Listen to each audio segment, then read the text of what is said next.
Okay, we're live. I need to make sure a couple things.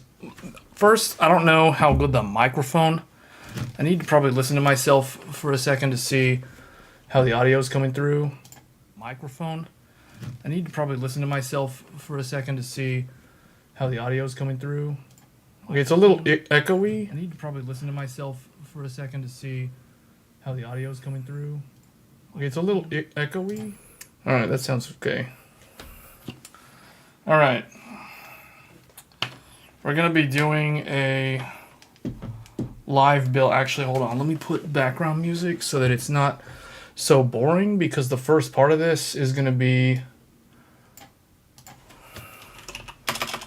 The first part of this is going to be kind of slow because I got to get things ready.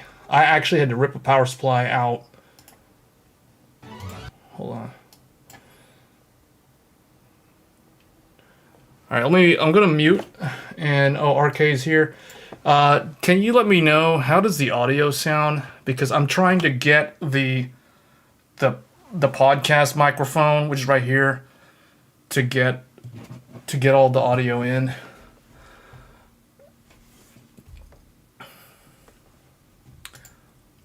Let me see here. It's good. Okay, what happened to me? Okay, it didn't freeze. Why did the...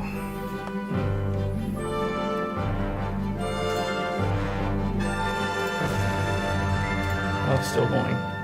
Let's say like 1 hour. What happened to the...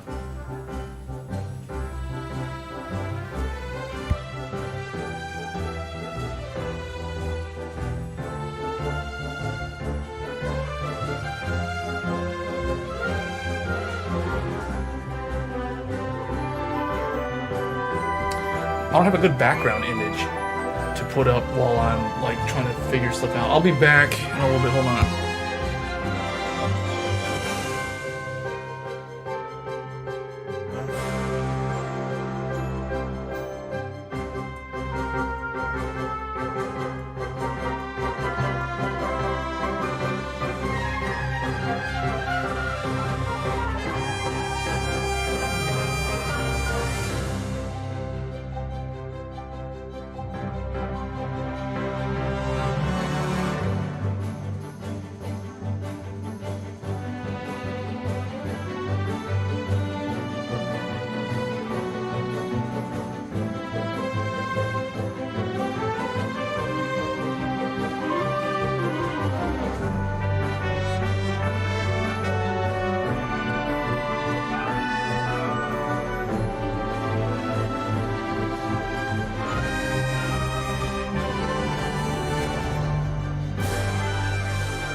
Okay, we're not really supposed to start until 8, but it looks like most of the people are here. We got like 10 viewers already.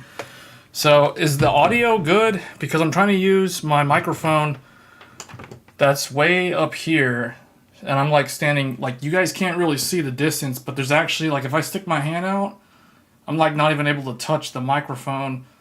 So I don't know how the audio is coming back. I think it sounds good. RK said it sounds good. Audio seems fine. Okay. Hey C6. Very good. Okay. Yeah, I had to turn up the gain almost to max. So as long as it's not like echoey or popping, I don't see on my audio on the mixer that I don't see it popping. So I think we're good. So this is going to be a Threadripper build. As the title says, we are going to be building a HEDT based Threadripper. So this is going to be, actually I do have my chair here so I can probably sit down. But we're going to be probably standing up most of the time. This is going to be a 7960X. So it's a 24 core, 48 thread. This is technically the most affordable option. The 32 core is what, like $1,000 more. So these are going to be very cost prohibitive unless you are really trying to build a high-end desktop. This sort of CPU is not for gaming. So I just want to preface that this is actually for workloads that are beyond gaming. Now, that being said, you can game on this. I don't know what the gaming performance on the 24 core is going to be like because none of the reviewers were sampled these processors. All the reviews have been on the 7970. I think TechSource actually put one out today, but I didn't get a chance to look at it.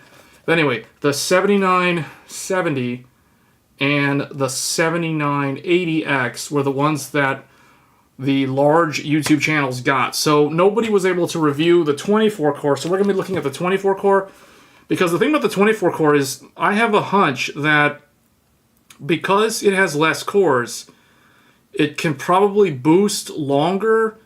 And as a result, the single thread performance on this processor is probably going to be a little bit better than what you would see on, like the 64 or the 32 core. At least that's my guess. I haven't been able to back that up, and I haven't been able to verify it because there are no reviews. And I'll try to, I need to move the chat over here so you guys are actually in my line of vision when I'm looking at the camera. ECC RAM. Yeah, we've got ECC RAM. We're going to talk about that. So a couple of things to know about this particular platform. So it does require it's a new socket. That being said, if you're concerned about the cooler, any TR4, TR4, basically if you had a cooler for a 5000 series or a 3000 series Threadripper, that cooler will work, or it's supposed to work at least, although I'm not 100% on that. But it's supposed to be socket compatible with TR5. This I think it's so confusing. I think the socket on this is STR5, I think. TRX5, yeah, T-Rex. RK came with a really good acronym. T-Rex, so TRX5, or STRX5, is the socket, I believe, and then the chipset is going to be what's shown here. So this is the chipset down here, so TRX50, that's going to be the chipset for these processors. Now you can actually install a Threadripper Pro 7000, so like the ones that can feature octa-channel memory, those will work in this motherboard, although I don't really see a lot of people opting for this motherboard if they're getting a CPU from the Pro line, because those have the potential to have way more PCIe lanes than what this motherboard offers. We will look at the motherboard in a little bit, software. And then for the RAM, the other thing that I think this is what's ultimately going to make this a very hard sell for a lot of people that are kind of on the fence or considering Threadripper, the fact that you have to have ECC RDIMM memory. This platform requires registered DIMMs or RDIMMs to operate. You cannot buy regular DDR5, like no regular Ripjaws, G.Skill, XMP, or Expo, whatever, that works in Ryzen. So that being said, you have to either use RDIMM like this, or you have to have like typical DDR5 server memory for like an EPYC or an Intel Xeon. That would work with this platform. See, you're growing old waiting for the next gen Noctua D15. Those are going to come out in the first half of next year, from what I know.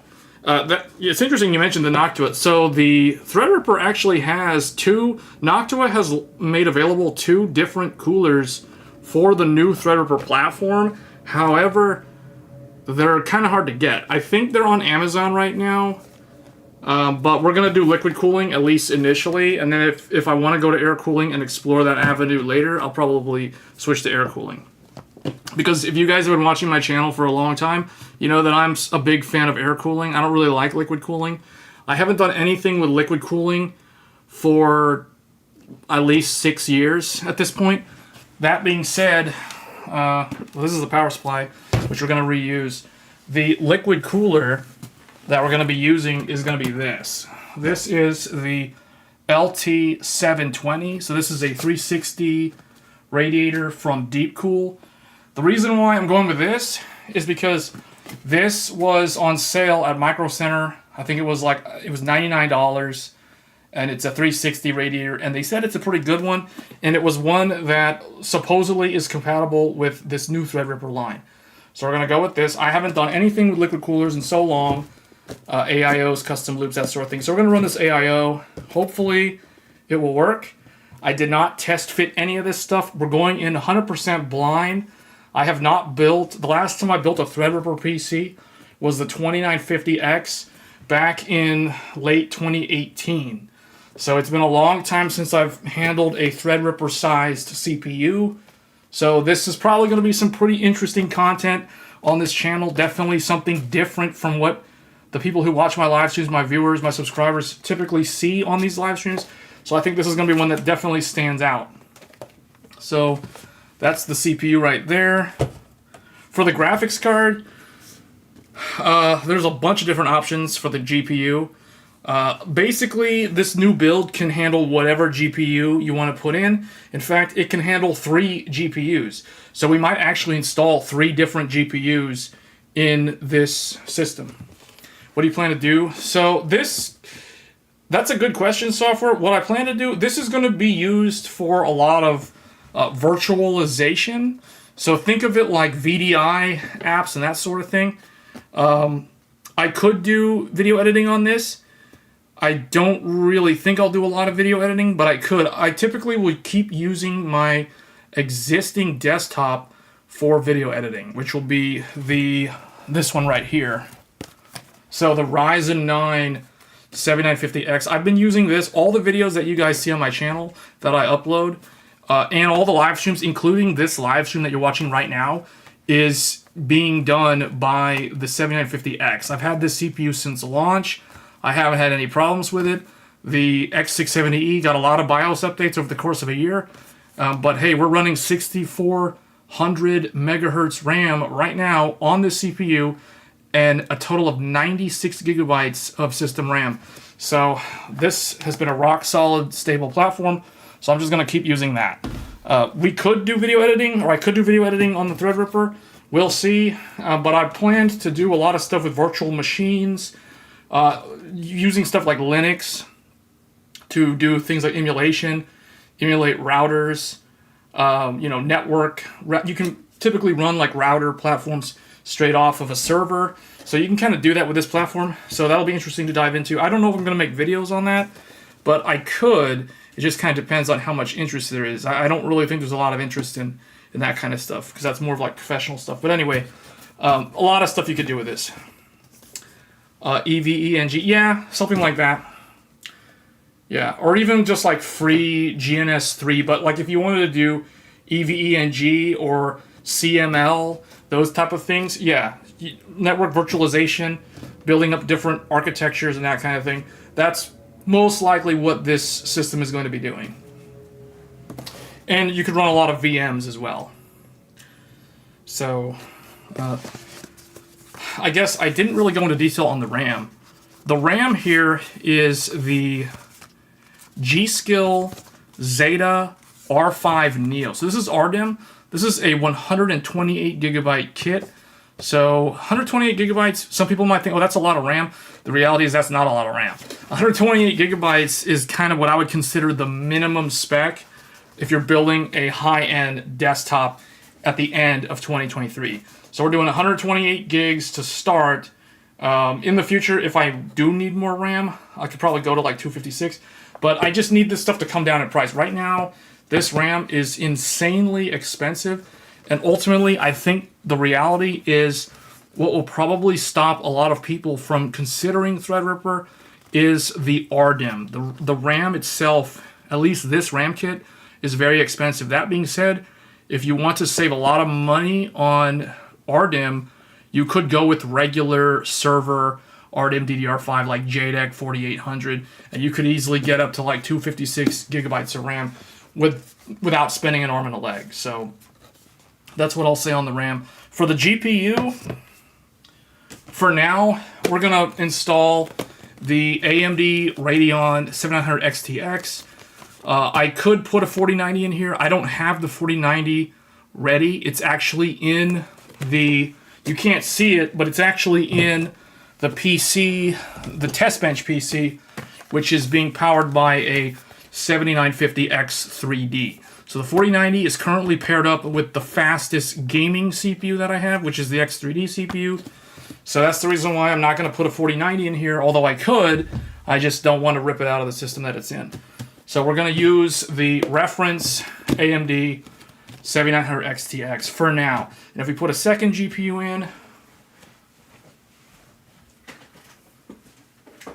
I was thinking the second GPU could possibly be the Intel Arc A770, so I could run dual GPUs in this system. In fact, I could run triple GPUs in this system if I wanted, because as you'll see, the motherboard has 3 X16, full X16, not, X8 or X4. No, all 3 of them are full electrical X16. So I could run 3 GPUs at full X16 bandwidth, no compromise. So we could do 3 GPUs. We'll see what happens. My only concern at this point is 2 things. 1, the power supply, and 2, this case right here. So the case that we're going to be building this in, and I'm not even sure if this is the best choice for this, but we're going to go with the LandCool 3 because some sales guy at Micro Center said that it would work. So we're going to build in this, and hopefully everything goes fine. I might rely on the chat to kind of make sure that I don't screw anything up, but this is what we're going to be doing. Pretty sure you can run. Yeah, no, you can run. Okay, the question about the GPUs, you can get, you can run 3 GPUs in Windows. Just FYI. If you've never done that before, I understand you probably never did it. You can't run 3 different GPUs with, like, across different monitors, if that makes sense. So we'll get into it when we get to the motherboard. But yeah, you can totally run like 2 different GPUs. Ideally, you would want 2 of the same brand. So like, for example, I should probably run 2 AMD or 2 Intel, not like Intel and AMD together, but you could do that. Time to put the Intel Arc with the, yeah, see, Matt knows, I can do that. You guys can totally do that. NVIDIA drivers does some ugly stuff to AMD drivers. Are you sure? I don't know about that. So for the NVIDIA GPU,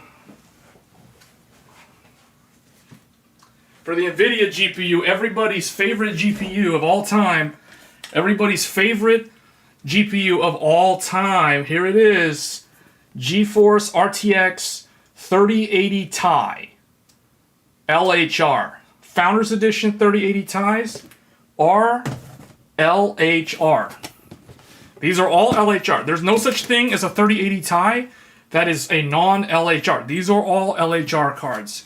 So we can put NVIDIA plus AMD plus ARC in a Threadripper, and all three of them will run at X16 lanes.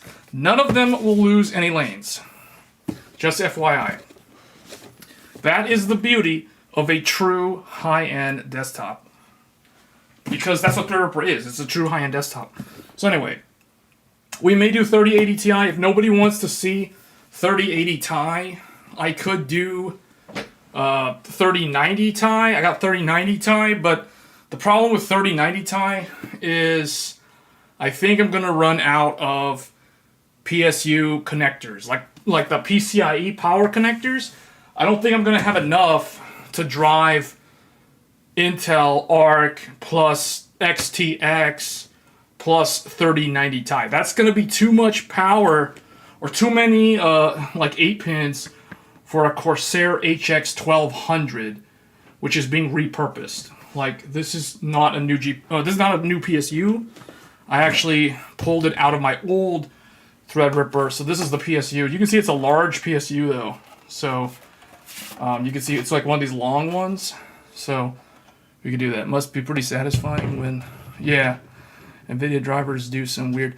I don't know if that's true though, Nero. But yeah, ideally you don't want to mix them. You don't really want to mix them, but you can mix them. I'm just saying. You run one AMD and one NVIDIA, and you can select what apps run under what GPU. Never had an issue. Yeah. I was running the Intel. So, for those wondering, earlier this year, I was running the Intel Arc with a 7900 XT. Not an XTX, a regular XT. So I was running the XT, so I'll cover it up with my fingers here. So I was running the XT plus the Arc, and in a, it was a Steel Legend or something. It was the ASRock with the 79, you can't see it, but the 7950X 3D.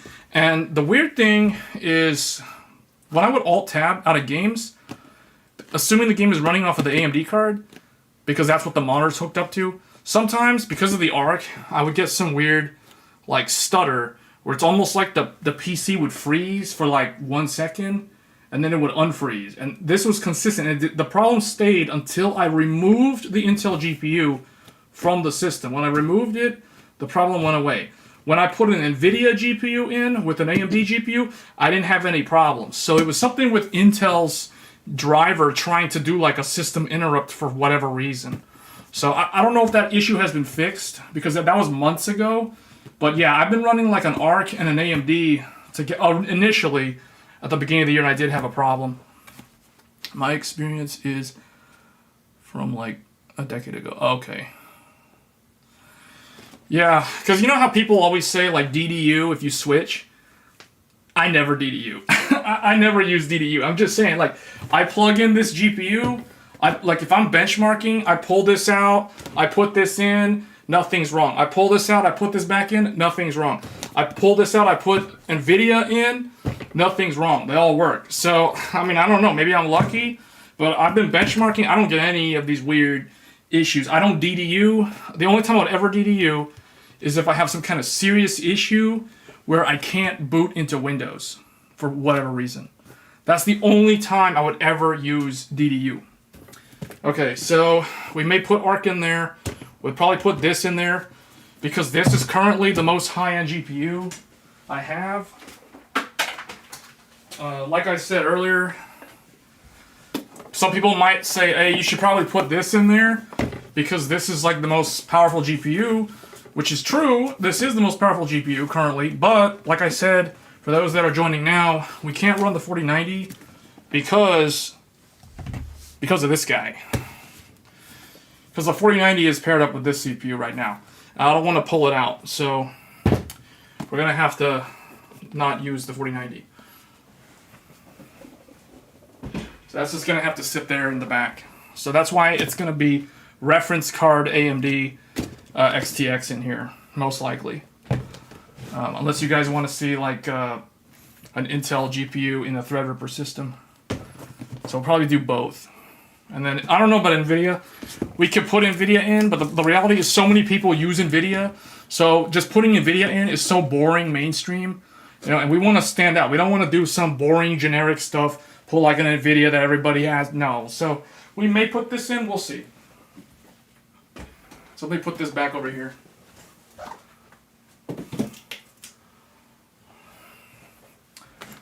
Okay. So let's start the build. I guess the first thing to do would be to A770. Deshaun wants the A770 go in there. Okay, we can put it in there. The RAM is here.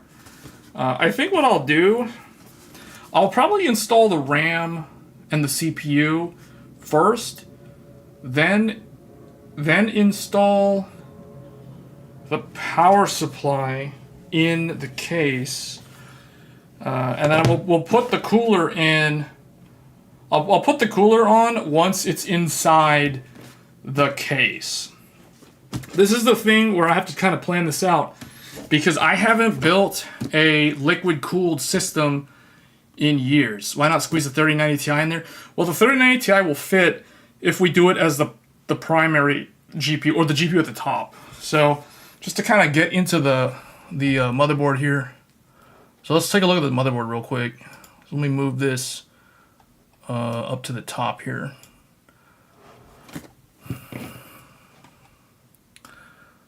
Okay. So the motherboard, you guys can see, is right here. This is what we're working with. So this is the Gigabyte motherboard, TRX 50 Aero D, and you can see right here, X16_1, X16, X16. So all three of these are full X16, like they're literally full X16, not X16, X8, X4. No, it's X16, X16, and X16 right here. 16 lanes for this one, 16 lanes for the other one, and then 16 lanes for the third one. And notice how all three of them are connecting to the CPU. None of these PCIe slots go through the chipset. That means that all three of these PCIe are going to have really, really good low latency because they're going straight to the CPU. Likewise, the NVMe. There are 4 NVMe drives. 1, 2, 3, all PCI Gen 5, all to the CPU. Then we have a fourth one right here, Gen 4, straight to the CPU. None of the M.2 drives go through the chipset.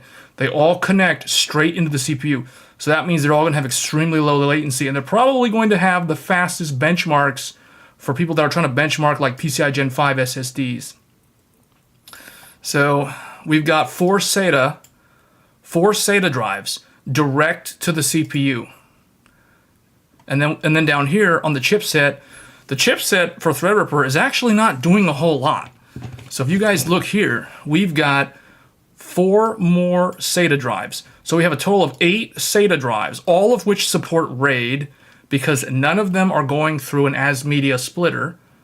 So that's full RAID capability for all 8 of them.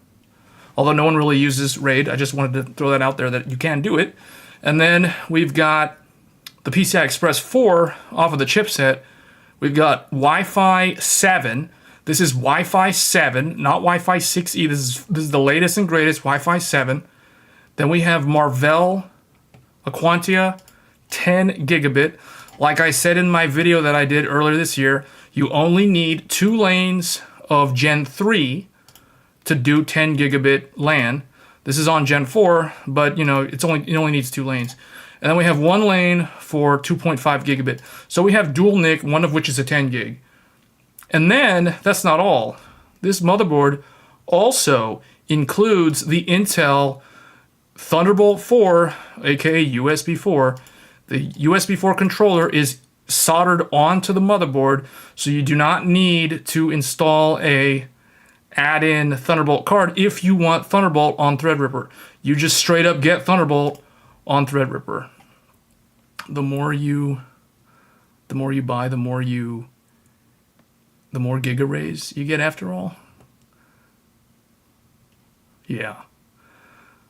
And then you get USB-C 40 gig, USB-C 40 gig, and then you get a DisplayPort input right here as well. So, and then of course we have quad channel memory up at the top. So overall, this is a very high-end motherboard, mainly because you don't have any compromise on anything, really. If you look here, no matter what I plug into the motherboard, there's no concern with losing bandwidth, with losing lanes. Everything is literally just true HEDT. Just like Hades said, this is a true HEDT. No compromise. If I want to run dual GPU at X16, both of them will run X16. And the funny thing is, both of them will actually be capable of PCI Gen 5. So in the future, when there is 5090, this motherboard can run dual 5090s, both of which can be full Gen 5 X16 lanes. And then we can still have like a third GPU down here at X16 as well on Gen 4. So basically, no concern with any kind of resource sharing with this platform. So that being said, we'll go ahead and start putting things together here. So I'm going to move the cooler out of the way for now. Let's get the GPUs out of the way, because these guys will come in later, or I guess we'll have to move these off to the side and they'll come in later. And the deep cool, this thing we'll probably use sooner rather than later. And then we're gonna put the LAN Cool 3. I don't know. I don't know if I should do that first. If I should get the case out first, or if I should start putting the CPU in the motherboard.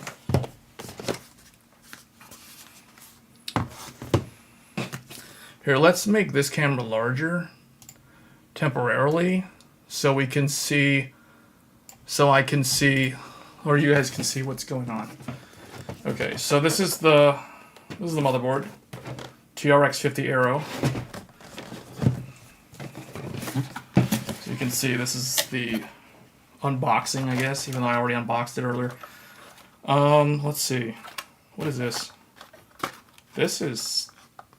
This is like nothing. This is like a filler thing, I guess. Okay.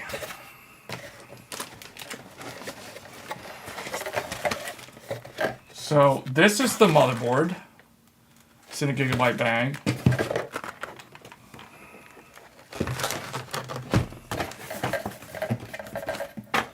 We've got a bunch of cables and stuff in there, which I may use later. And then on the other side, there's a Wi-Fi 7 antenna and some other stuff. There's like SATA and some other stuff. So, yeah, we'll just put this. I guess we will probably put this here. I guess maybe move it around. Let's see.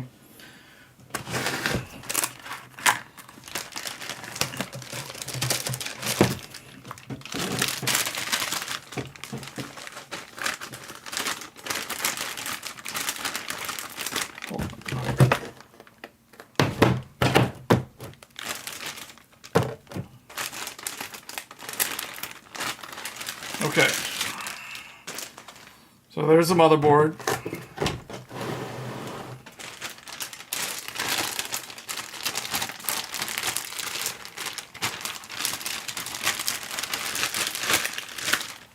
Let's put that over here.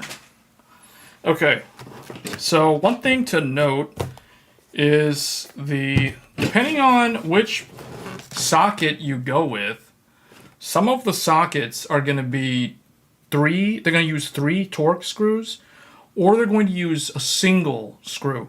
So in this case we're going to be using 3. You can see they're right there, the top one, and there's 2 on the bottom. It looks like the socket is actually rotated 90 degrees.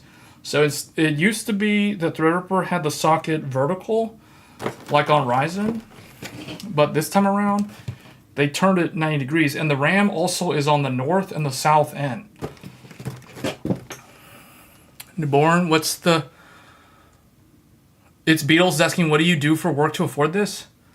Well, I have a YouTube channel, and I get the donations.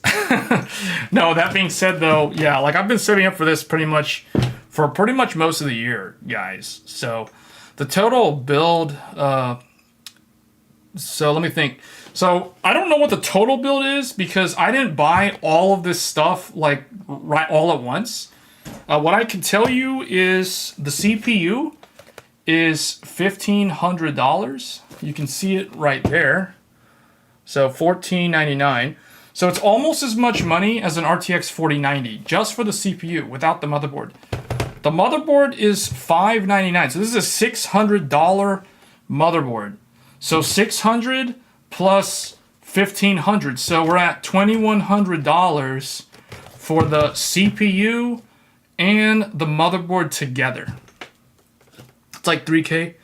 Yeah, so it's like $3,000 for those wondering. Because the memory, realistically, the memory is what actually makes it super expensive. Because the CPU, yeah, $1,500. The motherboard, $600. That's like $2,000 roughly. And then the RAM, though, the RAM is the thing that can make or break in terms of like, if you want to get a much more, like if you want to go cheap on the RAM, you can actually spend only about like $2,400 for the upgrade, essentially. If you're assuming you're on like old Threadripper or you want to just go to HEDT. If you're like me and you want like the super fast RAM, because this is 128 gigabytes at 6,400. This is 6,400 megahertz RAM at 128 gigabytes. Pretty much no one is able to do that on DDR5 today. So this is the only RAM kit that can do 6,400 at 128 gigabytes. This is 4 times. You guys can see. Let's go ahead and unbox the RAM. So this is the Zeta 5 or Zeta R5 Neo.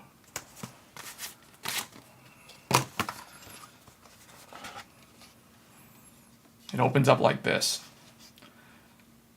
So here's a G.Skill card, gskill.com case sticker.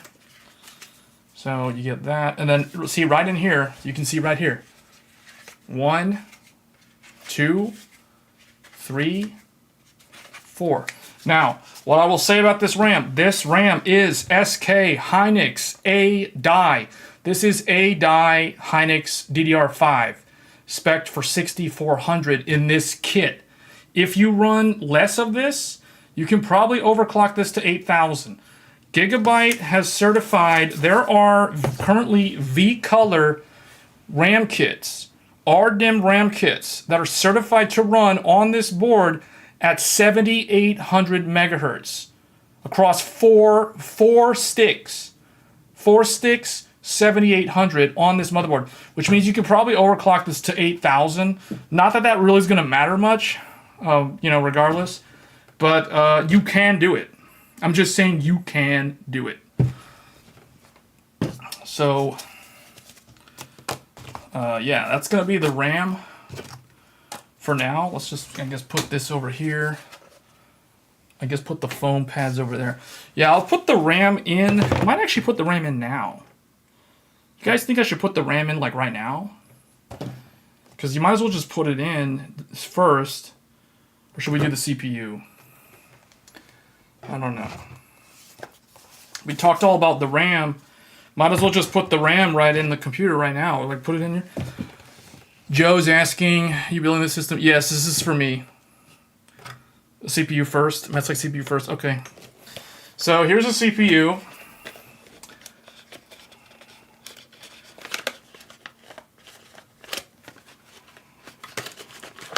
There. You gotta open it so that you don't cause a crease. See, I opened it in a way that I didn't cause a crease on the flap. So it's like completely straight. See, that's how you unbox things professionally. Okay. And then we've got a big old foam pad AMD thing here. So that comes out like that. And then what's cool about this is you have the CPU on the top, but on the back, it reveals more. Next level unboxing. Okay. So what's in here is kind of interesting. Every single Threadripper, this goes all the way back to the very first Threadripper generation, way back in 2017. So all of them come with this Asetek adapter. So if you have any random Asetek radiator or liquid cooler, you can put, wait, where are the wine connoisseur gloves? You bought 2 of these? Wait, what?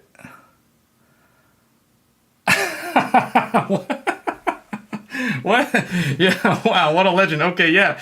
So anyway, Asetek, this is the Asetek adapter, guys. So this comes in every Threadripper box. So it doesn't matter what Threadripper you get, it includes this. Okay, the other thing that they all come with is more interesting. So they all include this torque screwdriver. And this is actually going to be very important because you're going to need this if you want to get the right torque. And the nice thing about the screwdriver is, I don't know if it's going to focus, but if you look, the torque spec for the screw hole on the motherboard, on the socket, is actually imprinted on this. So if you ever lose this screwdriver, as long as you like took a picture of this, I guess, or you can just look it up online, but if you want to use like your own torque screwdriver, and you want to torque it to be the right spec, it's written right here on the actual handle. Because what you'll do, and I'll show this in a minute, what we'll do is we'll open this up, and then when we close it, you're going to turn this. Well, I guess I could probably just show you guys right now. So let's go ahead and install the CPU. I haven't done this since like 2018, so I haven't touched a Threadripper CPU in a long time. So anyway, here we go. So here's the Threadripper. This is a heavy CPU. You can see that's what it looks like on the front. There's the back. Let me put the Asetek adapter away because I'm not going to need this as far as I know. Oh, it includes a instruction manual, and then it also includes the little, you have a Threadripper sticker right there. It's kind of bland looking. I thought it would look cooler, but it's just like an orange background that says AMD Threadripper. So anyway, you get that as well. So that's going to go there. The only reason you're thinking about the build is because AM5 doesn't have enough PCIe lanes, but it's so expensive. Yeah, the motherboard's actually not that bad. I mean, considering how expensive some of the motherboards are on regular AM5 and on Z790, I was actually surprised that this was only $600. I thought this was going to be like $800, $900, $1,000. But no, this is only $600 for the board, so it's actually not that bad in the grand scheme of things, considering what a lot of other motherboards are priced. Most metal chocolate bar you've ever seen. You mean this? Alright, so let's put the CPU in first. So what we're gonna do, if you don't know how to install Threadripper, you can refer to this right here. It's gonna tell you to go in the correct order, so you guys can see. So one thing to note is there's two different ways. There's two different sockets actually. So if you have Threadripper Pro with the higher end motherboard, you're going to want to follow these instructions down here. But if you have the regular HEDT Threadripper, which is what I have, which is what this is, you're going to refer to the top row. So I need to follow the top row instructions. And basically, I think it's going to say, you know, 1, 2, 3, and then it's going to lift up And then we're going to put the CPU in the tray or the sled or whatever you want to call it. So let's just go ahead and do that now.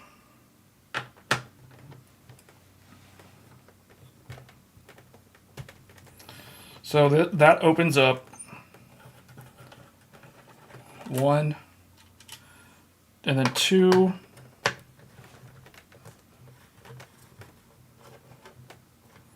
and then 3. I don't know if that's all the way up. Okay, that's up. And then 3.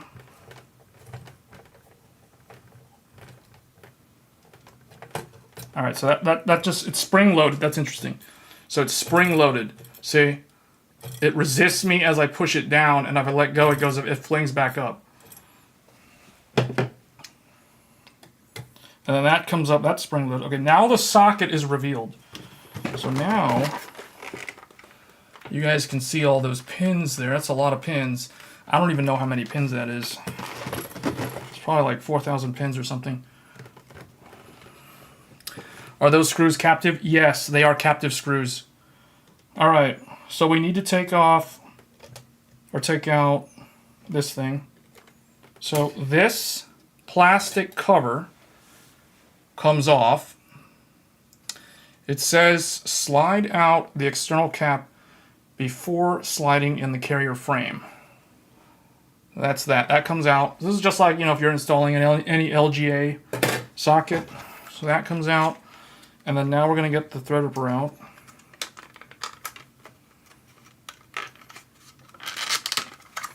So this comes out like that. And then try not to touch the pins or the bottom side of the CPU. It's going to be in a carrier frame. And we're going to take this. We're going to put it in. It's been a long time since I've done this. And it goes all the way down. You press it down. There will be a clip, or there'll be a click sound that you know that it's bottomed out. You can also kind of check to see, but yeah, that goes all the way down. All right, and then, let's see, what does it say? Then you put this down first.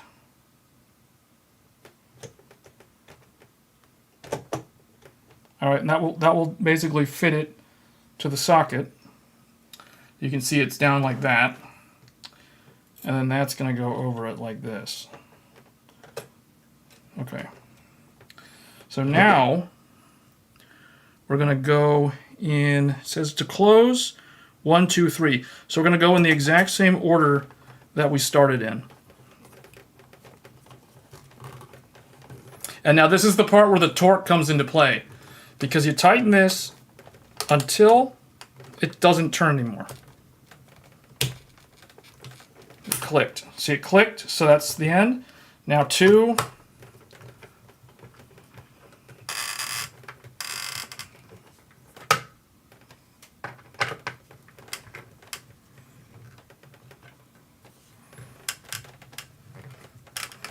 That clicks, and then 3. And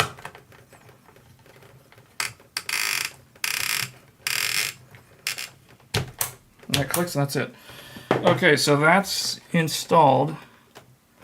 You guys can see how that looks here. I'm just gonna raise that up. So it goes in upside down, which is interesting. I would have thought it would have gone right side up, but it actually goes in upside down. So it sits in the board upside down. That's how it's supposed to be.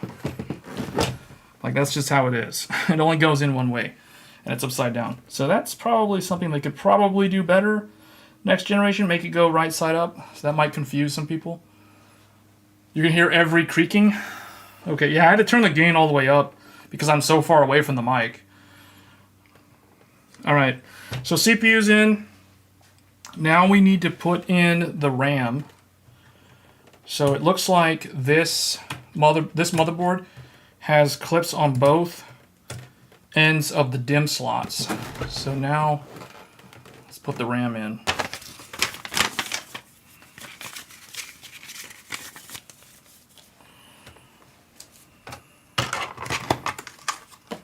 Oh, I guess what I should do is probably put this little retainer thing in the Threadripper box so I don't lose that. Put the RAM in after you put the cooler on. No, we're gonna put the RAM in before we put the cooler in. If you have an air cooler, you definitely want to put the RAM on first before you put the air cooler on. But if you're doing a liquid cooler, you could go either way. But I still think it's better to put the RAM in now than to forget about it until the end. So I'm gonna go ahead and put the RAM in now. So, all right. So this RAM, which is very expensive, doesn't actually have a proper heat spreader on it. It's just the DIMM. It's just the DIMM with like a sticker on it. All right, so it's gonna go in like this.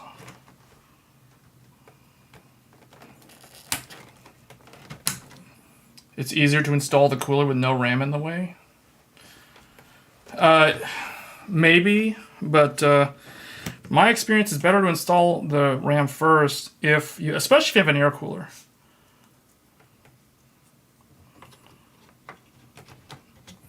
Yes, this is ECC RAM. It only works with ECC RAM. You cannot use unregistered or non-ECC with this motherboard.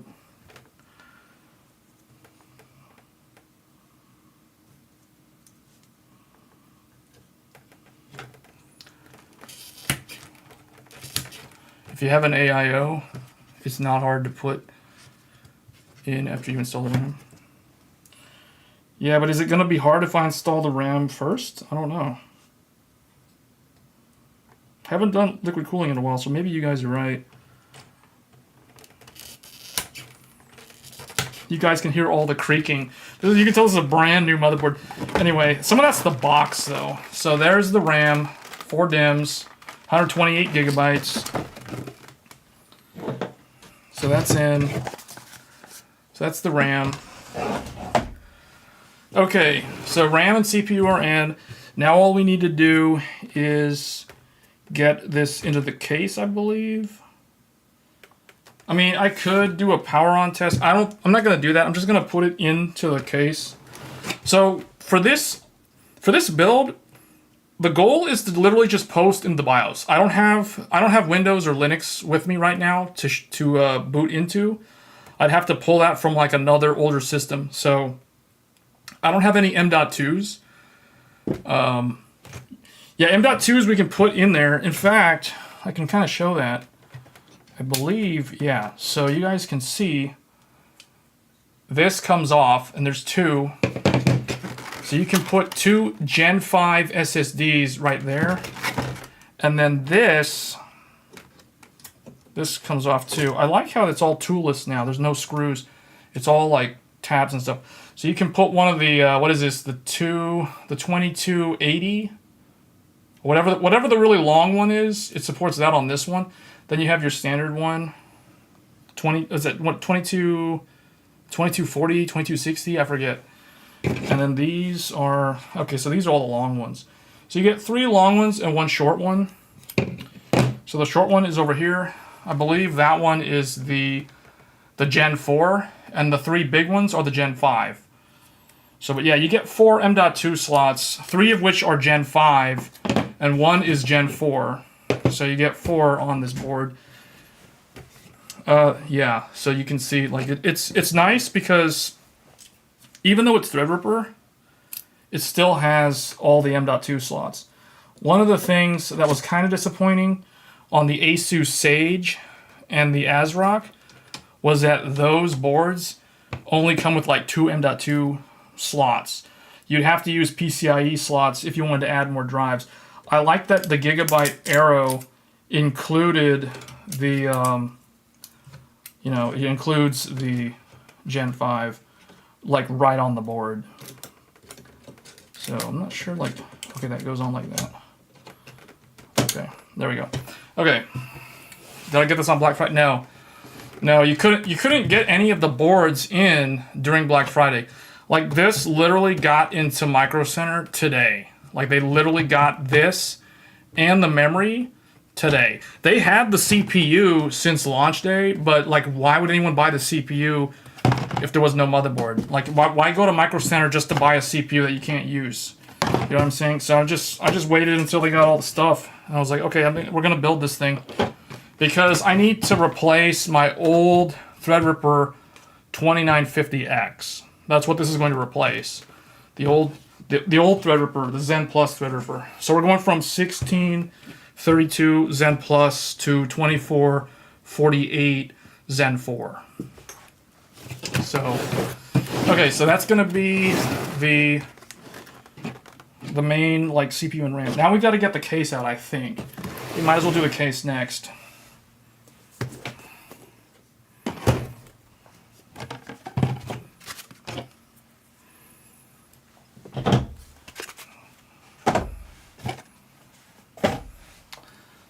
All right.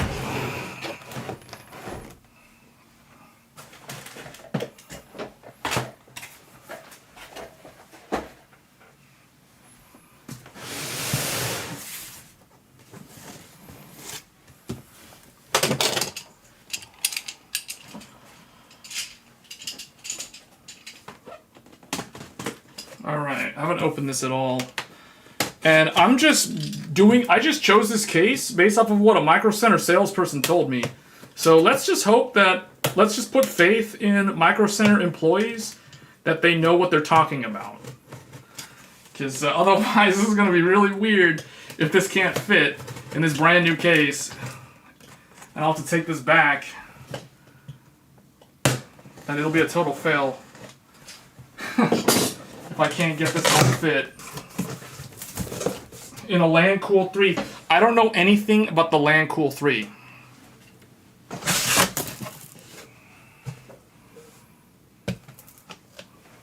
Alright. It has some kind of box on the top. If it was Best Buy for sure, bad case.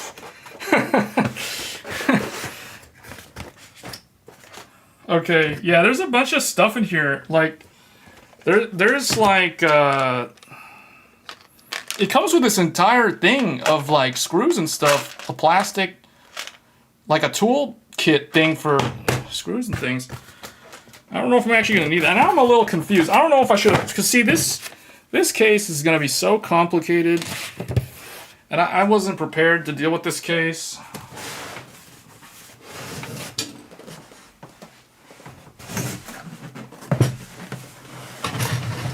Trying not to accidentally crush the motherboard in front of all this stuff.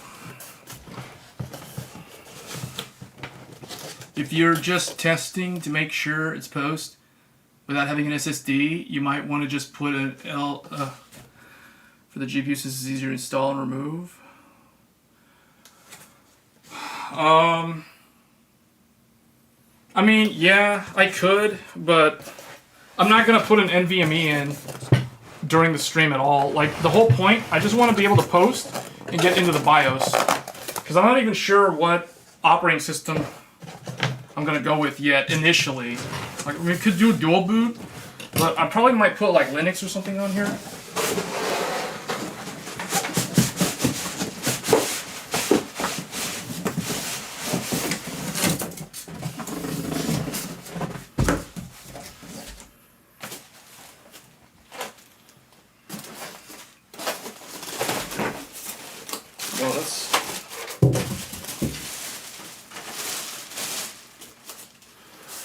Hold on. Put this over here.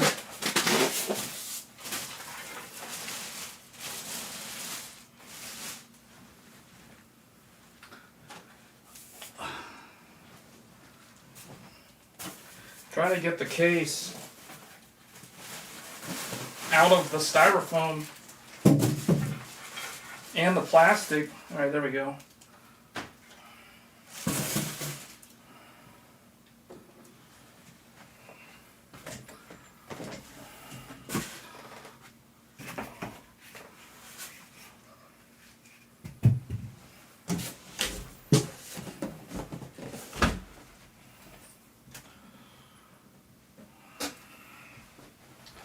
Okay.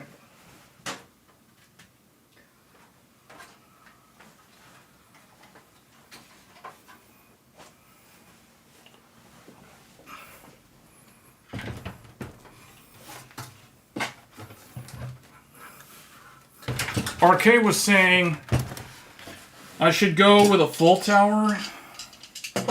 Yeah, I'm wondering if I might need to go with a full tower. But this will probably work.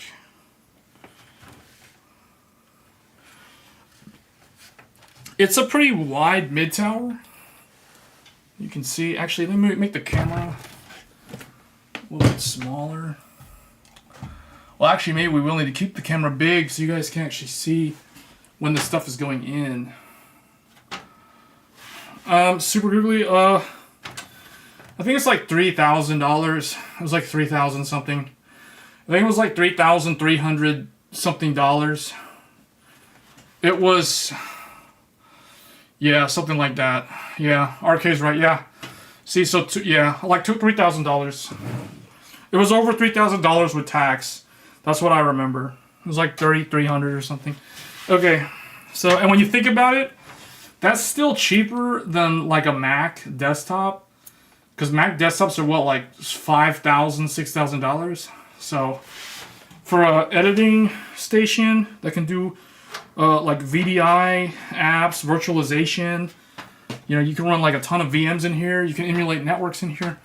So I think it's kind of worth it. You've never heard of RAM costing that much. Well, you never saw RAM when Alder Lake came out. When DDR5 first came out, that's how much it was. Now we're just getting the RDIMM, like the high performance RDIMM. So it's basically the same cycle all over again. All right, I'm trying to think. I guess I'll take this thing off. I'll take the top off first. Put this mesh thing somewhere. So I'll put it on the. So I'll put this on the box over here. Put that on the box. Let's see here. Okay. All right, and then we gotta open this up.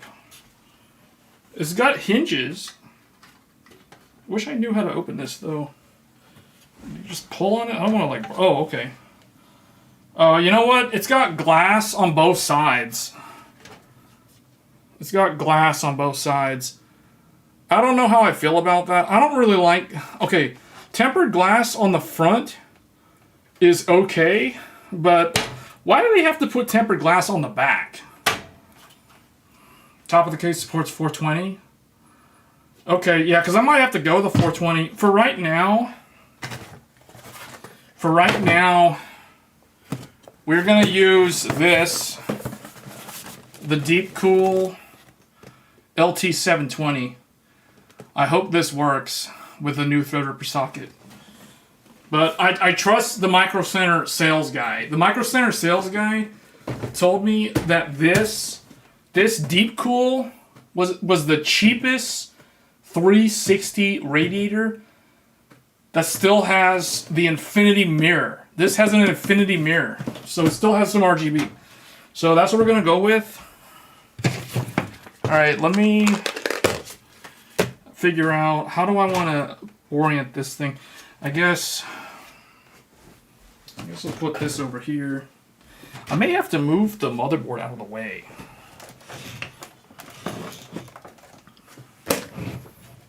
Super googly with the super chat.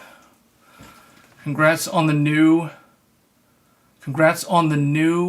toys.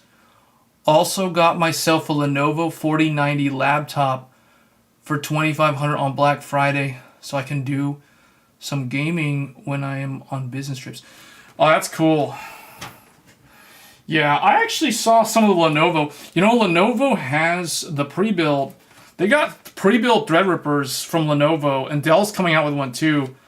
And I honestly, I feel like when I looked at the price of the Lenovo, it was like $5,000. I was like, man, you know, I'm spending like $3,000 for this. For like another $2,000, somebody could get the 32 core, and it's already all built. So I don't know. I appreciate the super chat though.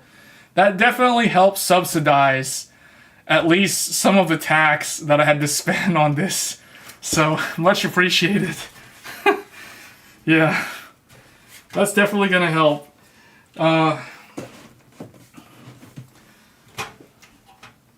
All right, so let's do this. I guess what I'll do is I will move, well, here, let me put this stuff over here. And then we'll put this over here. I don't know, I guess I have to move this out of the way because I can't. If I was not building this live, this would be going by a lot faster. Because a lot of it is me trying to figure out so you guys can see stuff on the camera. So I guess we can move this over here. You guys can still see it over there on the left. And then I'll have to do the case part over here. All right, what I want to do, I really want to remove the glass panel. How does it come off though? I don't want to break it. So I don't know. Not sure how this comes off. Doesn't seem to want to come off if I press up. So we may just have to leave it on.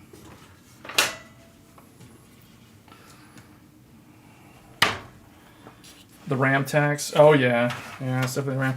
And I'm gonna have to figure out how to get this off. I'm gonna have to take the glass off.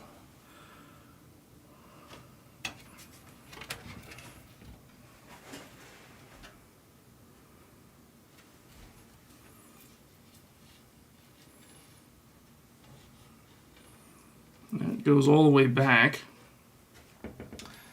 That's weird. I'm gonna have to take some of this stuff off. Actually, let me see. Let me ground myself real quick. Okay. Let me see something. If I take this board, if I just try to fit it in here, yeah, there's like a thing here in the case that's preventing me from doing this. Like I can't figure out how to. What is this thing? I gotta figure out how to take this plate off. There's like a plate inside the case that I can't get this thing off. I don't want to break the glass, so I need to.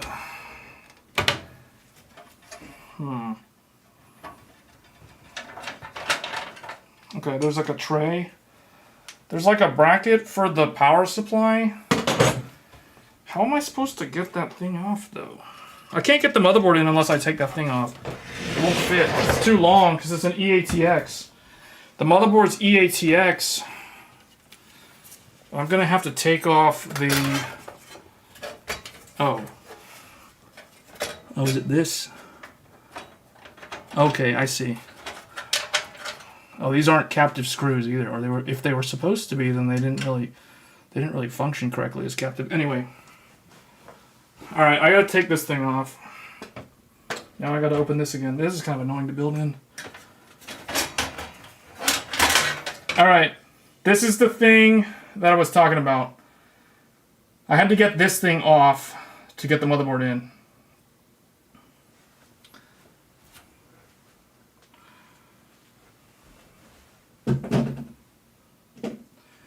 And the thing is, that had the rubber grommets for the cable management. So now it's just these ugly holes where all the cables for the power supply are going to go through. Because see, like now, since I removed this thing, here are the rubber grommets. I don't have this anymore. So, alright, well, maybe I can put it back in once I get the board in. What do you guys think? Should I put the power supply in first, or should I put the motherboard in first? I think the motherboard should go in first.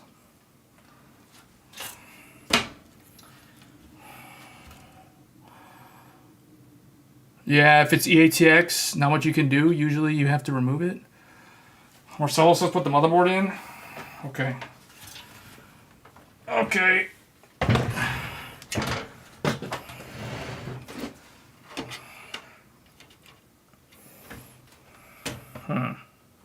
You know what I'm gonna do?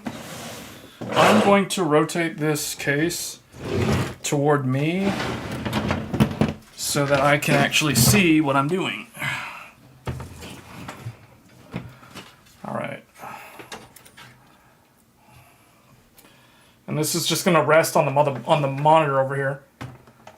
Oh, that's not good. But anyway, so I got the tempered glass just laying on top of a monitor over there to the side. That's great.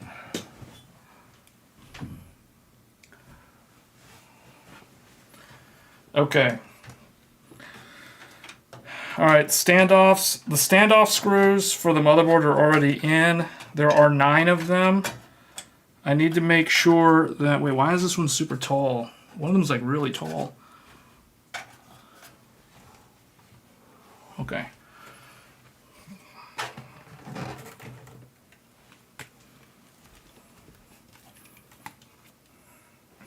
Doesn't that glass door have a screw on the top of the hinges? Maybe. Hold on. Wait, does this have a backplate? Okay. It has like a thing for the cooling to go through.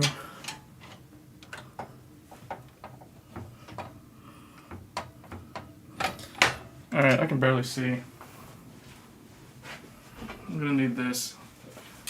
I'm gonna need my secret weapon. I'm gonna have to wear my little hat, my little light thing. Okay. Just to make sure, because the standoffs are painted black, so it's really hard to see them against the black case parts here. Okay, yeah, it looks like they're on the motherboard is sitting on top of the standoffs now. So we just need to get the screws in. So that's in. How do you guys think I should put the 360 AIO? Should this go in up top? I guess it's gonna go in the top. It looks like I'm doing open chest surgery with the headlamp. Hold on, RK was saying, is there like a screw in here? No, there's no screw. There's no screw. Alright, I need to get the standoff screws.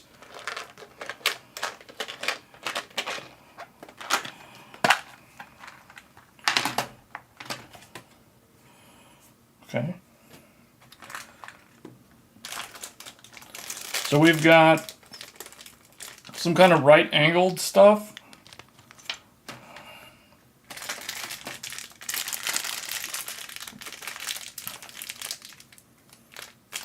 It doesn't look like the standoffs. There's a bunch of rubber grommet things. And then I think these might be the standoffs. Are these the standoffs? Those don't look like standoff screws to me.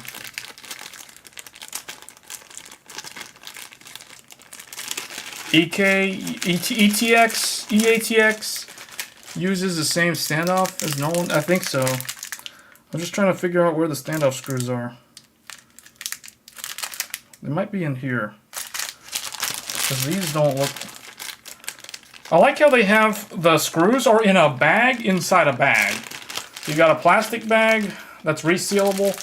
Then you have like another bag that once you tear this, everything is just gonna fall on the floor.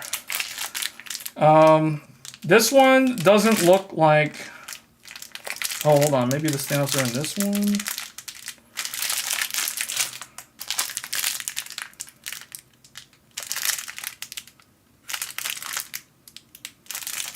I think they're in this one.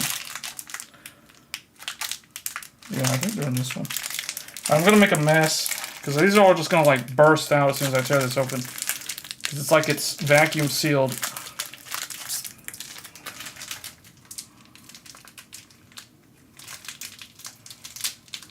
I think these are the standoffs. These are the standoffs, right? Isn't that a standoff screw? It's like a hex screw.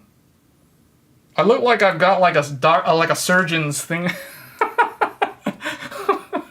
Okay, is this? I think this is it, right? I'm gonna need like 9 of these.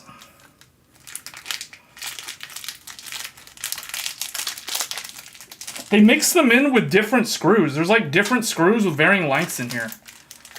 Hex is PSU? No, well actually I think you're right. Well,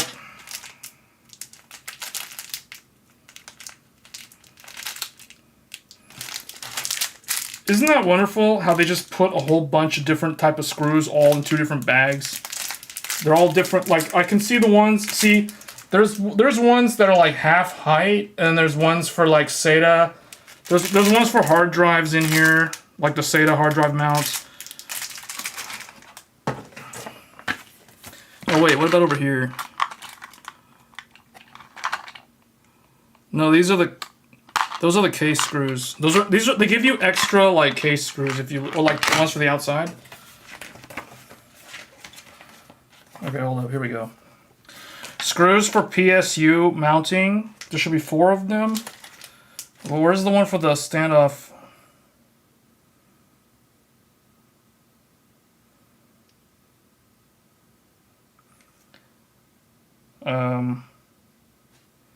Doesn't really mention. Doesn't really mention those. It just, there's, okay. Tool for standoff bolt. Oh no, that's for tightening those. Oh, screws for motherboard mounting. Okay. So they're actually the small one. They're not going to be these. Yeah, you're right. These are the power supply one. So I'm going to need 4 of those though. So I need, it's actually the really small one. I'm just going to put these out here.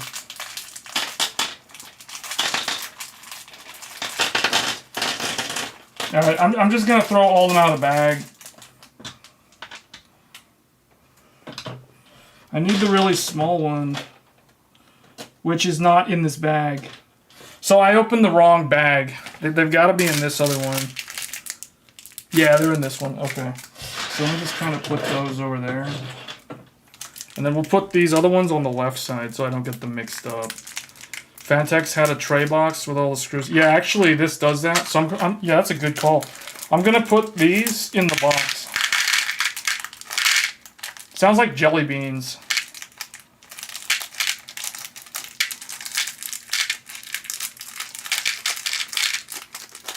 Okay. Yeah, okay, here's the standoff. This one is kind of blurry, but this one is the standoff. Maybe, well, that camera's not going to show it. But, okay. So we're going to need 9 of these.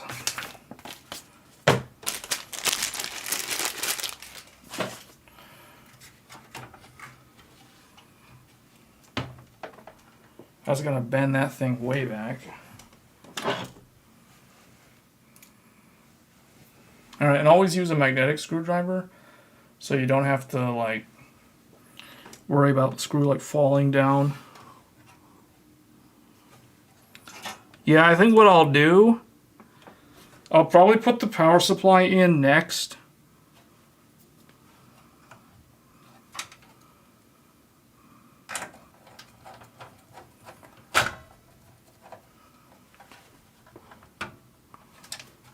Wait. I don't want to over tighten that because I want to be able to align the one in the corner first. Because the one in the corner over here is usually the most annoying one.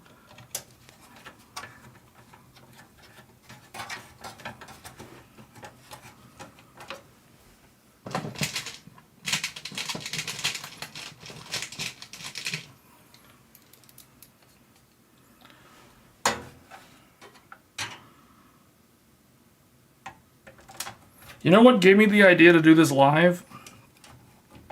Kerry Holtzman does these type of videos, but he takes like 4 hours to put together a PC. But the main reason why I was thinking of doing this live was A, there's not a lot of Threadripper content to begin with, and B, Rurikon upgraded he did a live PC build video today too. and he upgraded to a Ryzen 7950X 3D. So he did a 7950X 3D build with a 7900 XTX. Not sure why he upgraded, but he did. So I saw a little bit of his live stream and I was like, you know what, I'm probably gonna do the Threadripper build live. He upgraded from a 5900X to a 7950X 3D. And his GPU was a 6900 XT, and he upgraded to a 7900 XTX. So his GPU upgrade was kind of like my GPU upgrade, but I don't know, his CPU upgrade was kind of weird.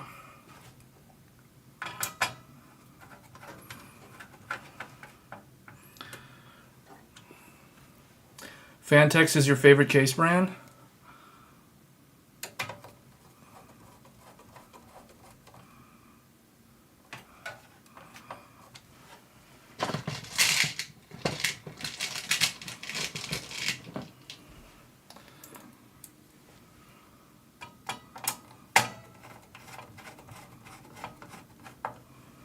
All right, I got two more screws, the two at the top.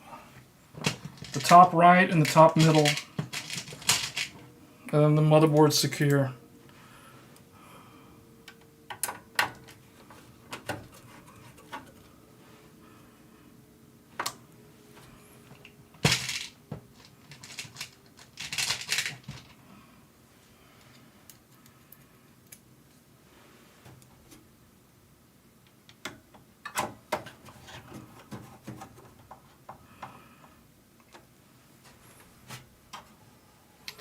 Okay, so we've got the motherboard in. So now I gotta put the power supply. We'll do the power supply, then the AIO, and then the other stuff, which is basically just, I think, the GPU and the other connectors. Where's the, okay, here's front panel. I think the front panel stuff is over here. Okay. So this Gigabyte board has a power button on it.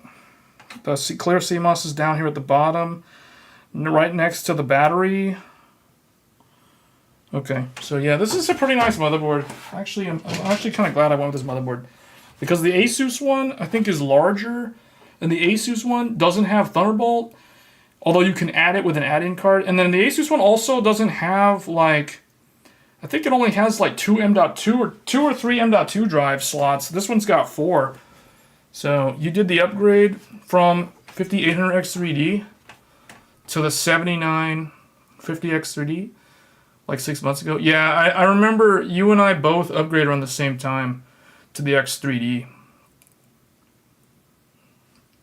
Cypher, yes, this does have 10. This has dual NIC. This has 10 gig plus 2.5 plus Wi-Fi 7.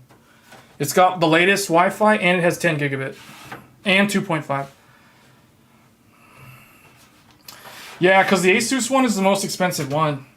All right, so I got to keep moving here. All right, we're going to be using the Corsair HX 1200 power supply. I've been using this power supply for probably 6 years. This is a 6 or 7 year old power supply. But it's never let me down. It's really good. So we're gonna. I literally pulled this out 10 minutes before I went live. I ripped this power supply out of my old Threadripper 2950X PC to put it in this one, because I thought, oh, I don't have a PSU and I'm about to go live, so I had to rip this one out. So we're gonna use this. I think the first thing I need to do is probably close this.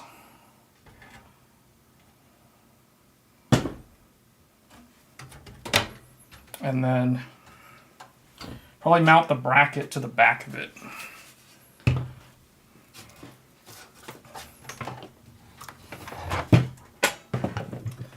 Want to sell your old system? You mean the old Threadripper? I'm not sure what I'm going to do with that system, actually. I haven't really decided what I want to do with that.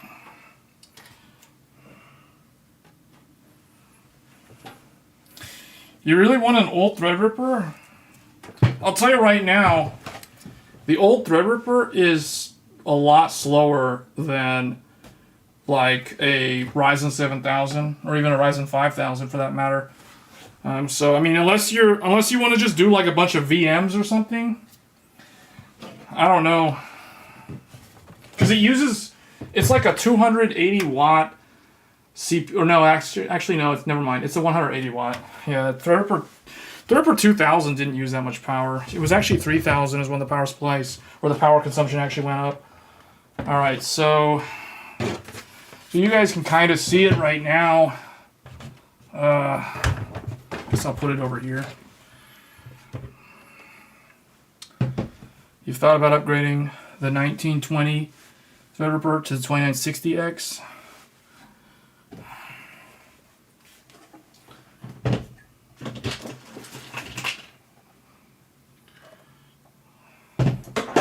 Oh, let me do this. Let's put this out of the way, I guess, so you guys can actually see what I'm doing.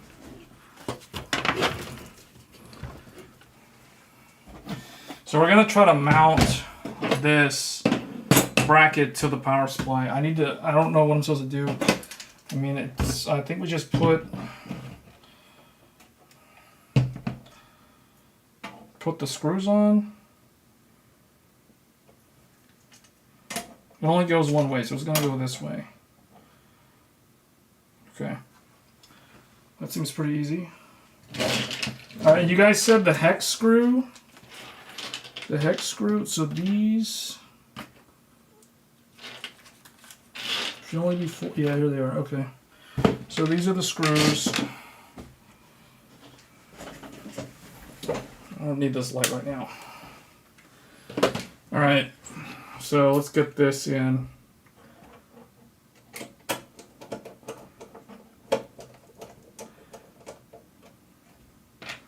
Oh, now I can't see the chat. I gotta move the chat over because you guys are like over here. Hold on. What happened? Keep in mind, guys, that I'm watching you guys. I'm reading the chat off of a 4K 27-inch monitor, and the monitor is at 100% scaling. So the text is extremely small when I put it on the 4K monitor. Let me move it over to the 1440p monitor. Okay, that's actually much easier to read. Okay. Corsair's PSUs are workhorses, pretty reliable. That and the Seasonic. Yeah, the HX1200 is made by CWT. So this is a channel well technology power supply. So yeah, it's really good. You need a CPU about that size for NG host. So you're doing like router virtualization. Superflower makes their own PSUs versus Corsair, going to different vendors for the core components. Chat, is getting a 3060 Ti worth it if I only have a super old Intel? Zolly, you're going to be bottlenecked regardless because of that CPU. So it doesn't matter if you get a 3060 or a or anything else, really. You're going to be bottlenecked. I'm just telling you, you're going to be bottlenecked. Right now, here's what I would tell you. Like, here's my thing. Maybe I should make this smaller. Hold on. You guys can see me. You guys can't barely even see me.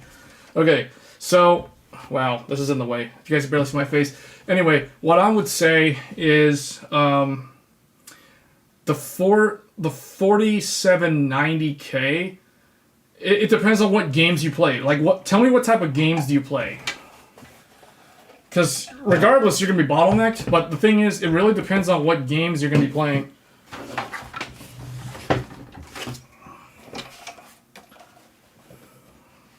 It just goes in like this.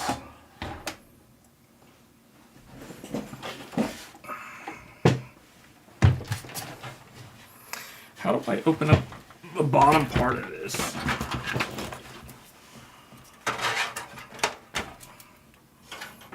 Oh, that opens up. Oh, okay, that opens up like that. The only problem with this thing, this is really annoying. The door is really annoying. To be honest, the fact that I can't remove the door is It's really starting to annoy me. I can't get this off. I don't want to break it. I'm afraid to try to like hammer it off because it's tempered glass, so I'm probably not going to do that. But anyway, I need to figure out. Yeah, see, the thing is, oh boy. Yeah, this is a problem. That's a problem. The power supply is too long because there's a hard drive. There's two hard drive bays. You guys can't, let me turn on my lights so you guys can see. See, this is why the headlamp is really, really good. Okay, I got a hard drive thing that's like screwed down there, and there's another one right here. So yeah, this is a problem because my power supply is one of the really big ones. So I'm gonna have to take this middle hard drive cage out. In fact, I might have to remove. Hold up, we gotta check the Intel GPU real quick. We're building an AMD Threadripper, and we're gonna put an Intel graphics card in an AMD Threadripper system. Check this out. Check this out. Intel Arc A770 limited edition. So, I want to know something here. If I put this down here, is that gonna fit? No, that will fit. That'll fit. Check that out. I could put a third GPU. I could put a 2-slot GPU in the bottom PCIe slot on this Threadripper motherboard, and it'll fit. Now, obviously, you can't run a triple slot, but I can actually fit 3 GPUs in this motherboard, and they'll all run at 16 lanes. So, that's really nice. So that's gonna go there. I might want to consider taking this thing out. This frame. I'm gonna have to get this thing out. I can't get my power supply in because this thing's in the way.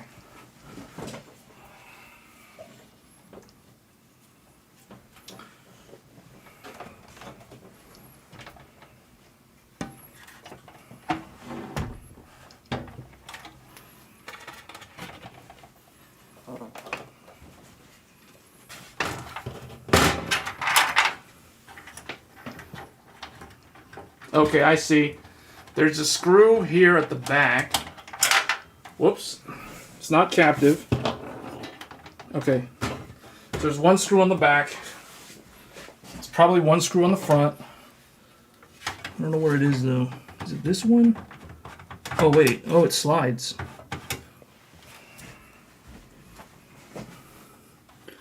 Oh, okay. How do I just take it off though? You know what? I bet there's screws on the bottom. I bet there's screws on the bottom of the case. I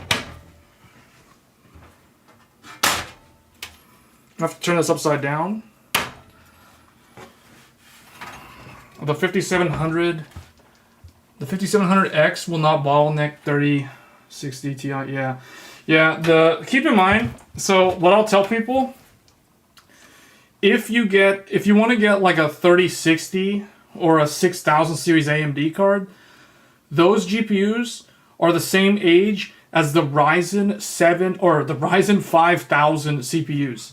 So if you get a 3060, that GPU is of a similar generation to the Ryzen 5000 CPU. So if you put a like Met is saying, 5700X will not bottleneck that's correct, because they're from the same generation.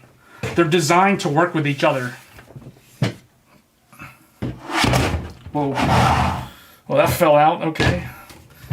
All right. I want to see if there's a screw down here or something to get this out.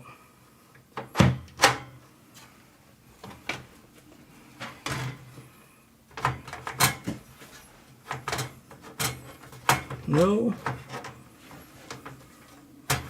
What is that holding onto? Huh. It's kind of weird. I'm not able to get this off. Oh, it just comes off. Huh? Oh, okay, I see. So by sheer luck, I managed to slide this out the correct way, because there are screw holes. There's rails that these screws slide on, but they catch. If you want to pull it out, there's an area, you slide it all the way down this way, and it goes to a screw hole that's the same size, so you can lift it up and pull it out. I just got lucky. If I had the case going the other way, that would not have worked. So that was just straight up 50-50 luck right there. Alright, so this is the hard drive tray that I needed to remove to get the power supply in.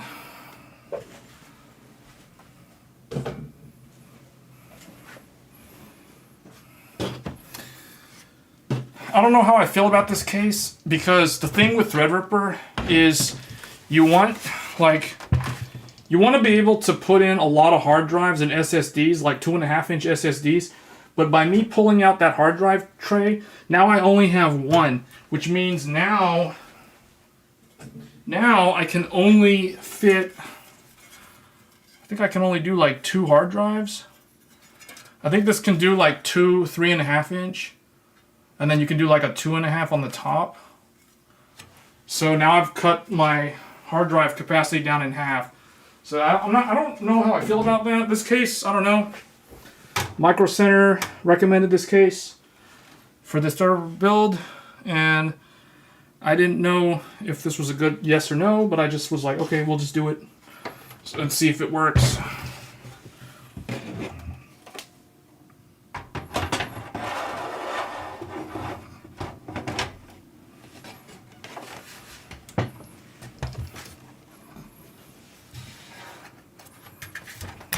It's also kind of annoying that I have to open up the glass panel every single time I want to just do anything with the power supply.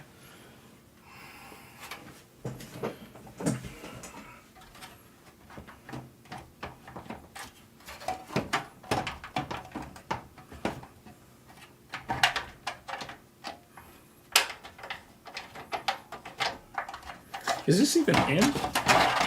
Where's the rail?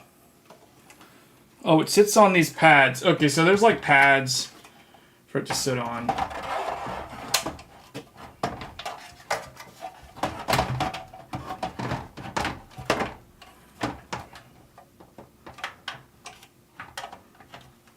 What the heck?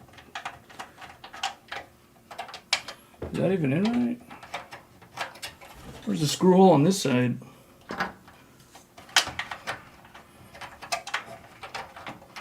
Doesn't seem like it wants to go in. Not even sure why. Oh, there's like the...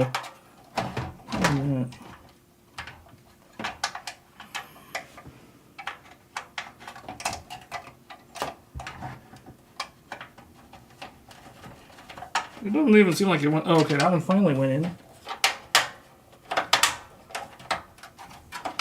I guess I have to just get lucky and figure out where the...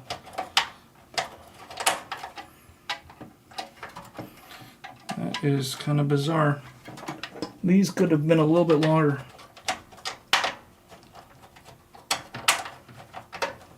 Can't seem to get that screw hole. I can't find the screw hole on that one. I think... Wait, what are you asking? You think there are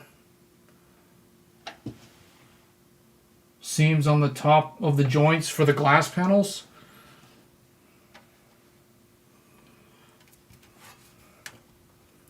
Yeah, but there...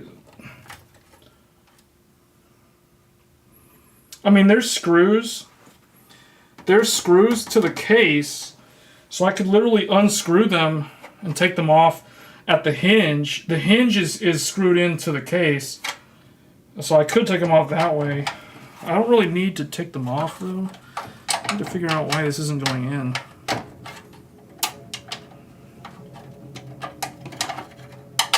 Oh, there we go. Is that it? No, that's not it.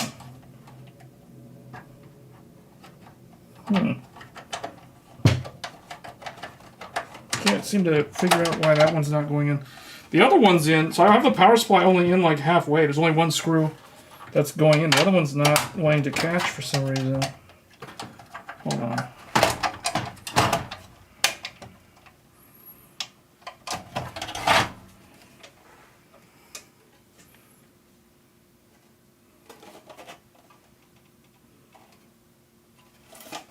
Oh, does it only go in like that? Oh, you know what? Oh, I see. It wants to go in upside down. I think that's why. Or is it this one that wanted to go in? Okay, I see.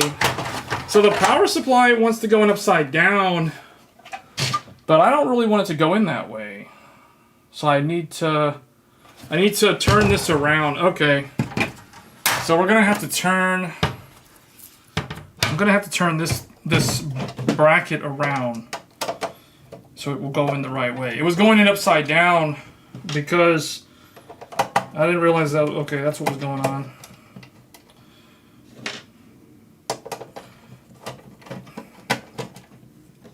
But it looked like it only goes in one way though, or like it mounts to the power supply one way. If I put it this way, then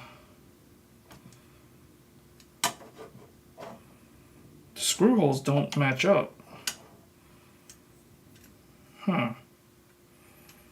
So I have to put the power supply in upside down? Yeah, it only goes in one way. Unless I can make this... No, these are captive. That's weird. Yeah, the bracket only mounts to the power supply in that one direction. I can't make it go... Hold on, if I put it on this way, but then see, then that doesn't go in. Huh. It needs to go... That's bizarre. Why have they designed it like that? So I'm going to have to put the power supply in like this. I'm going to have to put the power supply in upside down because this bracket doesn't let me put the power supply in the other way. That is a really... Hold on. Is there like an alternative one?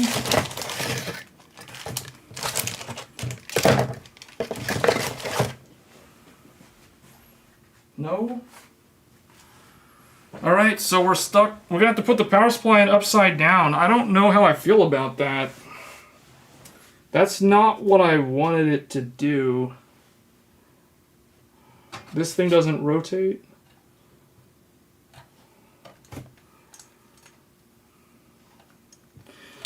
Yeah, it only goes like this. Which means this is gonna go... I have to put my power supply upside down. That's annoying. Okay, we're gonna put the power supply upside down. So to me, for those that are wondering why this is taking so long, so I typically install my power supply with the fan facing up in the case. So I do this because I typically have the case on a carpet floor. I don't want the fan sucking in all the dust from the carpet because that's going to result in the PSU running hotter than normal, and I'm going to have to, deal with this dust filter all the time, which that's going to be kind of annoying. I normally never do that because I always put my power supply in this way, where the fan is pulling air from in the case and exhausting it out the back. Now, this Lian Li case, one of the things I don't like about it is this bracket doesn't let you mount the power supply in this way. Like if you want the fan up, because here's the thing, most OEM systems, like Dell, HP, or typical like pre-builds, they prefer, ask any system builder, they typically put the power supply in this way for a reason. They do it because it is a CYA for them, because if their customer, has a really messy apartment or really messy room, or they got a lot of pets and they shed a lot of fur, they don't have to worry about the power supply sucking in all that dander and, all that dust and then dying prematurely because of overheating, right? That's the reason why they put it in this way. And that's the exact reason why I always have put it in this way. So I don't like that I'm being forced by Leanne Lee with their dumb case design to put it in this way. So that's ding number 1 against this case, because it doesn't give me the choice. It should give me the choice of how I want to mount the power supply. It shouldn't tell me how to put the power supply in. So anyway, we're gonna play along. We're gonna put it in upside down, depending on who you ask, right side up. So okay. Every PC that I've built up until today, I've always put it in this way, and I've never had any problems. So having to put it in that way, because I'm telling you guys right now, this is going to sit on a floor. It's going to sit on a carpeted floor. So thankfully, at least there's a little bit of space here. So, oh well. Let's just keep going. All right. So this goes in this way. It's Ray. You don't remember Ray? Hey, Ray.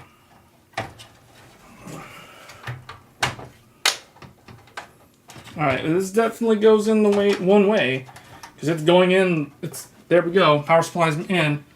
So you guys can see power supply is in and secure now. That's not going anywhere. Alright, now the only problem is all the cables. Oh boy, here we go. Okay, power cable time.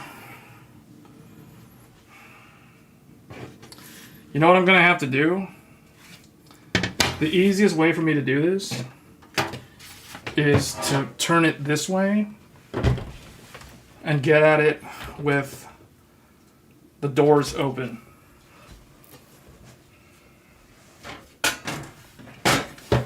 This is a bizarre way to build a PC. I don't think I've ever put together a PC like this. Alright, we'll make it work. 24 pin. This is going to go in. Oh, it's probably going to go in down here. Yeah, I kind of want to remove this whole entire enclosure, to be honest. I don't really like this thing. How do I remove this thing? There's no, like, screws. It's like one giant piece. That doesn't come out. Oh well. Probably should have plugged all the cables into the power supply. You know what? I'm going to do that. Yeah, no, we're not doing this. We're going to put the cables that I know I'm going to use into the power supply. Oh. Okay, maybe not the 8-pin for the CPU, because I've got to figure out how to route that. But we're going to put the 24 pin on the actual power supply so that I don't have to mess with this. Your solution would be to buy a shorter PSU to help the hard drive trays. Yeah, the newer ones, the Meg, the MSI 1300 watt Meg. Oh, why am I taking this thing off?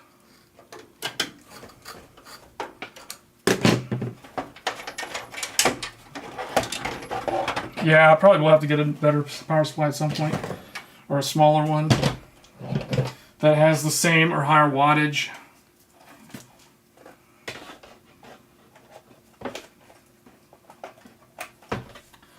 Alright, 24 pins in. I'm probably just going to put in all the GPU cables and CPU cables while I have it out.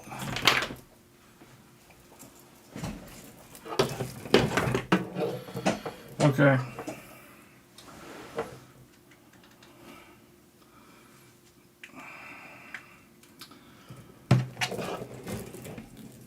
That's what you would do? Get a different PSU? Put the cables on the PSU first? Yeah, I didn't realize it would be. See, normally I don't have this big old shroud thing on my case, so it wouldn't be a problem. But because these newer cases have that stuff, yeah. Okay, so this one is type 4. Is this CPU? This is CPU. I'm gonna need 2 CPU 8 pins for this board. This is a PCIe. This one is a PCIe. This one's also PCIe. So we got 3 PCIe. And then this one's the CPU.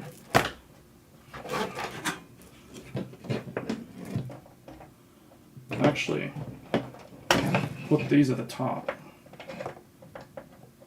Because they're gonna traverse the longest distance. So they should actually go here.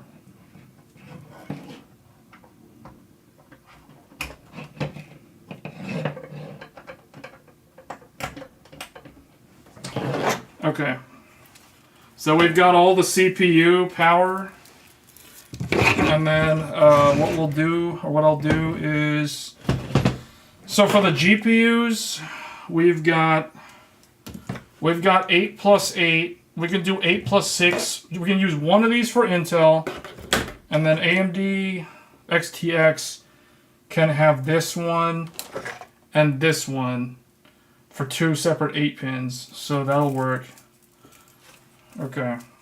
I'll just plug all of them in so I don't have to worry about it again.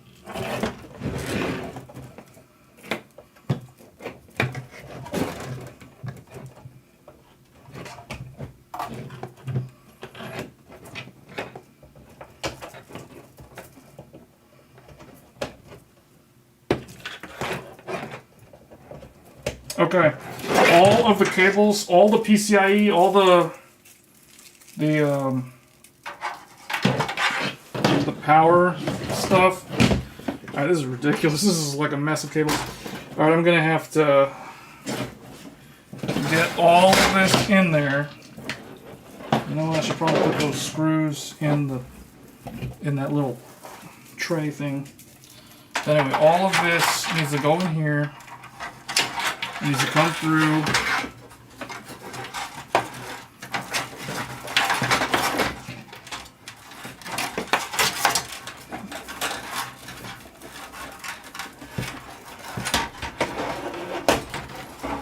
Okay. Alright, so all the cables are in. Now I just need to figure out how to route them.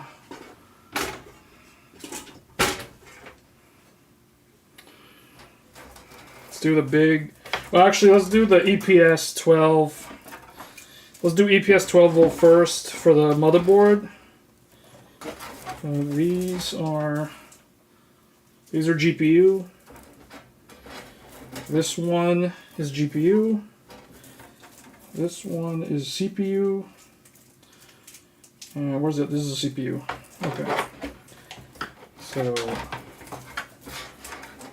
these are my CPU ones. You guys can barely see it. Alright, I'm going to move it a little bit over here.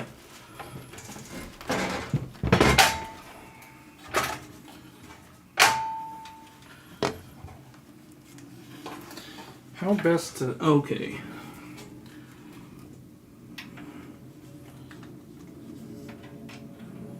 You guys can't really see it, but it's coming in up the top of it. You can kind of see it, actually.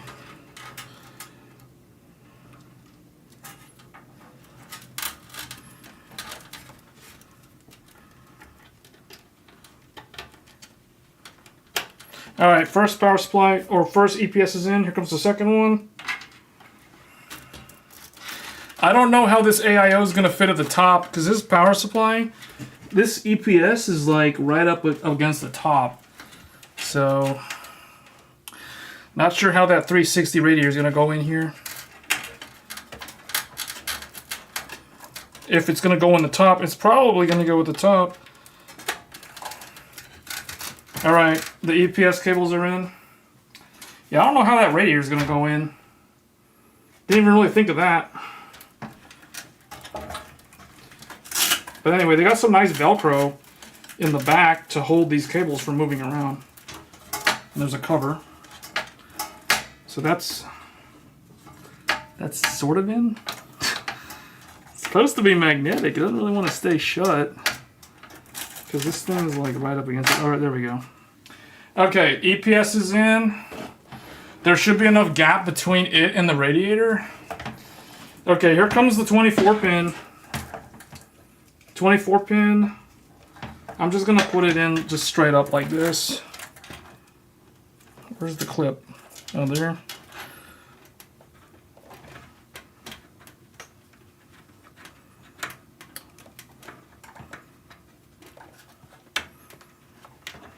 All right, 24 pins in. So we have all the CPU and motherboard power cables in.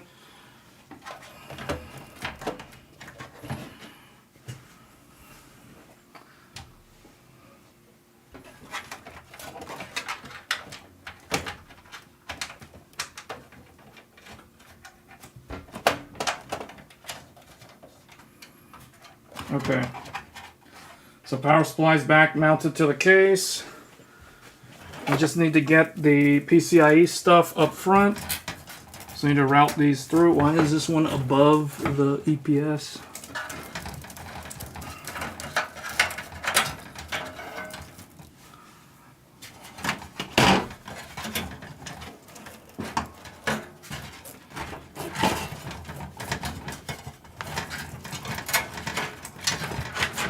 All right, those two are out.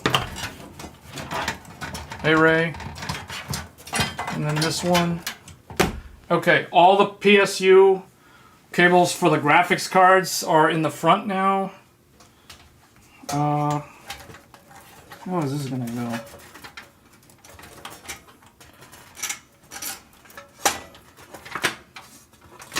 What the?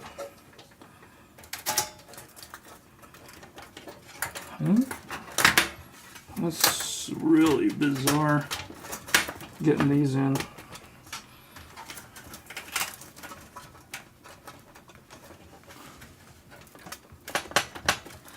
Yeah, the magnet on the thing in the back doesn't want to close because the 24 pin is in the way, or it's kind of like.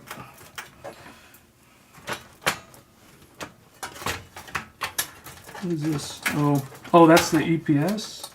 How did the EPS get caught on that? What? That's weird. It got, okay, I see. Alright, I need to use the cable management. It got like Velcro right here to tie this down. Should probably tie that down.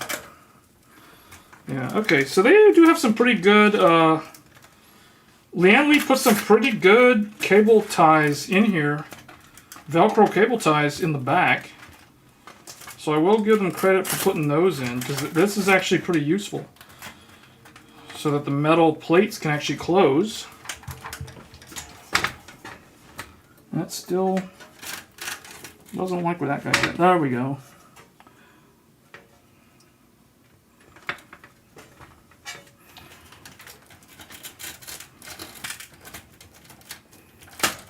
Because the EPS is too. My EPS cables are too like. Or whatever. That's good enough. Okay. So that's in. All right. The only thing we need to do now, I think, is put the front panel connectors, the power button, the reset. Oh, the cooler. Yeah, CPU cooler. How can I forget? Okay. Yeah. I'm just gonna close this and put this, lay this on its side again.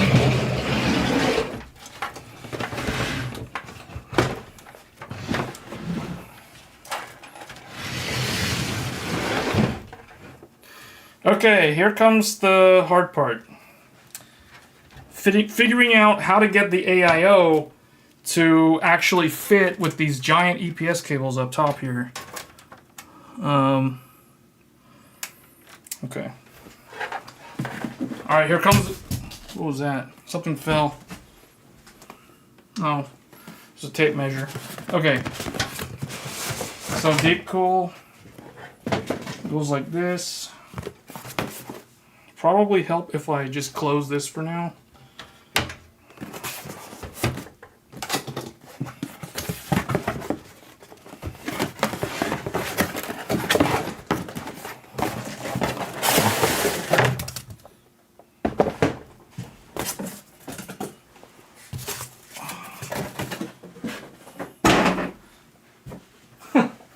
was a loud sound. I hope there was nothing in there.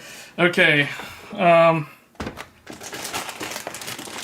Alright, I have not used an AIO in so long. So let's see what we're working with. We've got the AIO itself. We have some box with some stuff in here. And then there's 3 fans.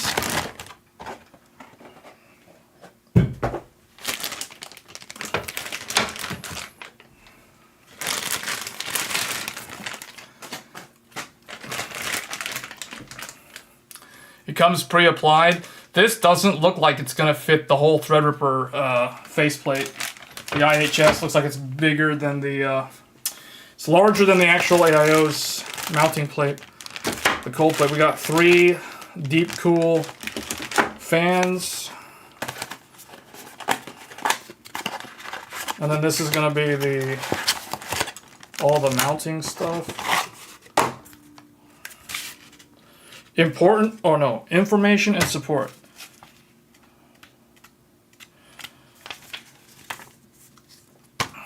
LT series.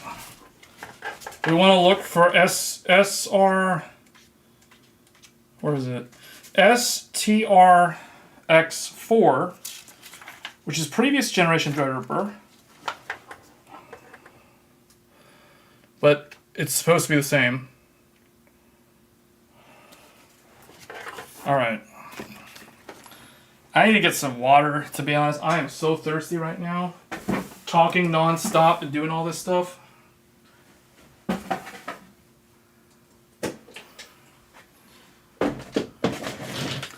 I'm running out of water.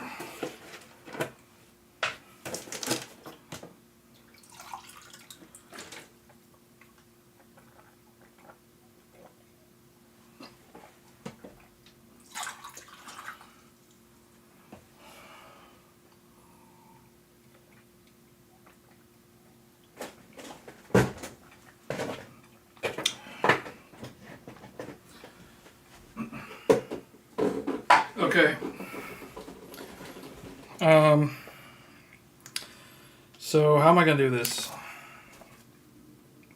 It wants me to remove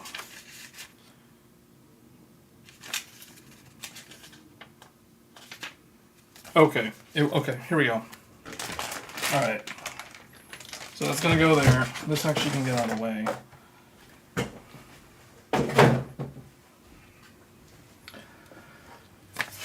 What happened? Enthusiastic GM Gaming. He's watching video. He's watching me do the PC build. He's watching me do the PC build. We're building a Threadripper system. Okay, so step 1, we got to put the stuff on the frame, the screws, the mounting screws. So this bracket we're not going to use. So we can just ignore that.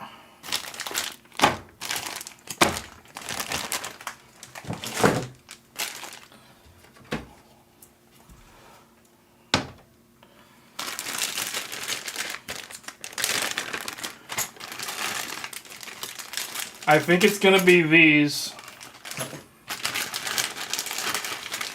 This one looks like it's for Ryzen. We're not going to use that. And then this is probably what we're going to use to mount them. Maybe. I'm just going to put this over here. And then this one is for the radiator fans. And then we've got a splitter, a fan splitter thing. And then here, this is really nice. So these are low noise adapters. So there's literally a resistor in here, in line. There's 3 of them because there's 3 fans. So if you don't like your radiator fans to run to 2200 RPM, because 2200 RPM is pretty noisy, if you install these, the fans can only go up to 1600 RPM. I'm probably going to install these, but for now, I'm going to not install them and see what it's like without them. See if it actually gets really loud.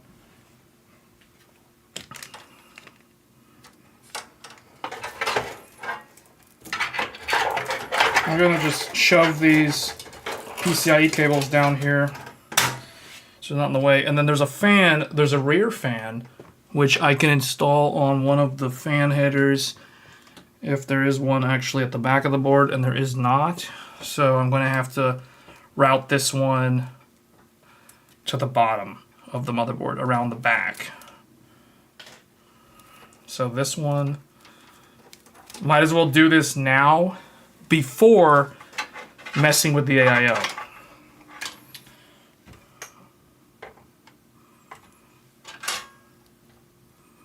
Could go over there, but no, that's okay. That's CPU, so it needs to go down here. I don't know if that'll actually reach.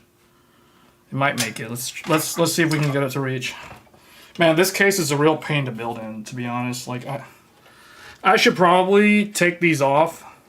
I should probably take the glass panels off.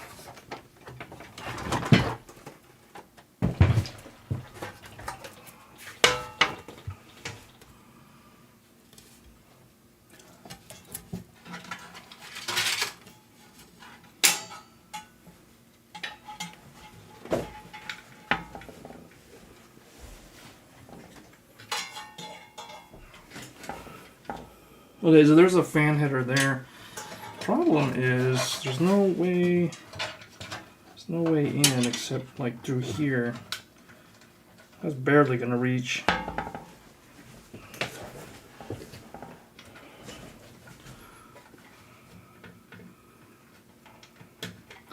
Alright, I managed to get it in. It was a stretch, but I managed to mount the rear fan on system fan 1 at the bottom of the Gigabyte board all the way at the front. So it's in. It's at a really weird angle. Hopefully that Intel GPU will fit with this fan header here at the very bottom of the computer. I think it has to, because I gotta put the onboard audio. Okay. Oh.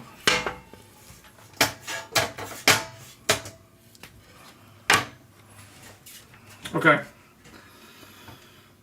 Alright, next we have to put the AIO in. Well, that was bad. What was that?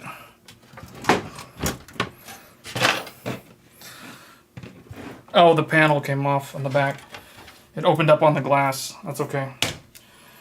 See, that's why you don't peel the plastic off the glass until you're absolutely 100% done. But in my case, I'm probably never going to peel it off, so I'm probably just going to leave them on there because it's better than dealing with the fingerprint magnet. Okay, so that's in.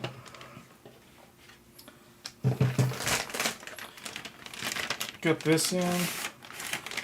You never do it unless, yeah, same here. Okay. Oh, step 1 is to actually put it says to put the screws are, which I think are these.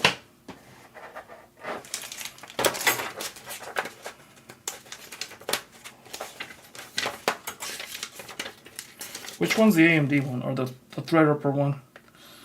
So we're going to use this one.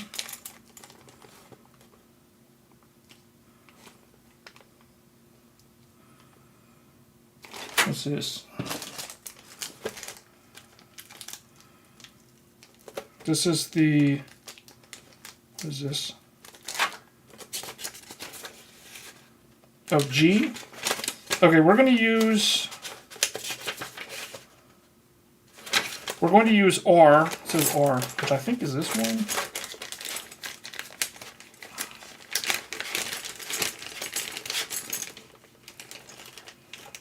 I think it's that one. We're going to use these for the standoffs.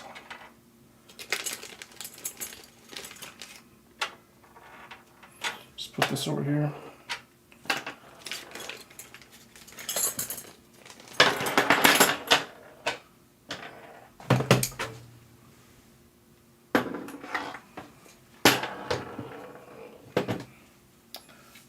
Okay.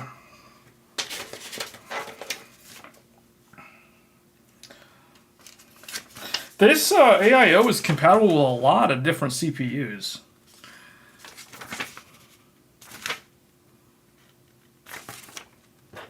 Okay, so I think these go in first. And they go on these. You have to hand tighten them, apparently, because there's no actual, from what I can tell. Let me see, does that go in or is that different? Okay, yeah, that's definitely different. All right, so they only go in one way.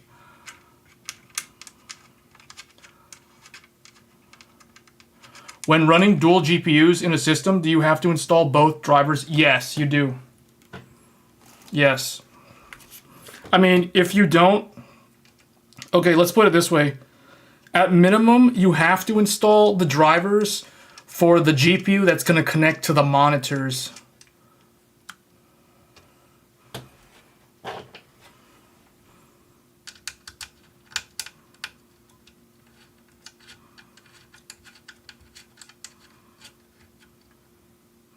These just hand tighten. Like, as far as I know, like that's all it does. Okay, so those are on there.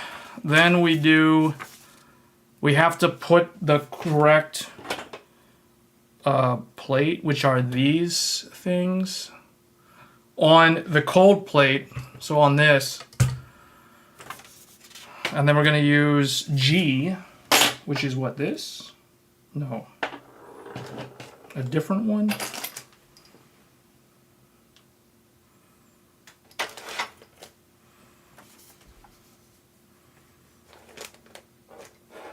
Wait, is that G? No, oh, this is G. Okay. So we're not going to use those. Just going to use these.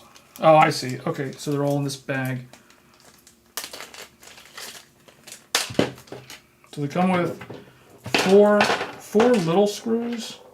They're going to connect this to the plate. So do you guys think I should put the radiator in first? Or should I put that in last? It doesn't talk about the fans. Oh, it does show them at the end. I guess I'll connect the mounting hardware to this first. To the cold plate. I'll do cold plate first, I guess.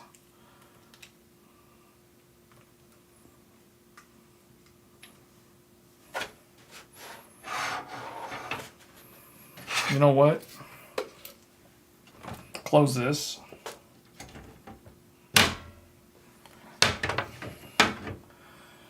Alright, people might be cringing. I'm just putting this on right on the glass, but that's the reason why you don't peel the plastic off the glass. Just that's like a pro tip. Okay. Yeah, so this thing, these are gonna go outward. Alright, I gotta take the protective seal off so I gotta take this plastic off. So now the pre-applied thermal compound is exposed to the open air. So we don't want this to stay like this for very long. So we want to kind of move quickly here. As far as I know, that is going to go on one way. I think. Goes like this. All right.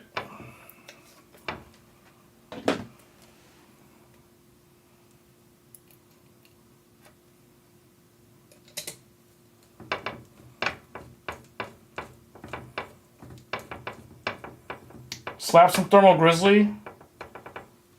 I don't have any. I don't have any. So if I mess this up, I don't know what I'm gonna do. This is like a stick once and stick once and apply with confidence, I guess, or something. I don't know. I don't have any thermal grizzly. I don't have any thermal paste for this. It's sad about AIOs because AIOs don't give you. Because normally with air coolers, this is the reason why I like air coolers. Air coolers include a little syringe of thermal paste. So if you and they come pre-applied. So if you screw it up, you basically can redo it. With this thing, you get one attempt.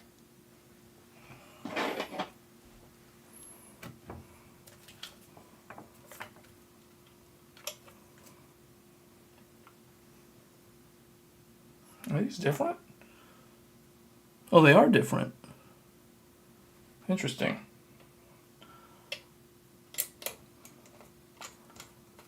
Wow, these brackets are actually different.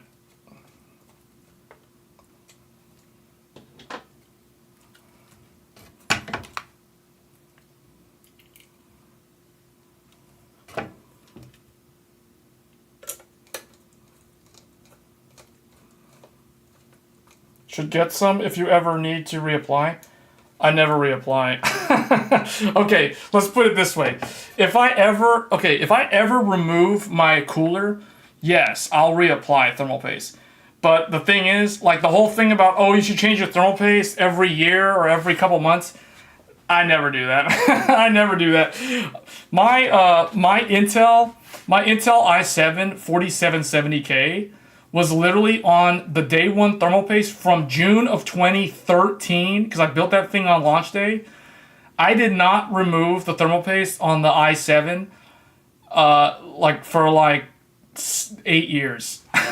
Like 8 years. It had the same thermal paste on there for 8 years. I never had any problems with it, so I don't really believe that. Like the PlayStation 3, that I have, which is like 13 years old, that thing still has the same thermal paste on it from the factory. I never change thermal paste. If it ain't broke, don't fix it. Like, I don't mess with it. Same thing with the AMD. So like the AMD 1800X, my first gen Ryzen, that thing had the thermal paste from March 2017 until like I upgraded to the 5000 series, like back in 2020. So it did like almost 4 years on the same day one thermal paste, and I never had any issues. So it's like, and you know what, people are like, oh, use high quality thermal paste. I use the cheapest $5 Cooler Master thermal paste from Micro Center. The cheapest one, and it's like, I have it on there for like 10 years, and I never have any.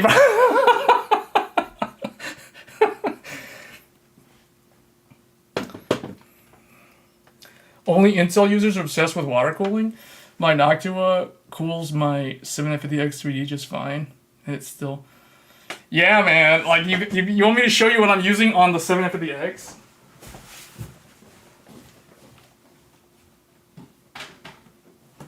Check it out.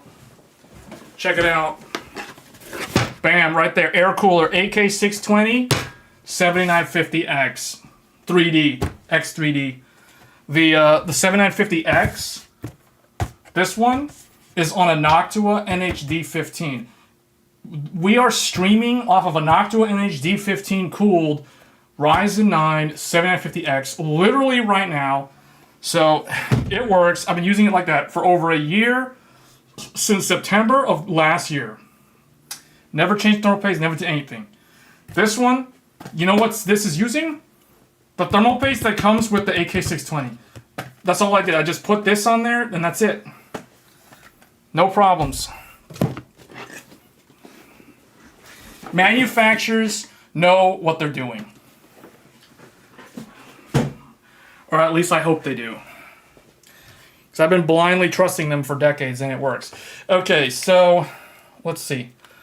We got this on. Now what? Oh.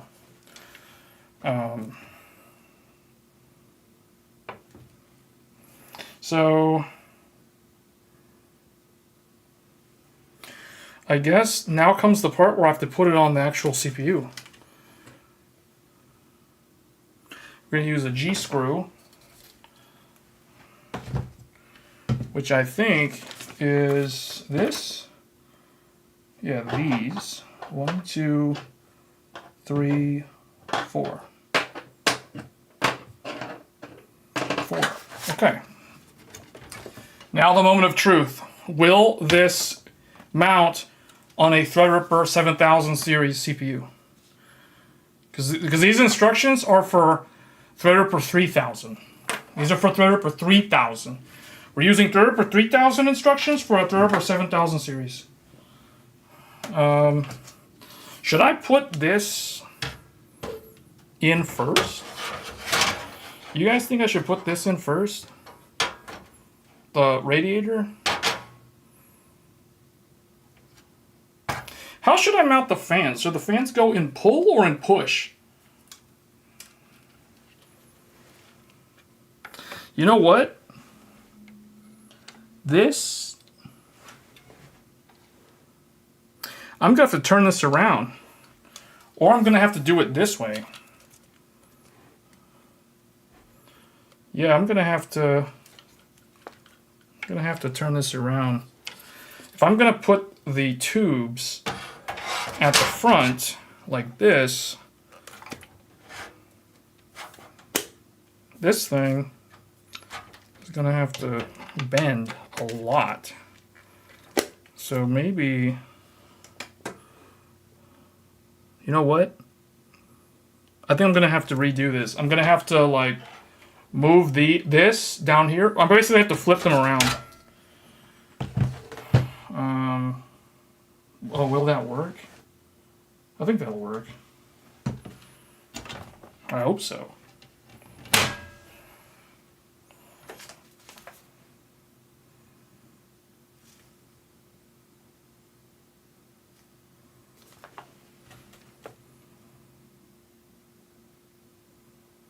Makes it look like... Okay. It actually wants me to put it on that way. I think it only goes on one way, guys.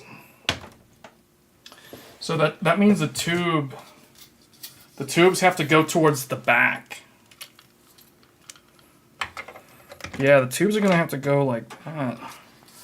Hold on, is that going to work? I don't think that's going to work. Man, if I could mount this in the front... Hold on. Yeah, that's going to have to either go like this. I might have to put the radiator up front. Because it wants to go on the Threadripper like this.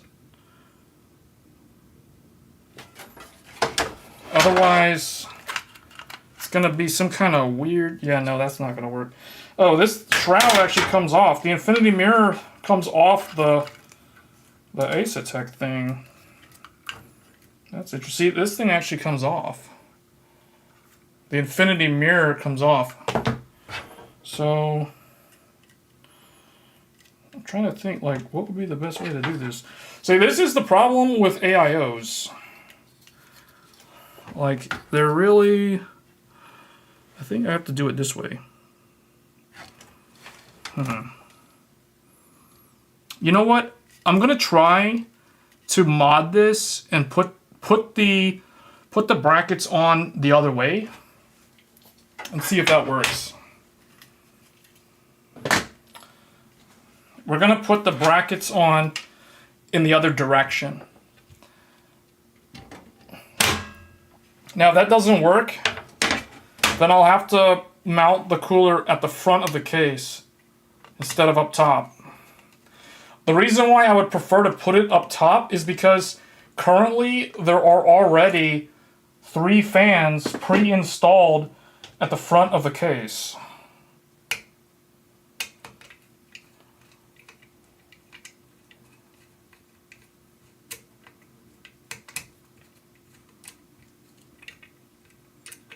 How's that? There we go. Alright, so we're going to have to redo this. You should put the fans on first. Do the fans first. Put the cables behind. Okay. The thing is, I'm not even sure where I'm going to put the radiator, though. Like, I don't know if I'm going to put it on the top or the front of the case. Okay, if I put this here, will that fit? It looks like it will fit. I'm gonna hope that this works, because if this works, it will allow me to install the radiator on the top of the case. If this doesn't work, I'm gonna have to install the radiator at the front of the case. I won't be able to put it at the top. Because of the way the tubes are oriented on the socket, or around, or the way the cold plate will mount to the Threadripper.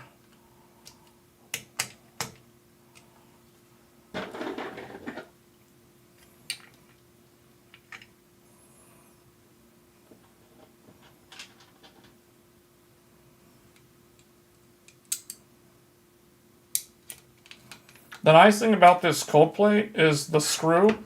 The cold plate, the screw hole itself is magnetic. So without even using the screwdriver, the screw likes to stick to the cold plate independently on its own. That's actually really nice.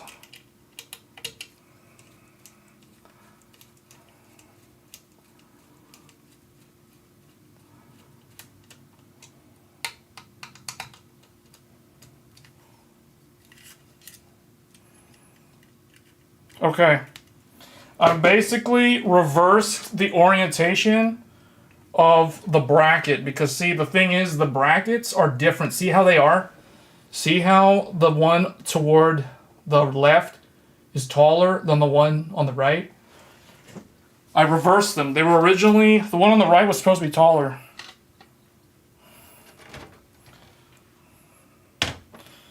So let's see now. Because what's going to happen is the taller one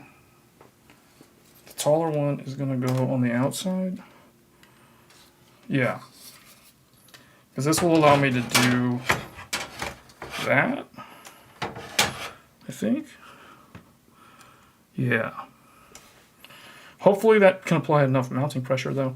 Okay, so I'm going to put it in where the...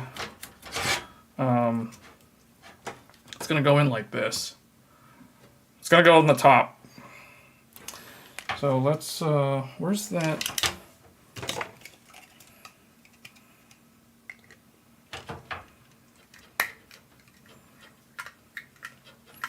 I want to cover up the pre-applied thermal paste with a plastic cover so I don't have to worry about accidentally smudging it. Oh, and the infinity mirror, I need to remember to put this thing back on. Okay. So now, how are we going to do this? Like put this like this.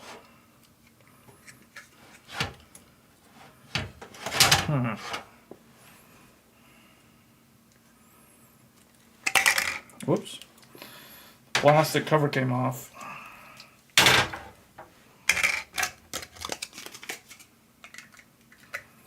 Alright, so you guys are saying put the fans on. So for the fans, should we do the fans in push or in pull? Should these go in push or in pull? Typically, I think pull is better for dust. Dust management for pull, but the thing is, I might just do push because it's easier.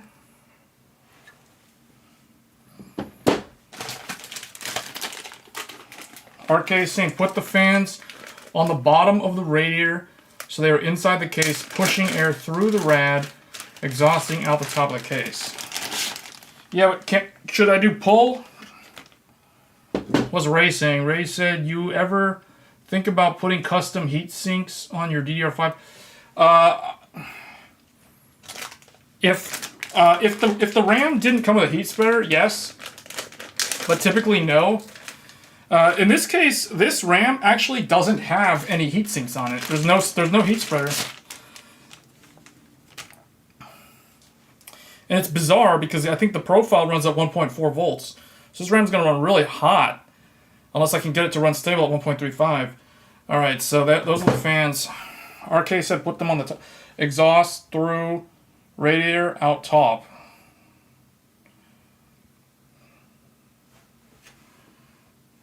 I know. But what I'm saying is, because we're going to do it this way. And that's going to go like that. All right, you guys are saying put the fans on. Let's put the fans on.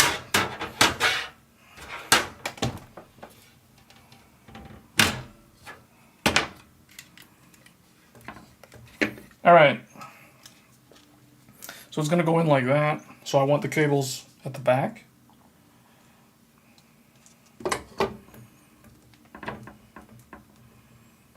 These are pretty nice fans. Look at the fan blades. Those look kind of like the Scythe. These are kind of like the Scythe fans. The Gentle Typhoon. But these can get up to 2200 RPM. So these can get pretty loud. So it's nice that Deepcool included the low noise adapter.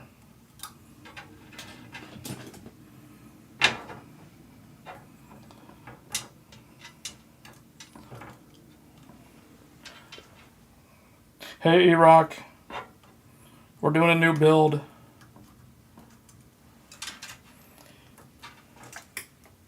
All right, so that's fan number 2. There's fan number 1. We got fan number 3.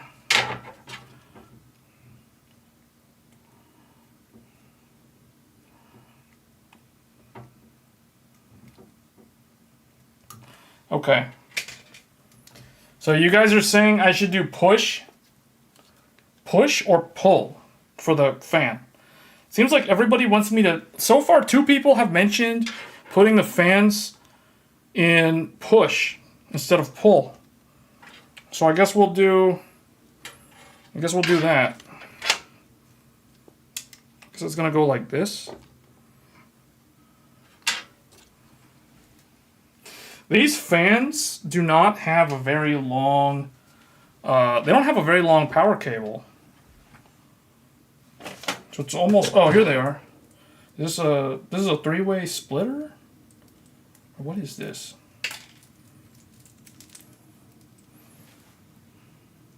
Wait a minute. This wants me to run 3 fans off of 1. Is that gonna, do you guys think that's even a good idea?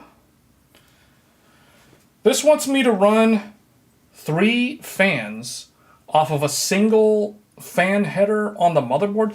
Is that good to do? Because they're all going to be in... Is this in parallel or is this a series? So it's like this is in parallel. So wait a minute. Why do they want me to run 3 fans in parallel? I guess no. If they're in parallel, the thing is, isn't that gonna be like a lot of current draw off of 1 fan header on the motherboard? Is the motherboard's fan header able to do that without blowing out? Yes, the header can handle it. Okay, I'll take your word for it. All right, we're gonna run 3 fans off of a single fan header on the motherboard.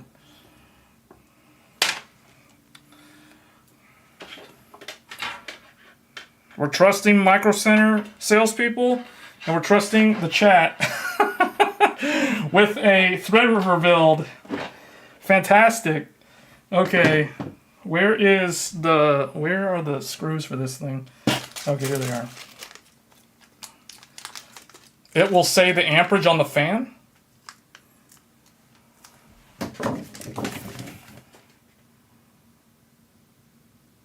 Okay, the fans can spin up to 2200 RPM. And fan rated voltage is 12 volt VDC, 0.22 amps. Power consumption 2.64 watts. So that's 0.22 amps. So that's not a lot. You think the motherboard, a single motherboard, can do that? Oh, in the center hub of the fan? Wait, what? Yeah, 0.22 amps. It says 0.22 amps.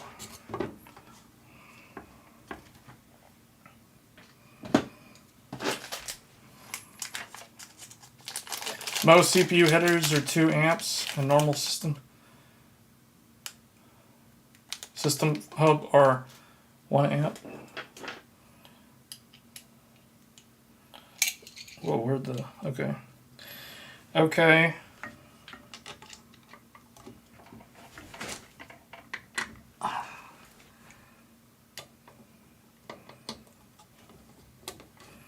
I guess I just connect that like that.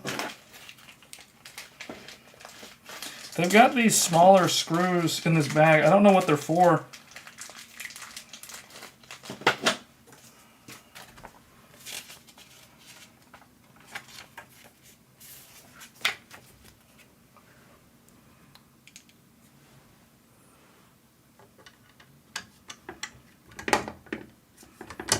right, here we go. That one's in.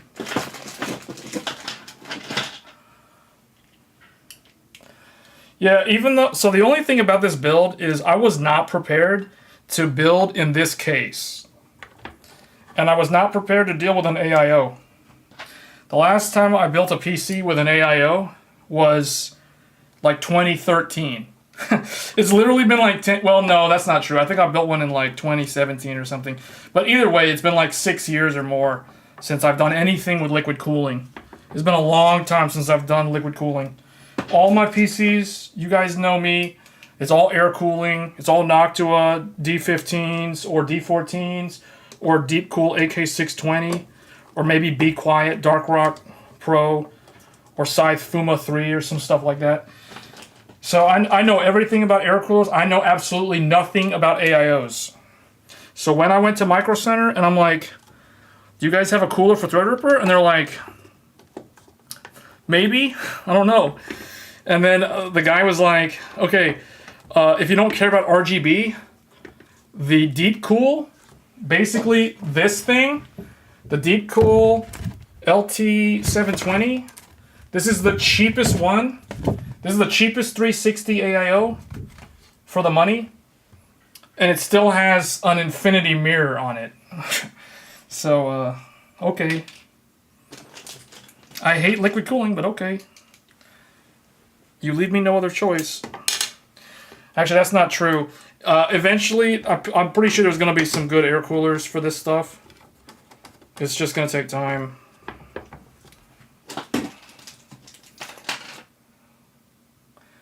The back cable covers come off too. Oh, for the fan? Which one are you referring to? The back cable covers?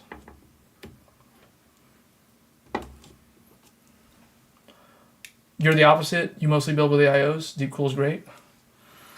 Oh yeah. Yeah, the thing with liquid cooling though, like it used to be, because I did liquid cooling, you know, like a long time ago, and back then you had to worry about the pump. The pump would start wearing down after like 2 years, because you got to remember the pump is spinning at like 3,200 RPM non-stop with like, what is it, like 12 or whatever the voltage is. The pump basically runs much faster than the fans, and it doesn't ever slow down. It runs at a constant speed, or at least that's how they used to work. I don't know about these modern ones. So those things didn't really last very long. And the other thing too was I know like 3 or 4 people that had leaks. Their AIOs leaked after like a year and a half, or even less than a year for one guy. And so that right there, the leaks, that kind of like scared me off from liquid cooling. But I don't know how the reliability on these are today. You know, fast forward like 6 to 10 years later. I assume they're better, but the other thing too is with the air cooler, you get auxiliary airflow over your RAM, and you also get airflow over your top SSD. So you get extra cooling for other components, plus the VRM. The VRM also gets auxiliary cooling from the air cooler. It does not get that typically from the AIO. So the VRM tends to run hotter when you have an AIO.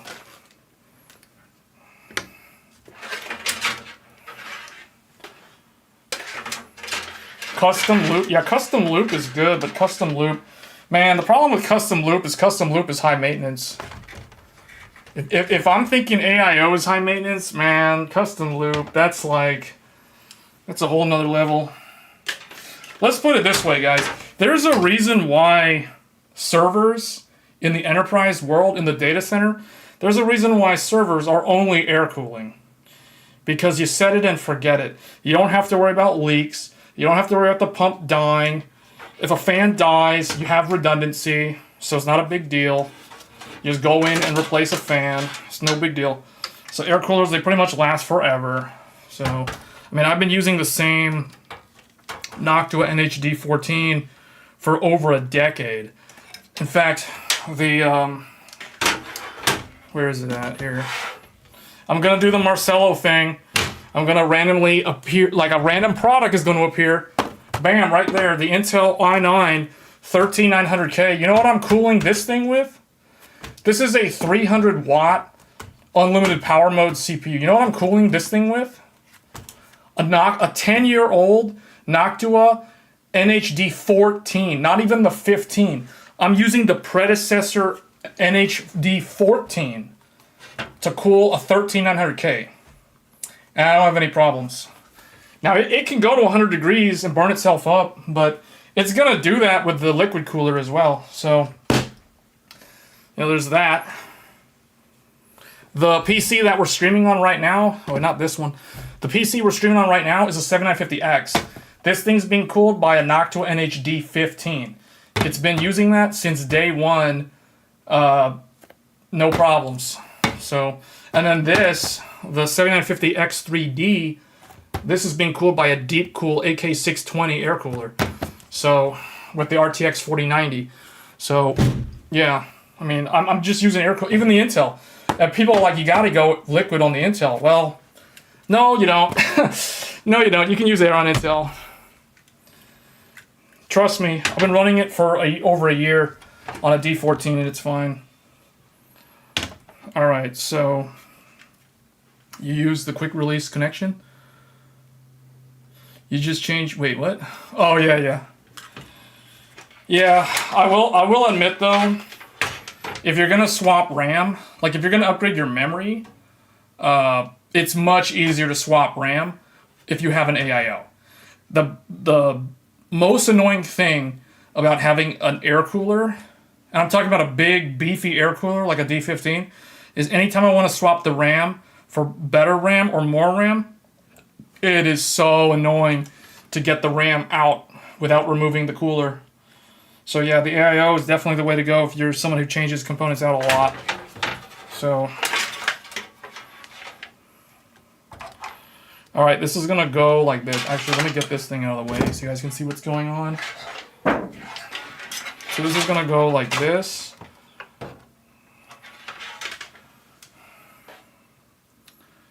I'm trying to think, so you guys think I should probably mount this to the top, right? I need to figure out how this is going to actually like align with the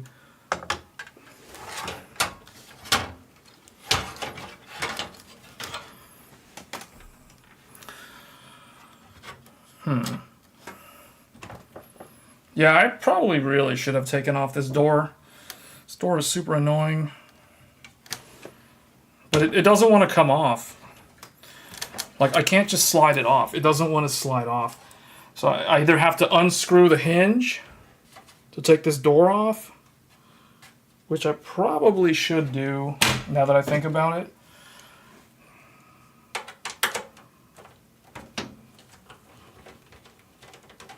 I'm just going to take the door off.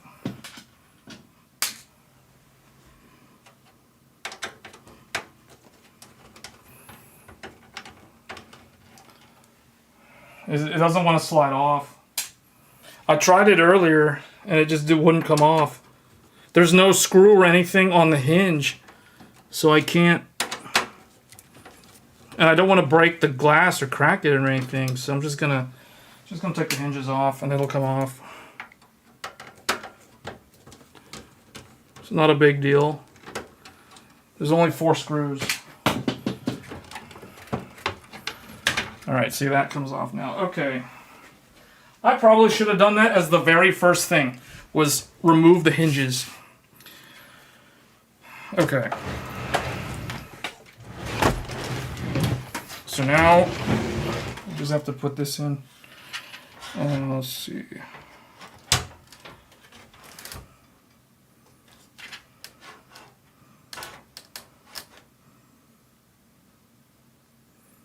You know what? Oh, I see. Okay, I can probably put it up here. Yeah, that'll work. to put it up here. So it looks like there's 2, 4, 6, 8, 10, 12 screws.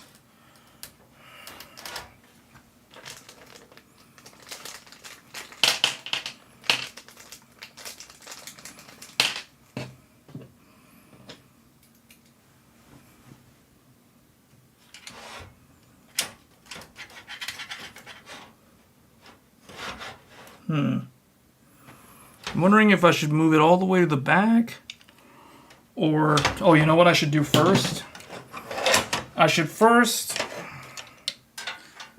probably get the cables for the fan mounted or plugged in or routed first. Oh no, these are CPU. So that's gonna go over there. Okay.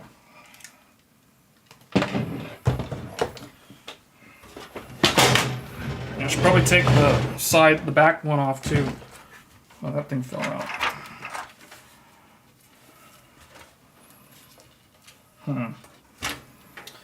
Yeah, if I wanna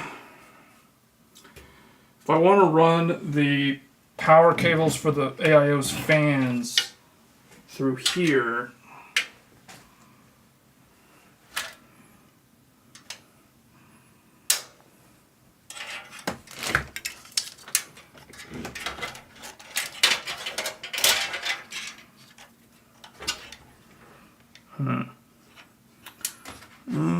Where's the easiest way to get that through? I guess through here? Or just through there?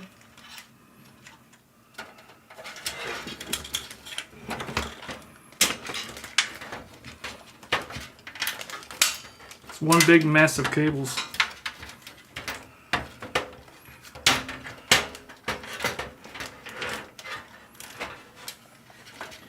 Okay, I kind of got it. I think I'll just put them like that.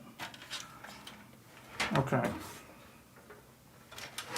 But I really think the easiest thing for me to do is to take the glass off of the back. Yeah, I'm going to take this off too. It'll just make things easier.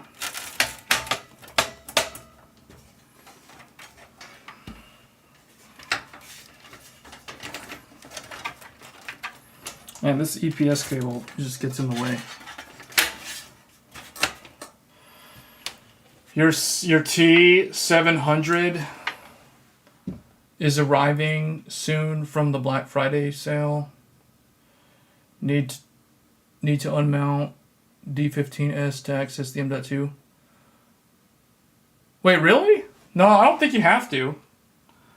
I installed one on the Aorus Master, and I didn't have to remove the D15. You have to take the GPU out. I know you have to take the graphics card out, but then you don't have to take the CPU cooler off.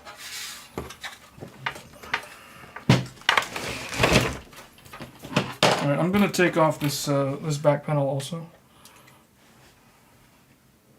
1, 2, 3, 4, 5, 6, 7, 8, 9, 10, 11, 12.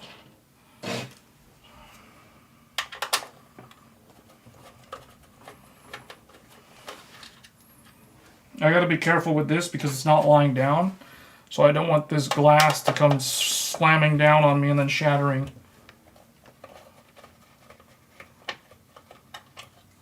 In fact, to be safe, well, to hold it.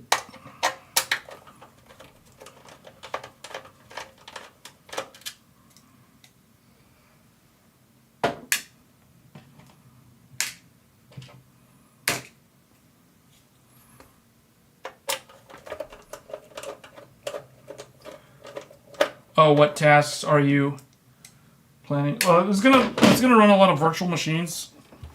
I'm probably gonna run Linux, to be honest. I don't know if I'll probably start with Windows, but it's probably gonna end up being a Linux machine for the majority of its lifespan. It's gonna be running Linux.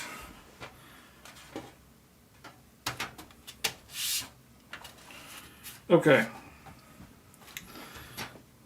So now, let's get this.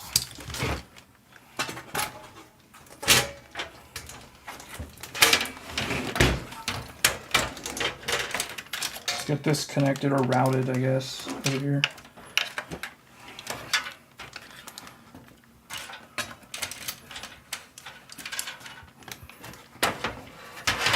All right, I'm gonna attempt to just mount this to the top of the case.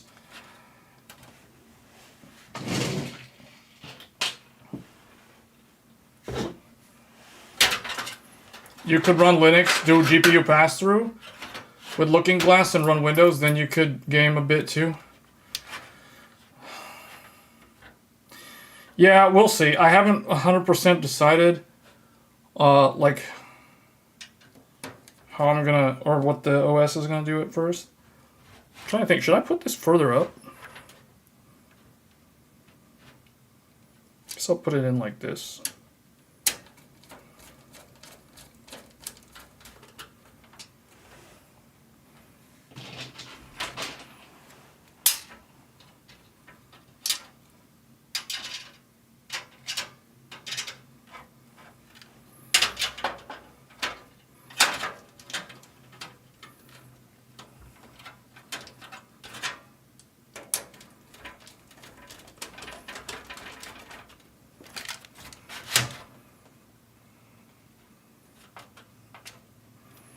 Alright, so I got 2 screws in. We have to put in like 10 more.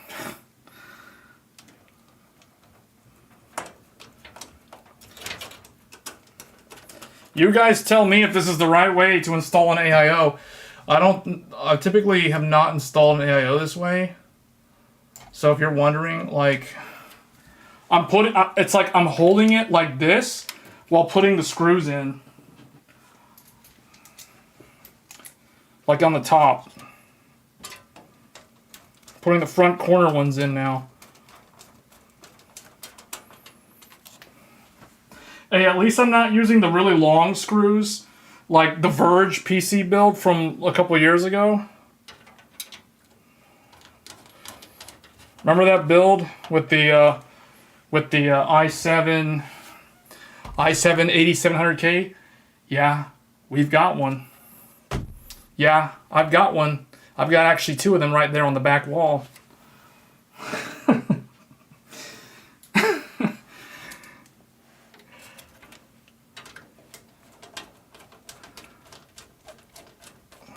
What CPU do you have in the...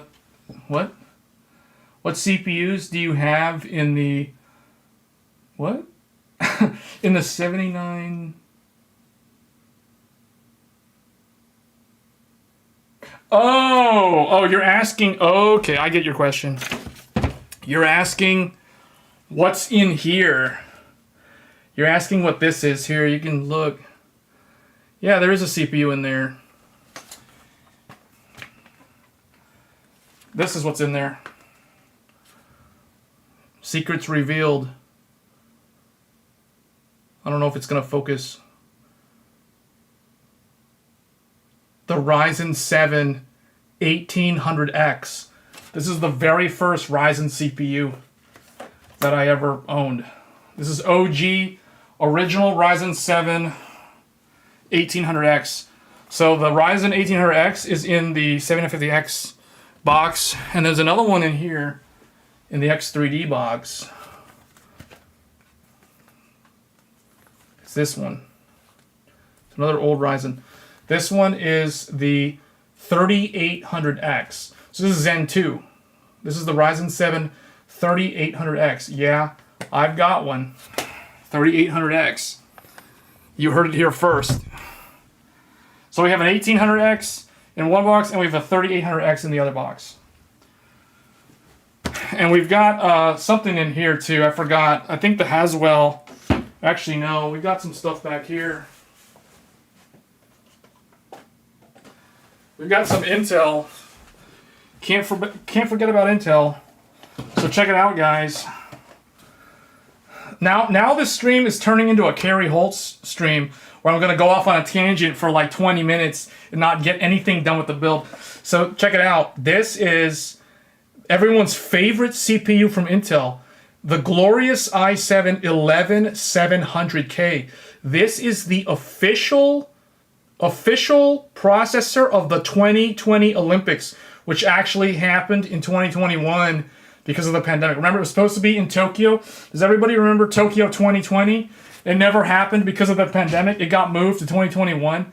Well, here, Rocket Lake just so happened to launch in 2021 as kind of a fumble to sort of like compete with Zen 3. And that's why it's got the Olympics logo on it. The glorious i7 11700K. Those were the glorious days. Those were the glory days. Rocket Lake. And then this one, you guys know this one. This is the Alder Lake i7 12700K. And the 12700K is actually in the box. The 12700K is a CPU that retired early. You know why? Mainly because of this guy. The 13900K replaced 12700K. And 12700K, this 12700K is unique because this one is a launch model, which means this one has the Intel circle on it. The old Intel inside circle. And you know what that means? You know what that means? If Met's in the chat, Met will know exactly what I'm about to say. But there's something special about my 12700K that makes it better than the average 12700K out there today. This is a launch model. Launch model 12700K. Do you guys know what that means? This is one of the secret Alder Lake CPUs that has the power of AVX 512. This 12700K can do AVX 512 with a motherboard that actually can let it do it. You got to turn off all the E cores, and then you can do AVX 512 on this Alder Lake. Otherwise, if you want AVX 512, you got to go to Rocket Lake. 11700K always supports AVX 512. But if you want AVX 512, you have to have a special launch edition Alder Lake. You cannot use Raptor Lake. 13900K does not support AVX 512 at all. Neither does 14th gen. Alternatively, if you need AVX 512, Ryzen 7000 has it. Ryzen 7000 has it, but they do it in kind of a weird way. They do like a 256 double pump. That's what they say, but it can do AVX 512. Also, Threadripper, the PC that I'm building right now, obviously it can do AVX 512. So either Zen 4 or 11th gen Intel or very limited special 12th gen Intels. Old 12th gen Intels can do AVX 512. Otherwise, you don't have AVX 512 if you're on Intel today, typically. You have to be on either the latest Ryzen or Threadripper, or you have to be on old Rocket Lake 11th gen. And that's the reason why I'm keeping these CPUs around. That's why they're not going anywhere.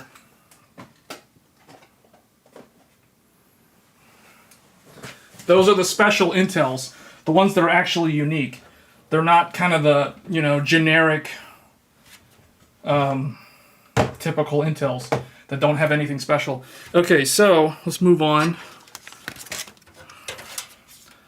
I was in the process of putting these in. Yeah, that was a Carrie Holtzman moment, wasn't it? Sorry, for Carrie Holtzman's the OG of doing this.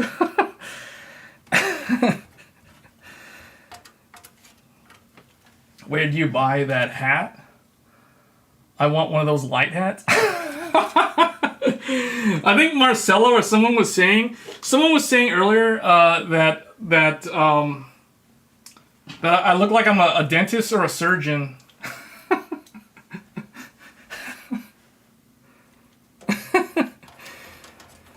You're asking where to get one of these? This is not a hat. This is just one of those like headband things with the light on there. You can get these from Home Depot. I got this at Home Depot, guys. You can get them at Lowe's or Home Depot. You might be able to get them at Walmart, but I don't know. I know for a fact you can get them at Home Depot.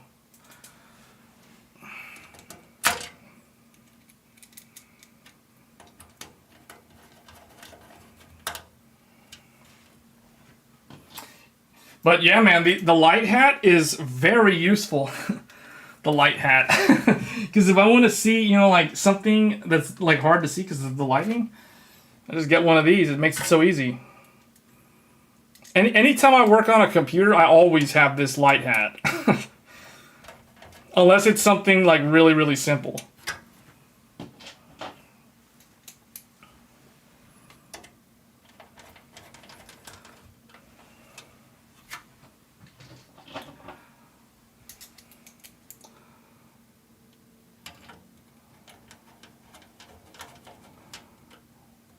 All right, we got all the screws in.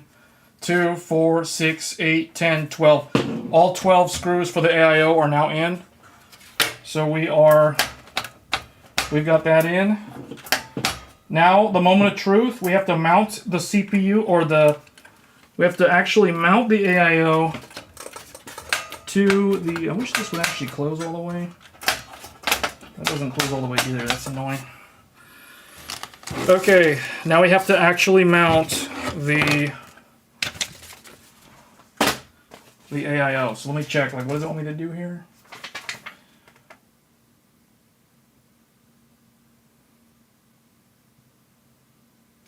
It wants me to connect.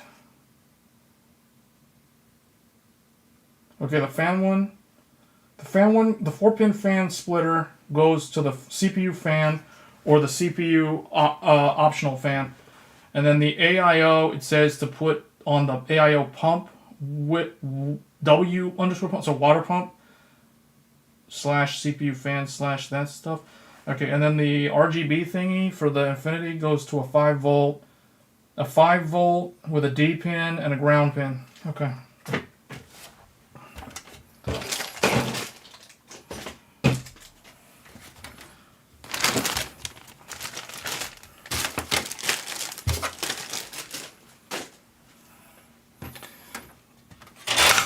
Oh.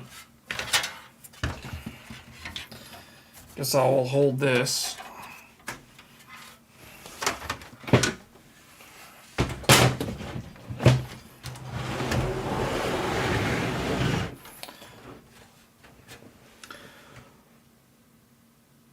Plugging that in while AIO is installed can be a pain. Yeah. Okay, I gotta get all the cables. Now comes the light. The light hat. Time to turn on the light hat. Okay, man, I'll tell you guys, this light hat makes like managing all this stuff down here like so easy. Okay, because I can clearly see CPU fan. Okay, that one's gonna go there. So that's for this. And then I need to put the pump header wherever that is. Oh, that's here. Okay, we got to put the infinity mirror on too, because I took this off.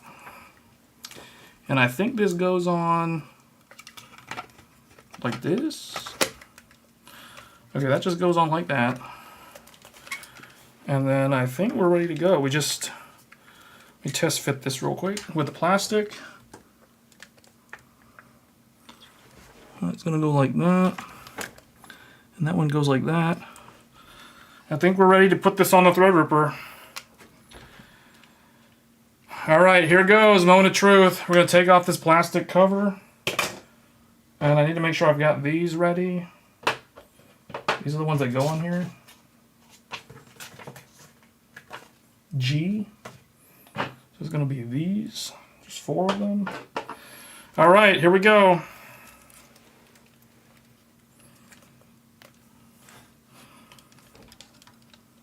Does it want me to put them in a specific order? No, doesn't matter. All right, I'm gonna put this on.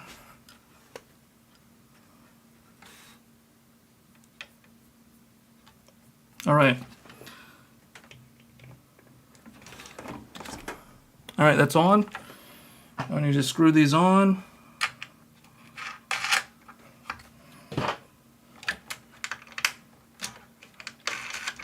Two. 3. These go on really smoothly. 4.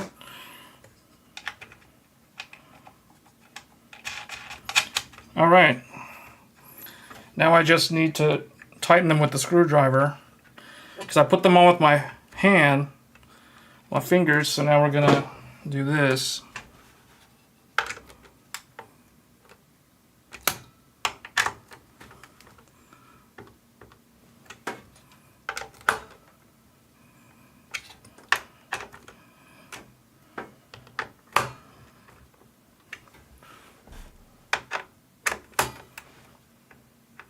All right, that cooler is on the Threadripper.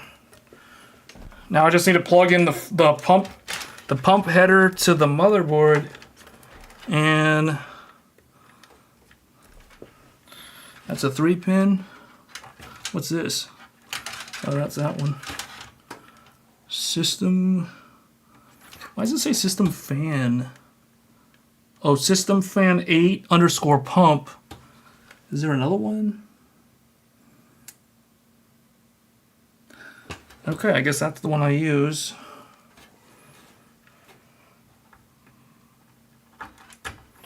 That's a 3-pin. All right, the pump is on. Or that's plugged in. The CPU fans for the AIO are in. Now the only thing that's left is the infinity mirror RGB. I think that just goes in any random header. Oh, there it is. Okay, I can put it up there. We're almost done. Oh, did you plug your CPU power cable in? Yeah, it's in. I did all the power supply stuff like right after I put the board in. Still have to plug in the GPU power cables when I put the GPU in.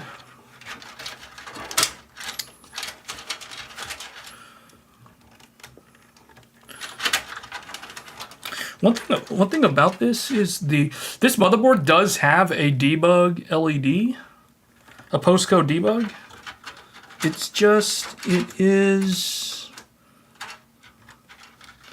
kind of in a weird spot. It's like off up there in the corner. Hold on, is that the 3? Yeah. All right, the RGB cable. I think that's in. I can barely see it. I think the RGB cable is in for the infinity mirror on the deep cool. So that's plugged in. I'm trying to just cable manage this a little bit. And I'll just clean this up later. I just want to make sure that this is going to post. Okay, so now the only thing I need to put in is the GPU, or all 3 GPUs. We're gonna put, what are we gonna do? We're gonna put an Intel, an AMD. You guys want to put an NVIDIA GPU in also? We can put 3 GPUs in this motherboard, and they're all gonna run at X16. Oh, you know what? I need to put in the cables, the front panel cables for the power and the reset button. I forgot to do that. Oh, and the fans on this Lian Li, they have RGB. There's an RGB cable too. So I guess we'll do that next. Yeah, front case connections. The nice thing about this is it has these like panels here.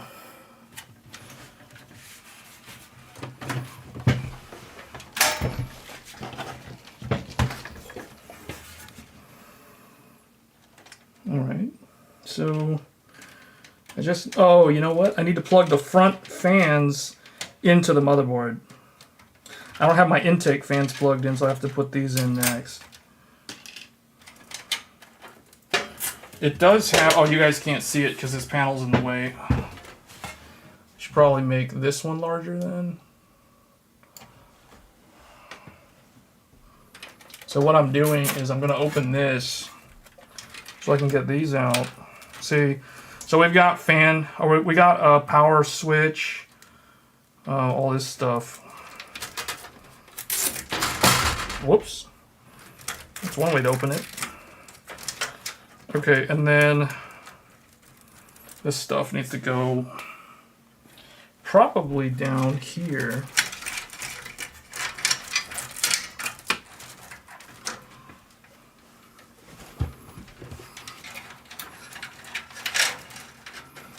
Yeah, I'll probably route it all like this.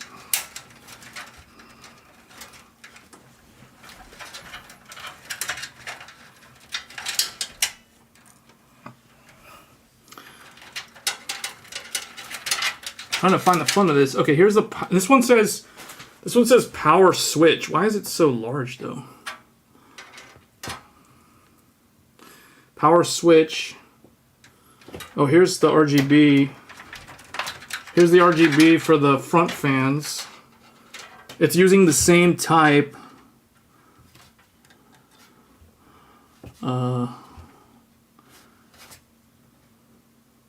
VDG, which I think is that one. Oh, yeah, it's the same one. Okay, so that one can actually go this way.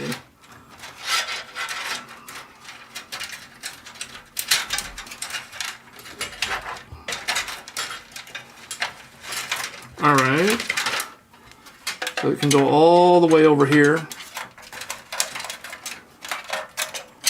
And that's going to go in this one.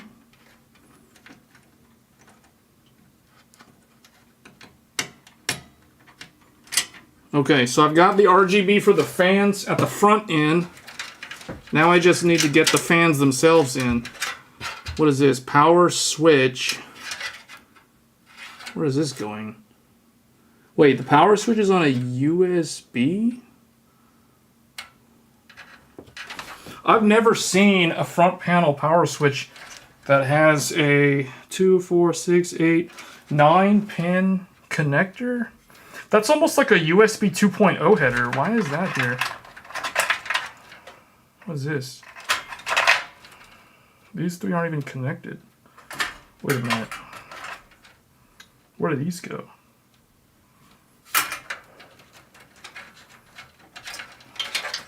Like I said, I was not prepared to build with this. Oh, you need to head out. Okay, yes. Thanks for stopping by. See you around. Yeah, I don't know. I'm a little stumped on this case. Like I've never seen a power header like this before. So I'm gonna have to, that might be a USB 2 header that they use for the power. That doesn't make any sense though. No, that can't be right. It might be all of them combined. 1, 2, 3, 4. 1, 2, 3. Yeah, I don't know how that's supposed to connect. That is weird. What else is on here?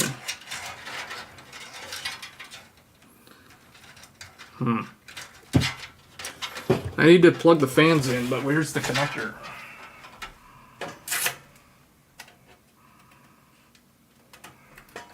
Where's the fan connector?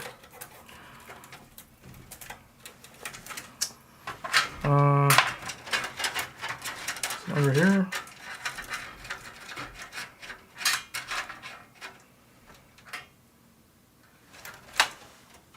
That's the RGB.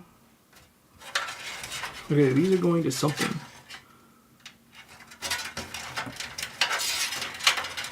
These are going to a splitter. What's on the other end of this thing? Or is this just the one that I plugged in?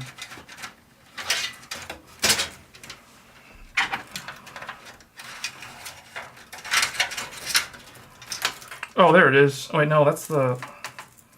Oh, here's the fan. Okay, this one's for the fans. Why is everything on splitters now? Okay, so this is the weird power switch, and then I'm guessing that's gonna go at the front panel. And then this one's the fan.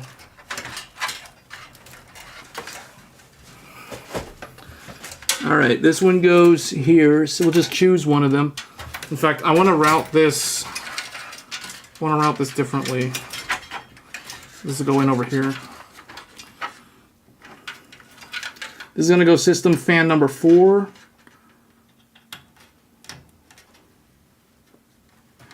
And then power switch. I'm really confused on the power switch though. 4 pins. Non-connect. Is it that one? Why are there only like 3? I might have to check the manual for the case, because I don't know what this... I don't recognize the pinout for this power switch.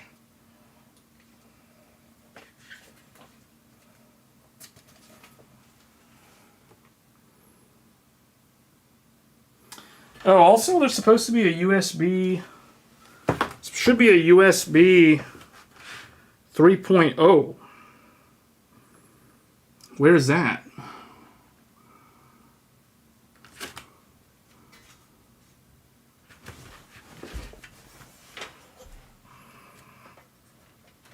Oh, right here. Oh, there it is.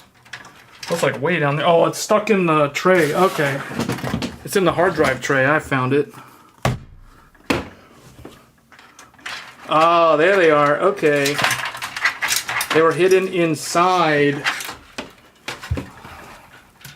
They were inside the second hard drive tray. Now we're back in business. I was like, wait, what's going on here? There should be like way more cables. Okay, this is the audio. This is the USB 3. This is the USB 3.2 USB-C. Alright, so these are the three I was looking for. Where are the plugs for the power switch?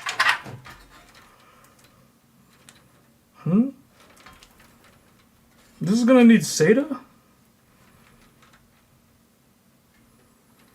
I might need SATA for the LEDs.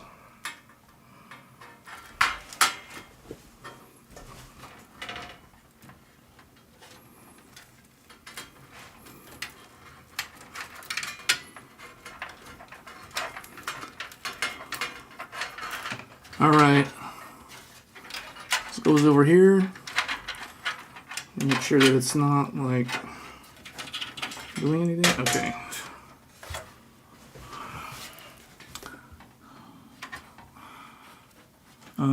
So this one goes down. All right, front panel audio is in.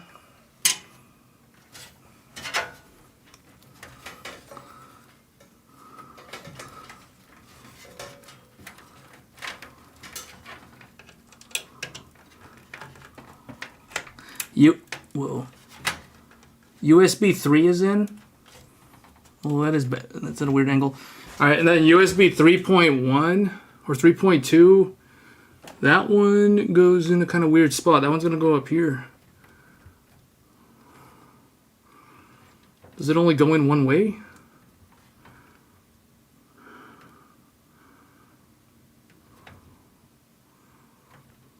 Oh, yeah, the longer one. Okay. Okay, USB 3.1 is in, or 3.2 or whatever. So that's in. The only thing is, where's the power switch? Where's the, like...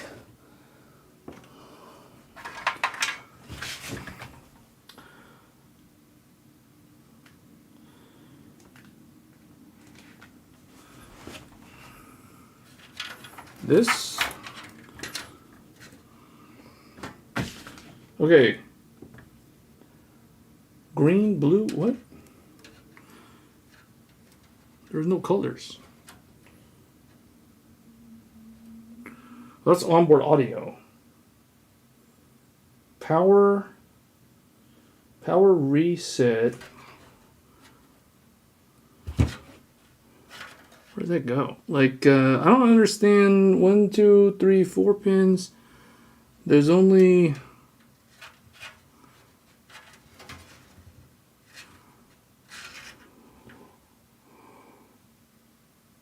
The top row is for the speaker. How is that supposed to connect?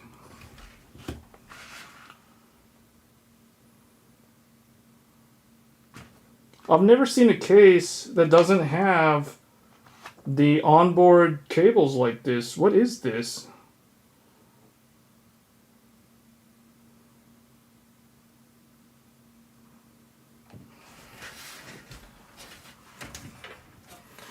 It really doesn't have the traditional power cables. The power switch, reset switch, it doesn't come with that stuff. Instead, it has this weird thing that looks like a USB 2 header that says power switch.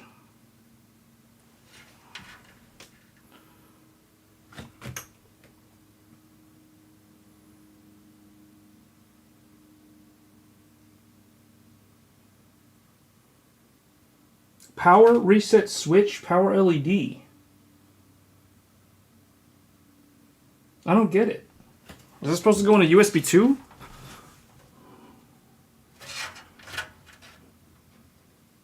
No, because it's not. Oh. Okay, maybe it goes like this? I don't get it. 1, 2, 4, 6, 8, 9, 2, 4, 6, 8, 9. Does it go like this?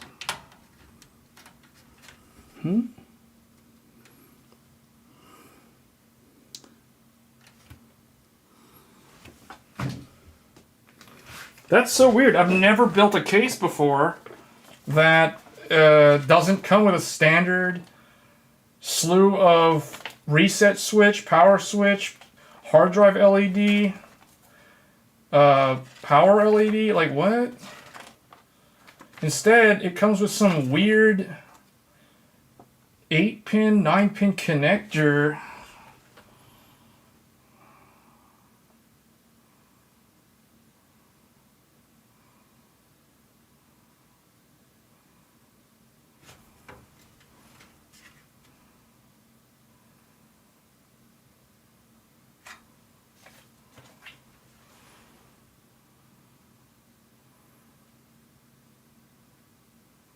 I don't understand what these instructions don't make any sense. I think they're talking about the top here. There's a button, there's a power button, there's a color button, there's an M button. There's a headphone microphone combo jack, which I don't like. There's a USB 3 and there's USB-C. A bunch of stupid nonsense about RGB, which I don't care about.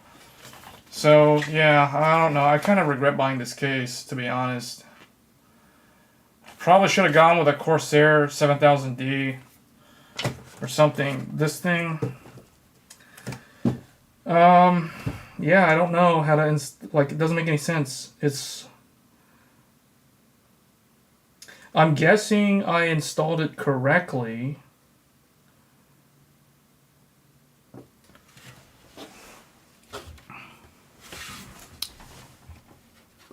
What is that? Speaker? Okay, so it's not that.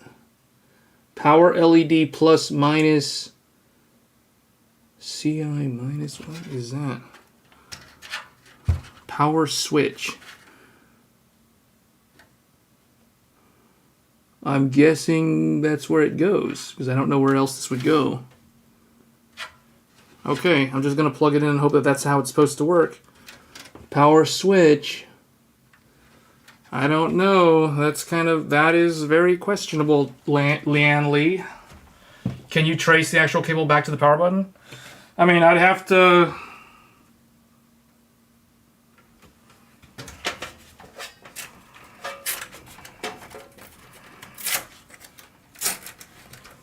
This is definitely slowing down the build. Hold on.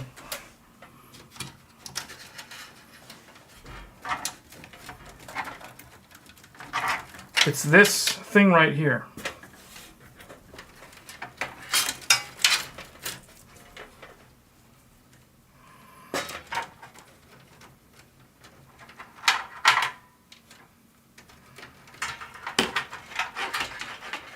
I mean, yeah, it's going up to the top. It's going up to this. And there's no... In the manual, there's no mention of USB 2.0, so this definitely doesn't go into a 2.0 header. It's also reversed. The pins are reversed, so I know it doesn't go into 2.0 header. There's 2 USB 3 ports and 1 USB 3.2 Type-C up at the top. All it says power underscore switch on this side. And on the other side, it says nothing. It has nothing. It has a little arrow on the leftmost pin on the side that says power switch. There's a left arrow. So it's almost like...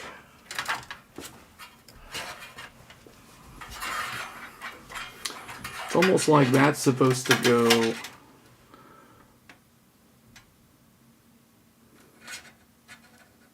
See, that's going to go on under power LED. I don't get it. It's weird.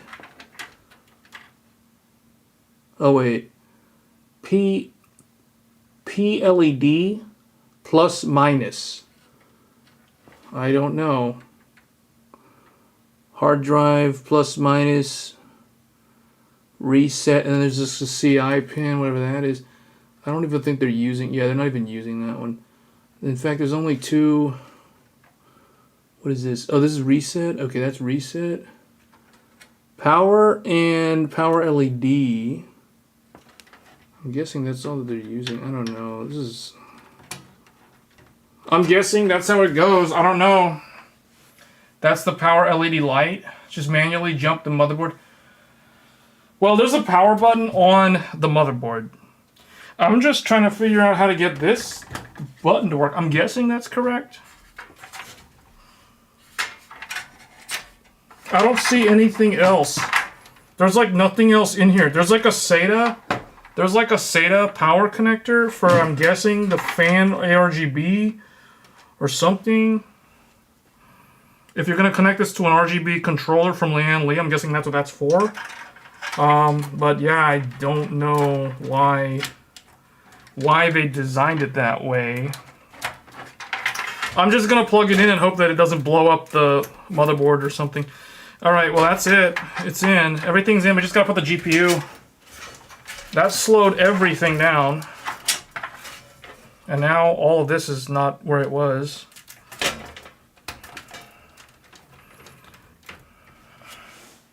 Good job, Lian Li, with your confusing and non-standard design. It was fantastic.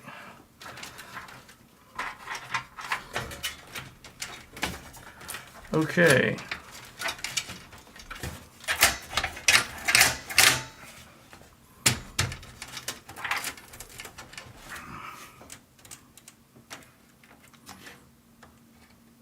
Okay.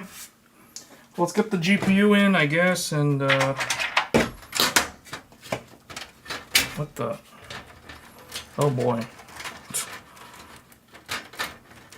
Too many cables are trying to go through one point right there. That's not good. What is this?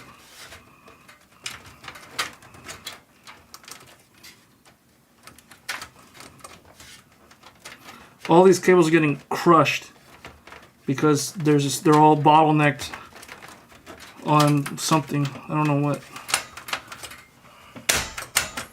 All right, whatever. Okay. How long have we been live? The stream's been going for, I don't even know how long I've been live. 3 hours?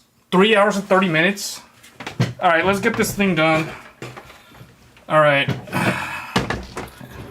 Okay, GPU time. I'm just gonna put in, I'm just gonna put two of them in. Let's just put the AMD and the Intel one in first.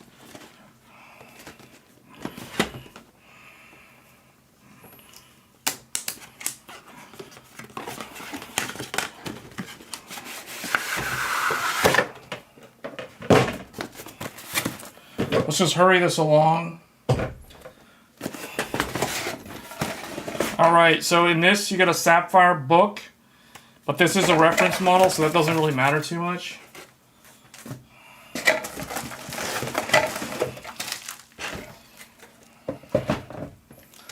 In fact, I don't even know, like, let me just make this camera smaller.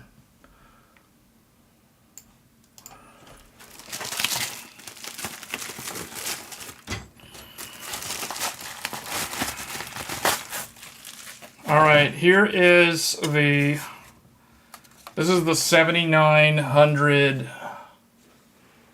XTX reference card. Oh, I forgot to, it's gonna be these two.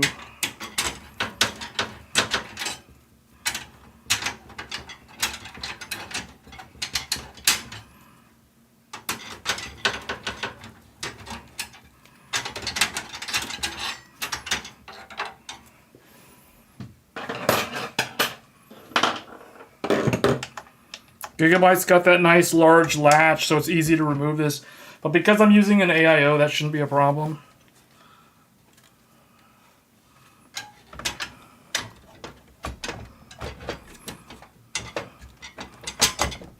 Alright, the GPU's in. First GPU's in.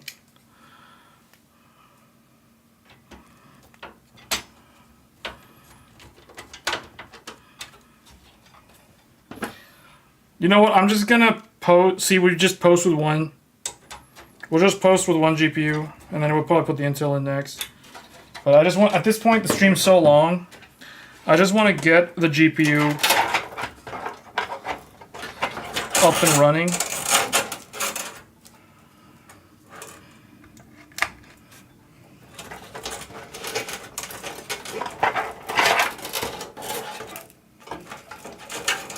Man, these GPU cables coming off the side like that, that is some bizarre stuff. Like, I've never routed GPU power cables or PCIe power cables like that before. Okay, GPU power cables in. I'll just double check everything. I think those are in. CPU fan header, CPU pump header. The RGB stuff, the EPS. Let me make sure that's not touching the VRM heatsink, so it's not going to melt the rubber. Okay, the 24 pin is in. The back fan is in. The front fans are in, I think. Okay, wait, are they? Yeah, they are. Okay, let's turn this on.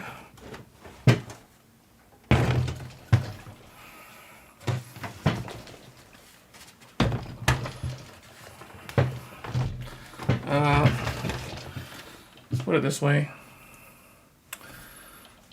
Well, whatever. I gotta run the cables. Here's a low noise adapters.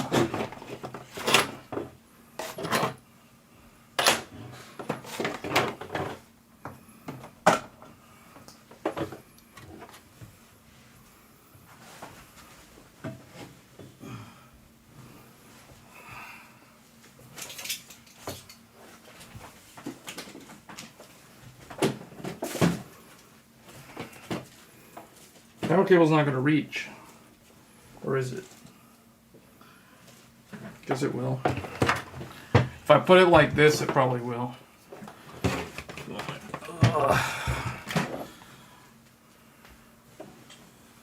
Man. Power cable's not going to reach. Hold on, I gotta run this to the other side.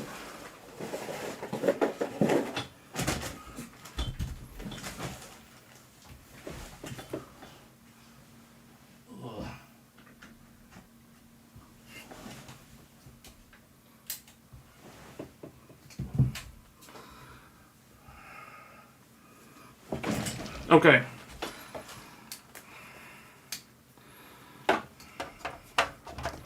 That's in. That's in. I need a keyboard and a mouse. Or just a keyboard.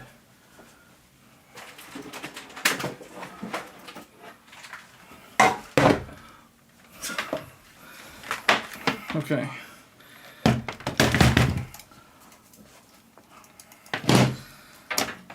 I hit the fan. I hit the ceiling fan with that keyboard.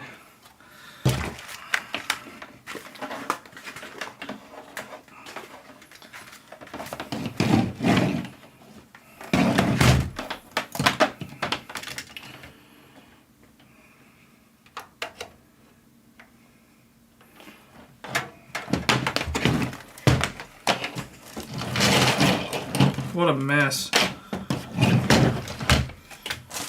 Okay. See if this works. Alright, let's get this running. Power. Alright, that lights up. That's good. Let's see if the power button works. Oh, the power button worked. Okay, so I guess that's how it's supposed to work.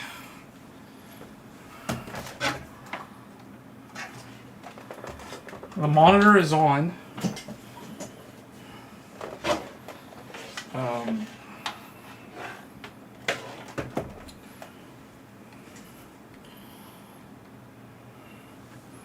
Oh. Okay. 05. I don't know what's going on. The AIO fans are spinning. Okay. Whatever. Okay, 93. 93, that's good.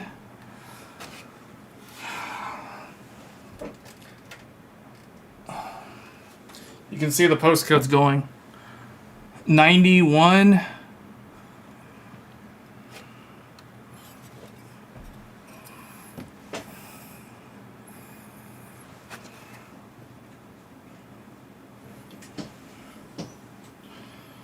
Oh, one thing that this motherboard didn't come with. 96, okay. AO, that's good.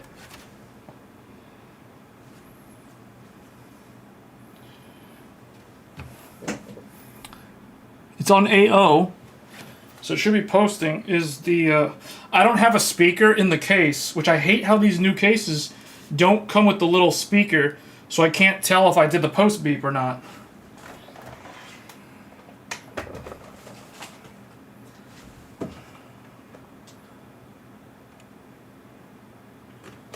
Is this on? Should come up. It's on HDMI.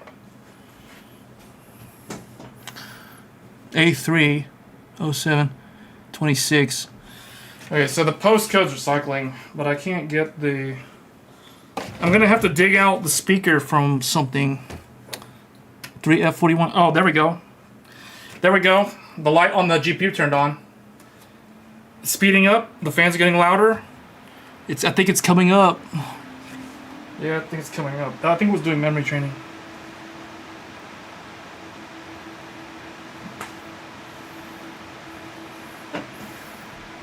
.3F something 93.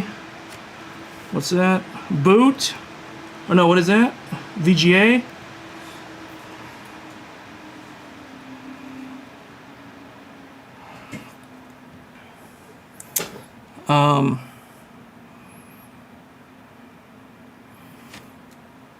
It's running.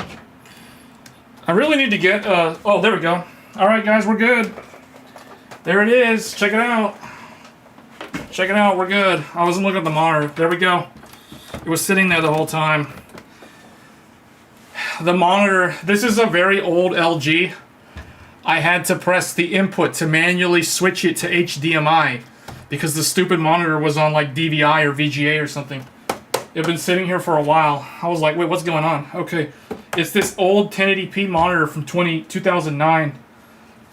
All right. That's what happens when you put this together without preparing. All right, so we're good. You can see it's at the, what does it say?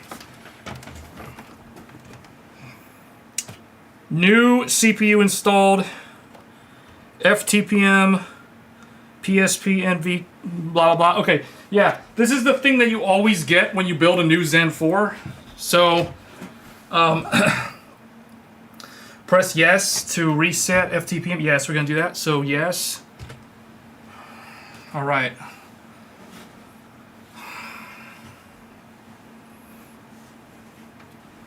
Yeah, we're going to go into the BIOS. There's no NVMe or no hard drive installed or no SSD. So it's going to go to the, like, enter the BIOS screen.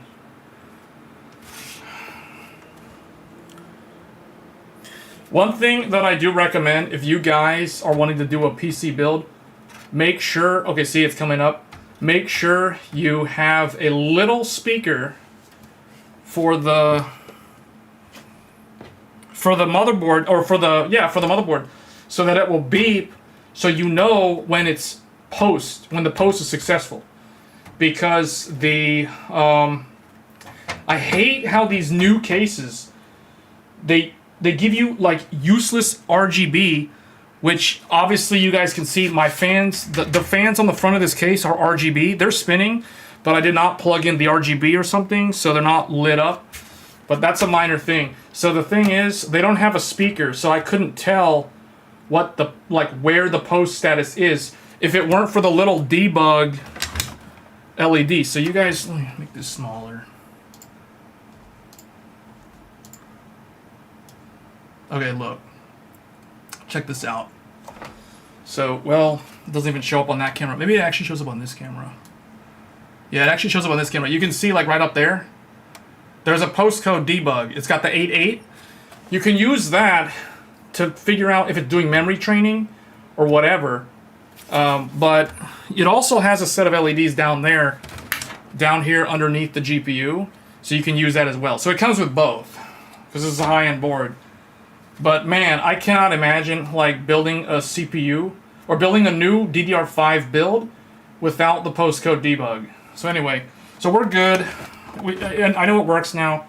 So let's see. I can barely even see what this says.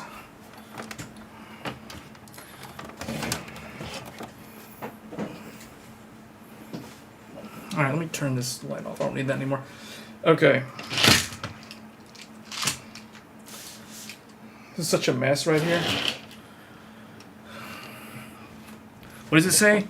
BIOS has been reset. Please reconfigure your BIOS setup items if needed. Okay. What does this say?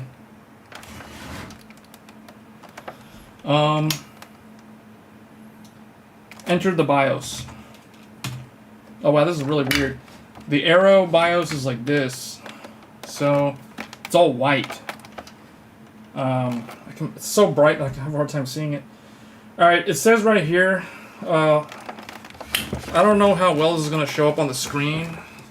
You know what, maybe the other camera is better for this. Oh, it doesn't really look like it's that much better.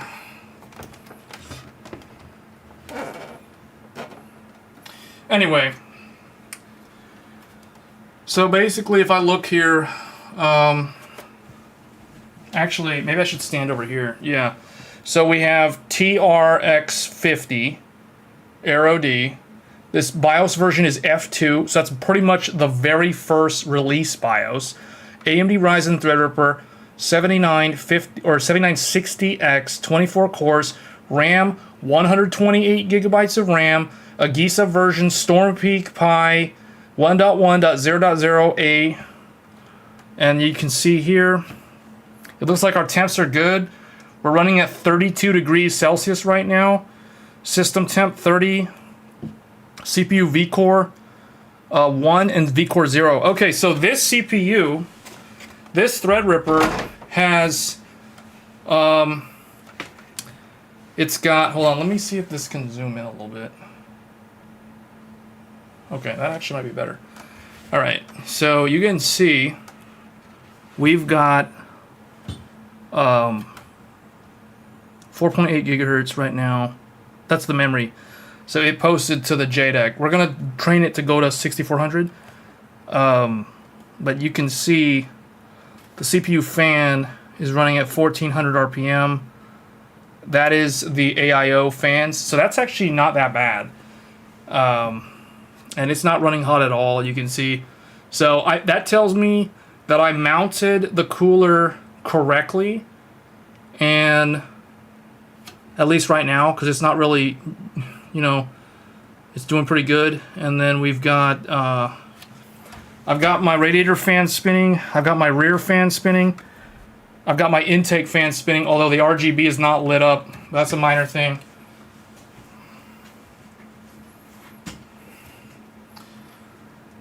So, it looks like it's successful.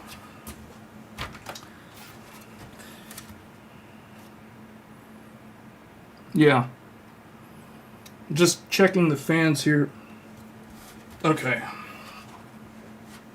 So, there you go, guys. That's the Threadripper build. It's really hard for me to navigate with the monitor the way it is. So, what's an easier way for me to do this so that people can still kind of see what's going on? but I can actually see what I'm doing.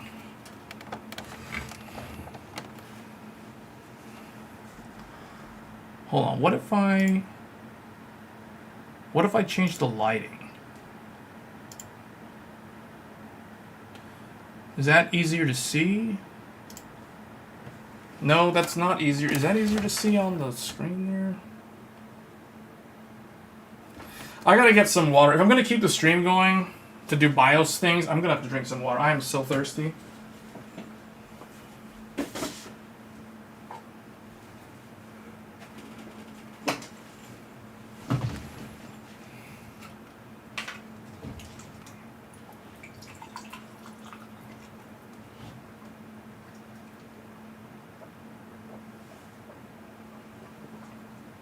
Set the camera up behind your shoulder.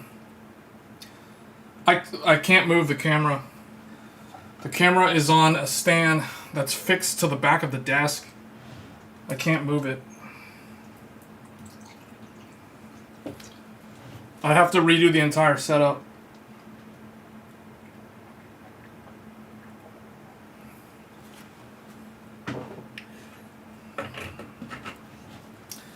But I think what everybody wanted to see is if it would post or not.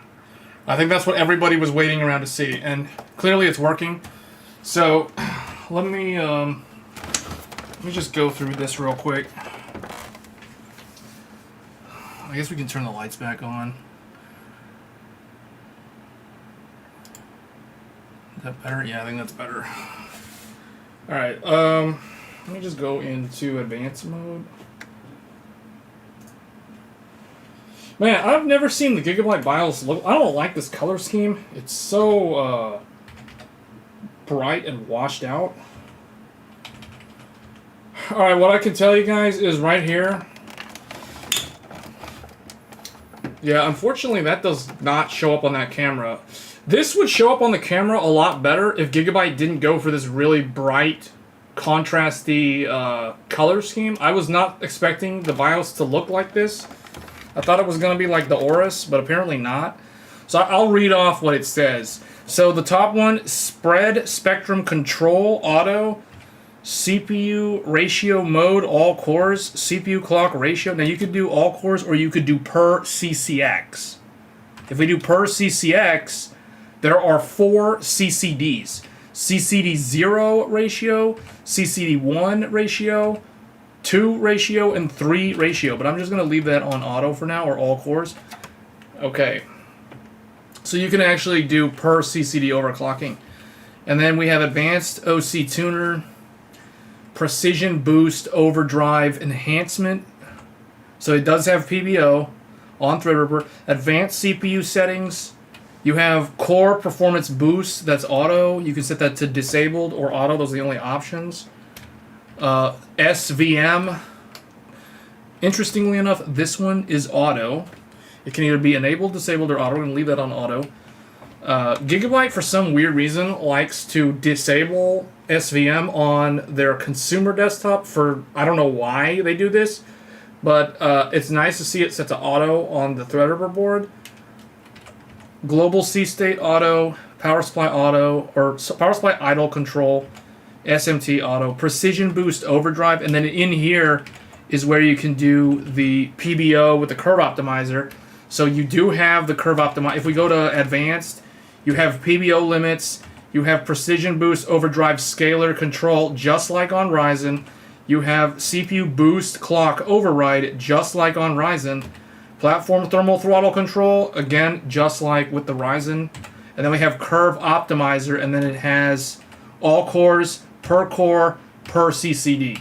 So it has all of the different... Yeah, that unfortunately does not show up on there, but yeah. I'll probably do a separate video with the BIOS settings for this motherboard, so I wouldn't worry too much if you guys are just trying to figure out like what this has. So I'm just going to go ahead and leave this back on what it was. And then DDR5 auto booster XMP Expo profile. This one, okay, we're going to set Expo 1. That's going to be DDR5 6400 32 39 39 102 1.4 volts. So that is pretty much the same as my RAM that I'm currently running in my 7950X and 7950X 3D. Although the RAM in my Ryzen systems runs at 1.35 volts at these exact timings, at this exact speed. So for some reason this RAM runs at a higher voltage, which is not good considering it does not have actual heat spreaders. This RAM literally is just, it has like a sticker on it and that's it. Low latency support, Expo or XMP high bandwidth support, system memory multiplier, Infinity Fabric and dividers. That's interesting. That's a little bit different. uClock div mode. Okay. And then advanced memory settings. Oh, that one right there. This one you can do either uClock equal. You can set it to auto, or you can do uClock equals memclock, or uClock equals memclock divided by 2. So basically gear 1 or gear 2 mode. And then we have advanced memory settings, so we could look at SPD info, and I can see its G-Skill. It tells you the week that it was manufactured and the year. This was manufactured on the 46th week of 2023, so whenever that was. This is pretty new. And then it is Hynix A die. Wait, what did it say for the... Okay, 1.4 volts. And then it does have another profile. It has a JDEC profile for 4800, which is what it posted on. And then we've got SPD setup, power down enable. We're going to leave that on auto. And then we have CPU vCore for OC mode. We have SoC vCore, CPU vCore, VDDIO, all this other stuff. Here comes the DDR voltages. Oh, so we have CPU VDD11 S3 voltage. I'm not sure. I wonder if that is for system sleep mode or S3 standby as they call it. DDR VDD voltage. That one's the one that's going to set to 1.4. Right now it's 1.1. VDDQ, that one's also auto, but that's going to go to 1.4. And then VPP voltage, that one's always going to be 1.8. Advanced voltage settings. And then CPU VRM settings. Here is where you can specify load line calibration. If you're going to do overclocking. But yeah, that's there. And then it just repeats. So those are the tweaker settings. The only other thing I want to see is the... Where is resizable bar? Is that under I/O? Gigabyte utilities configuration, want to disable that. And then USB-C with Maple Ridge USB 4.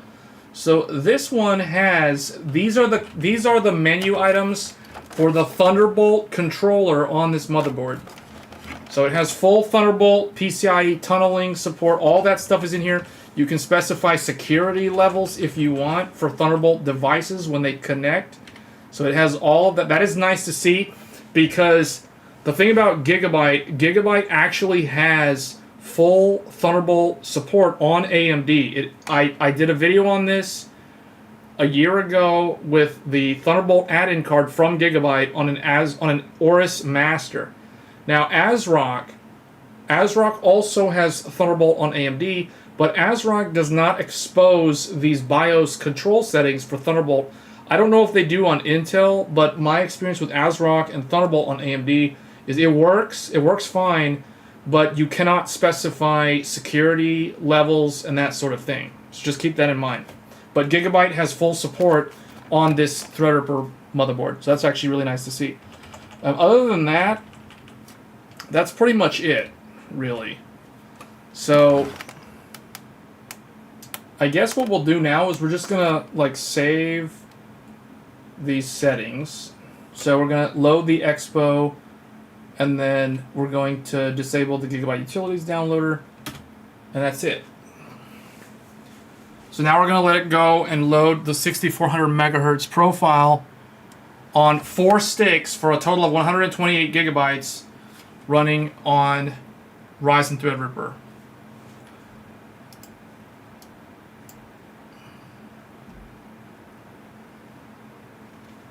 Alright, so it's going to take some time to train, I imagine.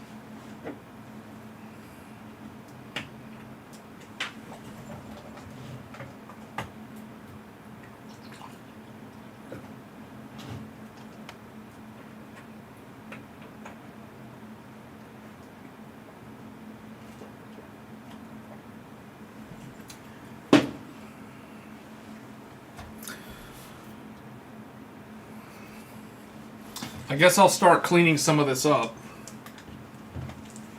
I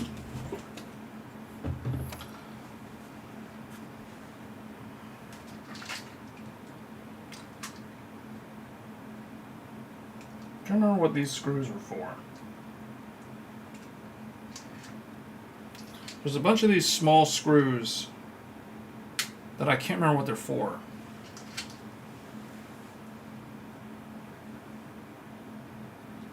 They were for something that I removed from the motherboard or something from the case, but I can't remember what they're for. Anyway.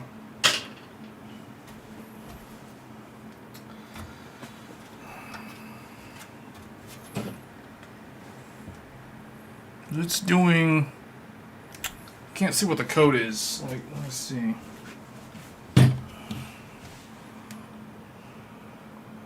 C8, C9. Okay, it's doing stuff. I can see the postcode debug moving around. So, and see, that's the reason why the postcode is kind of a must-have. Like, it is. Oh, you guys can't see it. I can see it doing stuff. So the code is rolling codes. Oh, there it is. There you go. So we're in. All right, we're in. And there we go. 6400. You guys can see it right there. We have 6400 megahertz, DDR5, 128, it says 131, but it's 128 gigs running on a Ryzen Threadripper at 6400 megahertz. Just like that. Okay. So that's pretty much it. That's pretty much going to be it for the live stream. I'll do some other videos, I guess. I'm trying to think like what other content I would do with this. This is mostly going to be for a lot of like specific workloads. Don't expect me to be doing any like gaming videos on this. I might do some gaming tests if I can find the time to put a drive in here that has games on it. But for the most part, this is going to be used for a lot of like specific tasks that are not gaming related. So I don't recommend Threadripper for people who are wanting a gaming PC. Now, that being said, if you just wanted one PC to do like a lot of work on, like a lot of specific workloads, and you didn't want to have a separate gaming PC, and you want to do all of it on one PC, you can game on Threadripper. It's not like you can't game on this.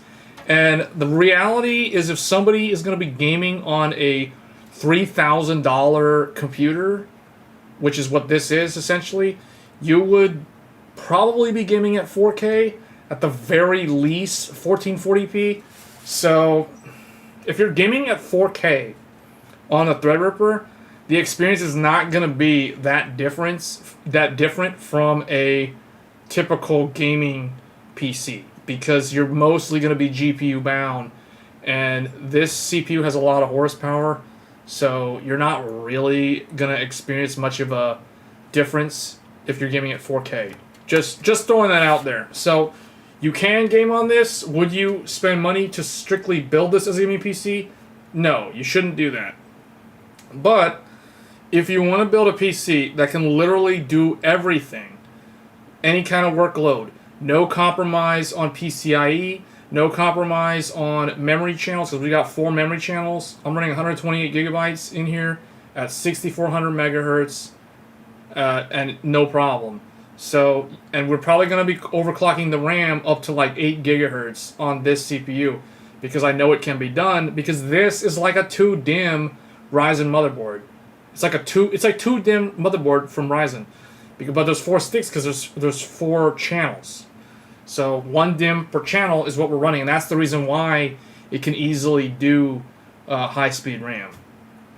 But yeah, if you wanted to do a PC build that could do everything, no compromise, Threadripper is where it's at, because this is true HEDT. Just like Hades said at the beginning of the live stream, this is a true high-end desktop.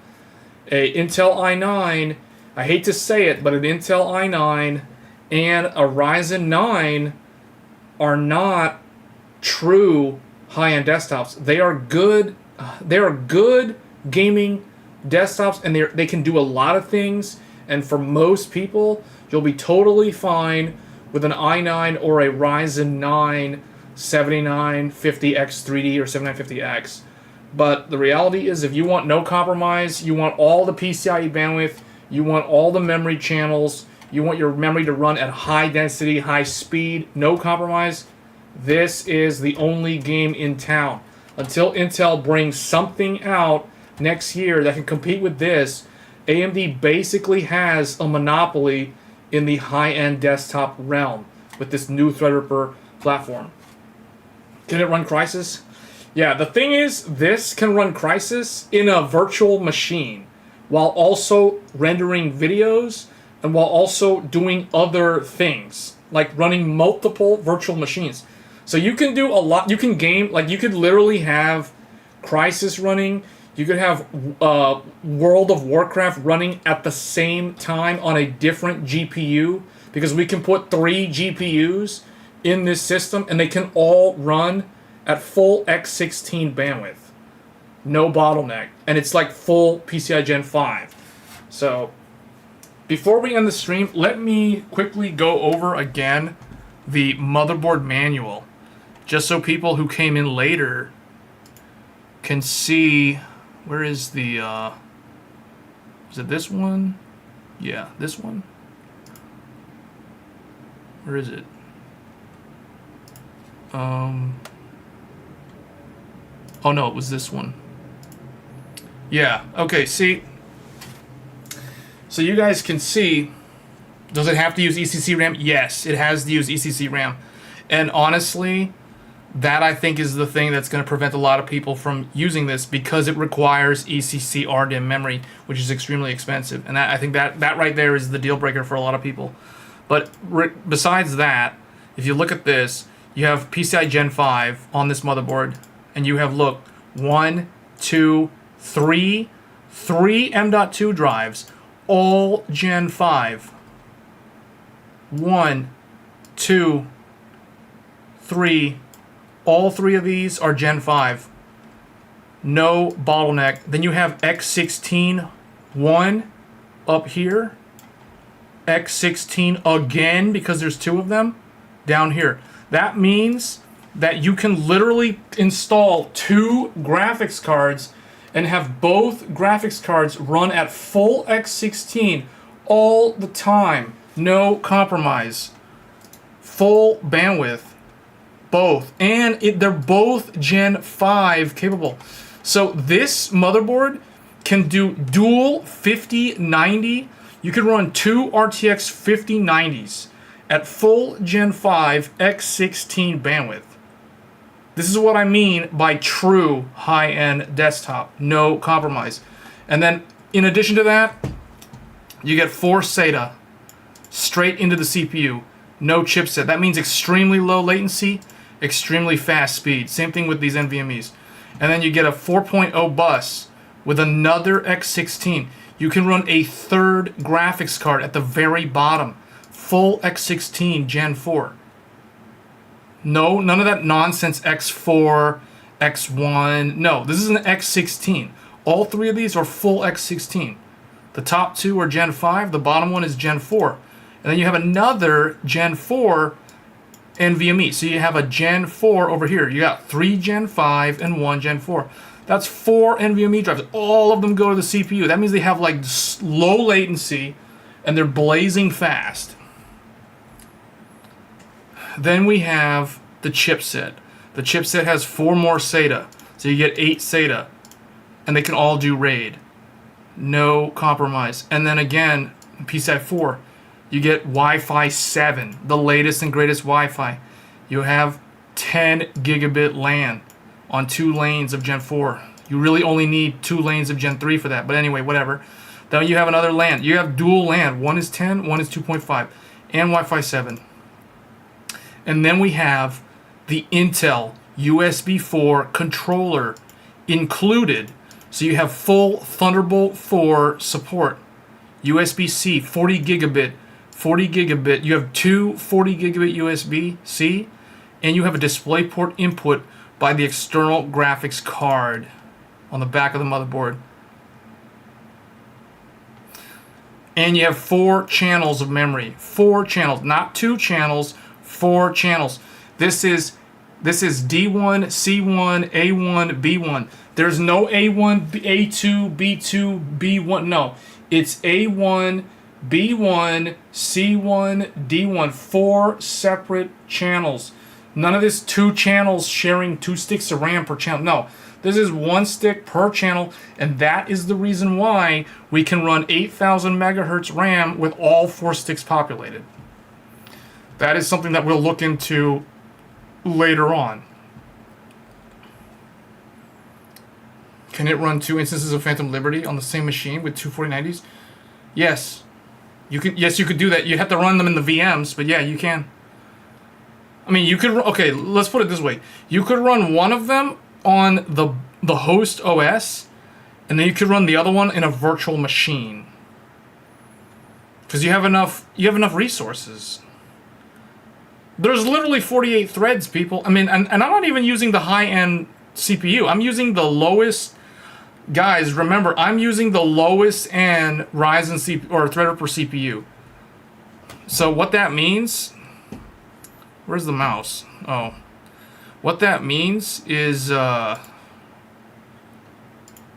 What that means, look, I'm using the lowest end Ryzen Threadripper. This is the cheapest one at $1,500. To put things into perspective, the cheapest Ryzen Threadripper, the lowest end Threadripper, is almost as much money as an RTX 4090. So all those people complaining about GPUs being too expensive, they have no idea what they're talking about. Pretty much guaranteed, Nvidia is gonna raise the price of the 5090 to like $2,000 minimum. If AMD is charging $1,500 for a like entry level high end desktop CPU, Nvidia can easily charge $2,000 for their new upcoming flagship. More like $2,500. Yeah, they could do that too. Because guys seem to forget, and I agree with Met. $2,500 is kind of, I think, what Nvidia wants to charge, because you guys have to remember, Titan RTX was $2,500. Nvidia wants to get back up to that price point. So they're gonna try it. I know they're gonna try it. I wouldn't put that beyond them for a second. But what I'm saying is, you can do a lot with a true high-end desktop. As you guys can tell, there's so much bandwidth. There's so many PCIe lanes.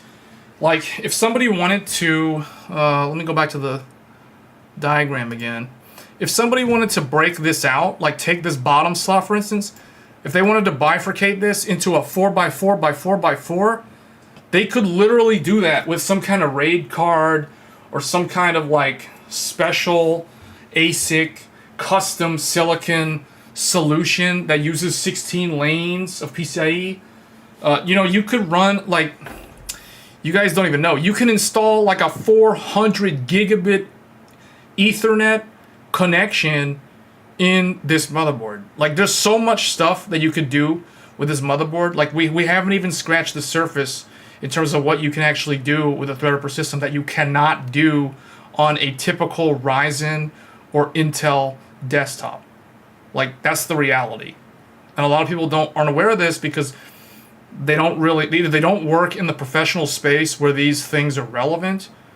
But I mean, I was talking to the Micro Center guys today. Like, when I went over there to get this stuff, I was talking to them for like 20 minutes. The guy was trying to find the RAM in the back, and I was talking to some of the sales guys, and you know, they put together like a $17,000 Ryzen Threadripper build, and they called it the AI monstrosity or the Skynet PC or something.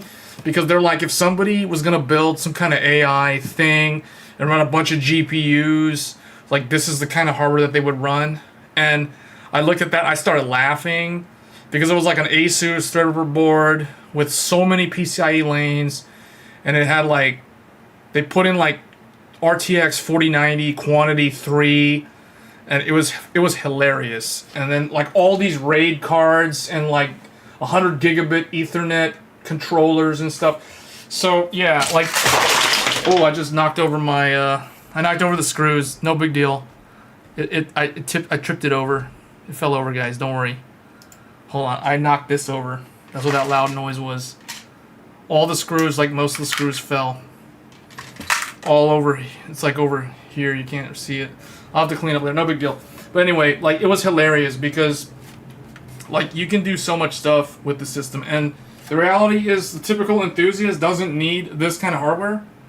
But pretty much, like, this is the sort of hardware that enables, like, a lot of research and things that will move the industry forward in the long run, right? So, like, this hardware today, like Threadripper today, will eventually become mainstream. Hopefully.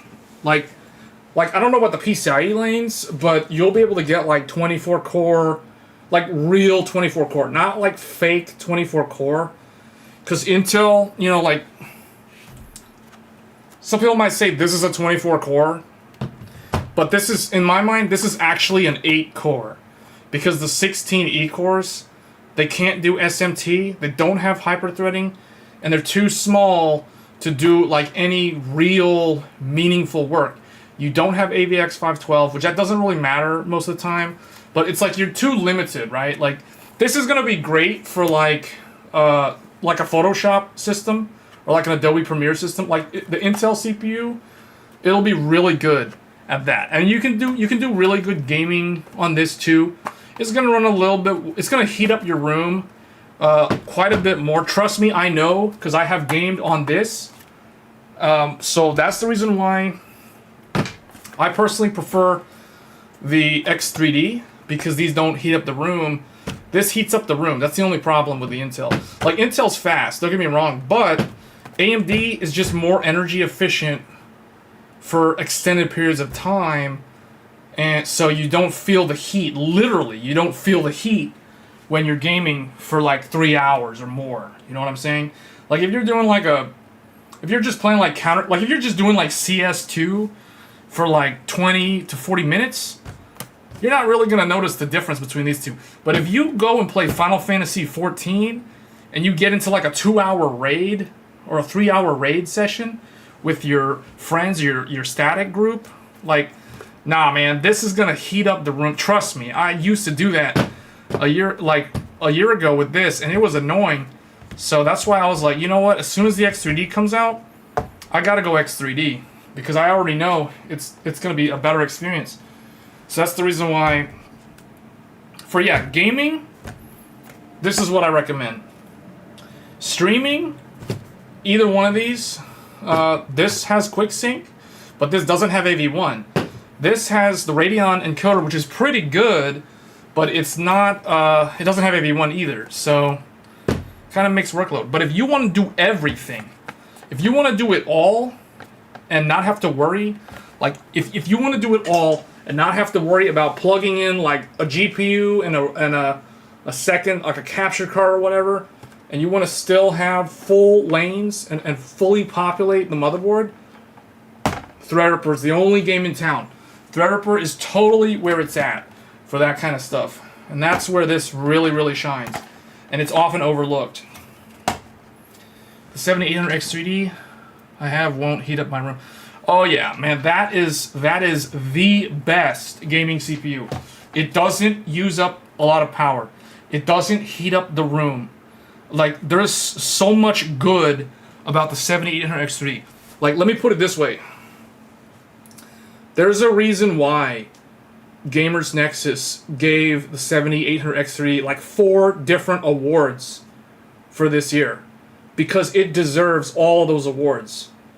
That CPU, that's like the next, well, okay, some might say The 5800X3D is the 1080 Ti, the 1080 Ti of CPUs. But I think the 7800X3D will also be another 1080 Ti in terms of like how good that CPU is. 7950X3D with 4090 is the coolest and most quiet high-end gaming system I've ever had. Yeah, man, you and me both. Like, you guys know.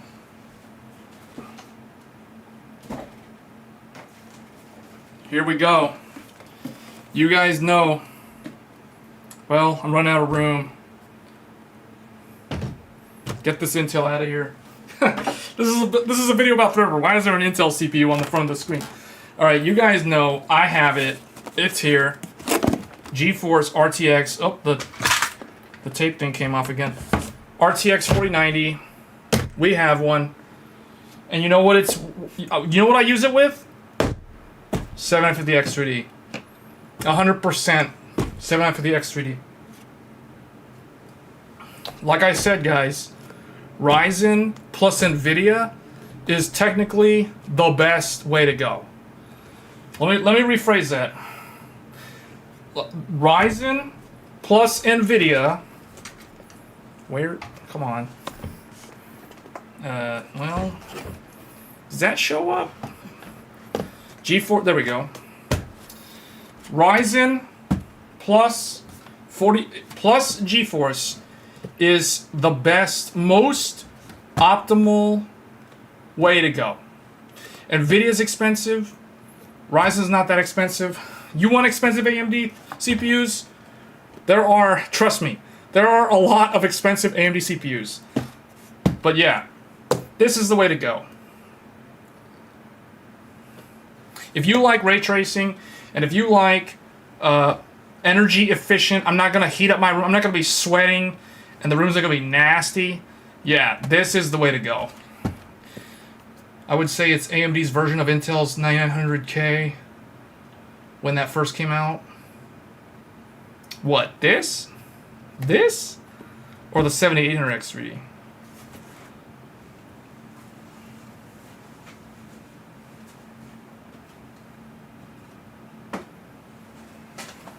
Sneak peek. We might have some 7800X3D content coming up on this channel. 7800X3, yeah, we've got one. So, just kind of a sneak peek. So we've got 7950X3 and we got 7800X3D.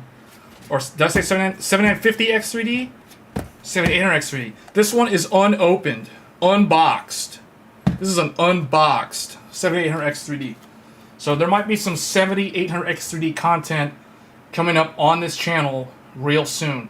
So if you're not subscribed to my channel and you like, if you're a PC enthusiast and you like PC DIY, get subscribed to the channel. There's going to be some content on the 7800X3D coming soon. But yeah, this one's going to continue to be used with the 4090. I might try this with 4090. But I've got them both, guys. I've got them both. I couldn't resist. X3D is just too good. X3D is just too good. That's all I gotta say. Anybody who says otherwise, they either have not experienced how good X3D is, or they're just naysayers, or they're just like Intel fanboys. I don't know what to say. Like and it's not like I'm one or the other, right? Like I've got 1300K. I can do the comparisons. I know what it's like. I know what it's like on Intel. I know what it's like on AMD. Likewise, I know what it's like on NVIDIA. I've got a 4090 Founders Edition right here. And you guys know I don't care. I got all the brands right here. 7900 XTX. What do you think is in the Threadripper right now? We got a 7900 XTX reference card in the Threadripper build. And we've got Intel over here. It's kind of covered up. But you know what? We got an A750, we got an A770, and we got an A750. So I've got the Intel GPUs, I've got the Intel CPUs, I got the AMD CPUs, AMD GPUs, NVIDIA GPUs. We have it all. So if you guys like PC enthusiasts content, subscribe to the channel. We cover it all.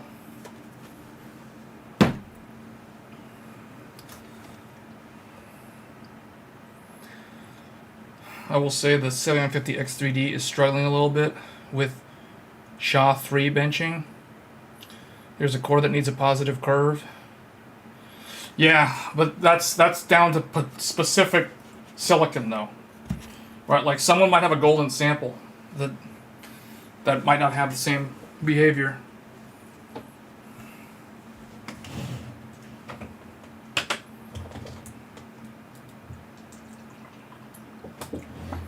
So I remember Met was asking me, like I've got like 3 XTX GPUs.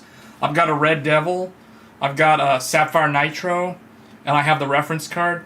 Well, the reference card came in handy because we can use it for benchmarking a bunch of CPUs because I don't normally have the XTX reference installed in a system at any given time. Typically the 4090 is in my benchmark system with the 7950X3D. So I typically don't want to keep pulling this one out, especially because it uses that that annoying little 16-pin cable. I don't like disconnecting and reconnecting that cable. So that's the reason why I would actually personally I would rather benchmark using this, because this only uses 2 8-pins. The 2 8-pins are so easy to disconnect, reconnect, not worry about it. So that's why I'd rather use that for benchmarking. I can tell you right now, so I've got, like I said, I've got this paired up with the 4090. The Nitro XTX is paired up with the 7950X. The streaming PC that you guys are watching this live stream on is being encoded from a 7900 XTX Sapphire Nitro with this CPU, the 7950X. So that's the stream PC, and that's not going to change. The Red Devil limited edition is paired up with the Intel 1300K. I personally like to pair up Intel CPUs with AMD GPUs.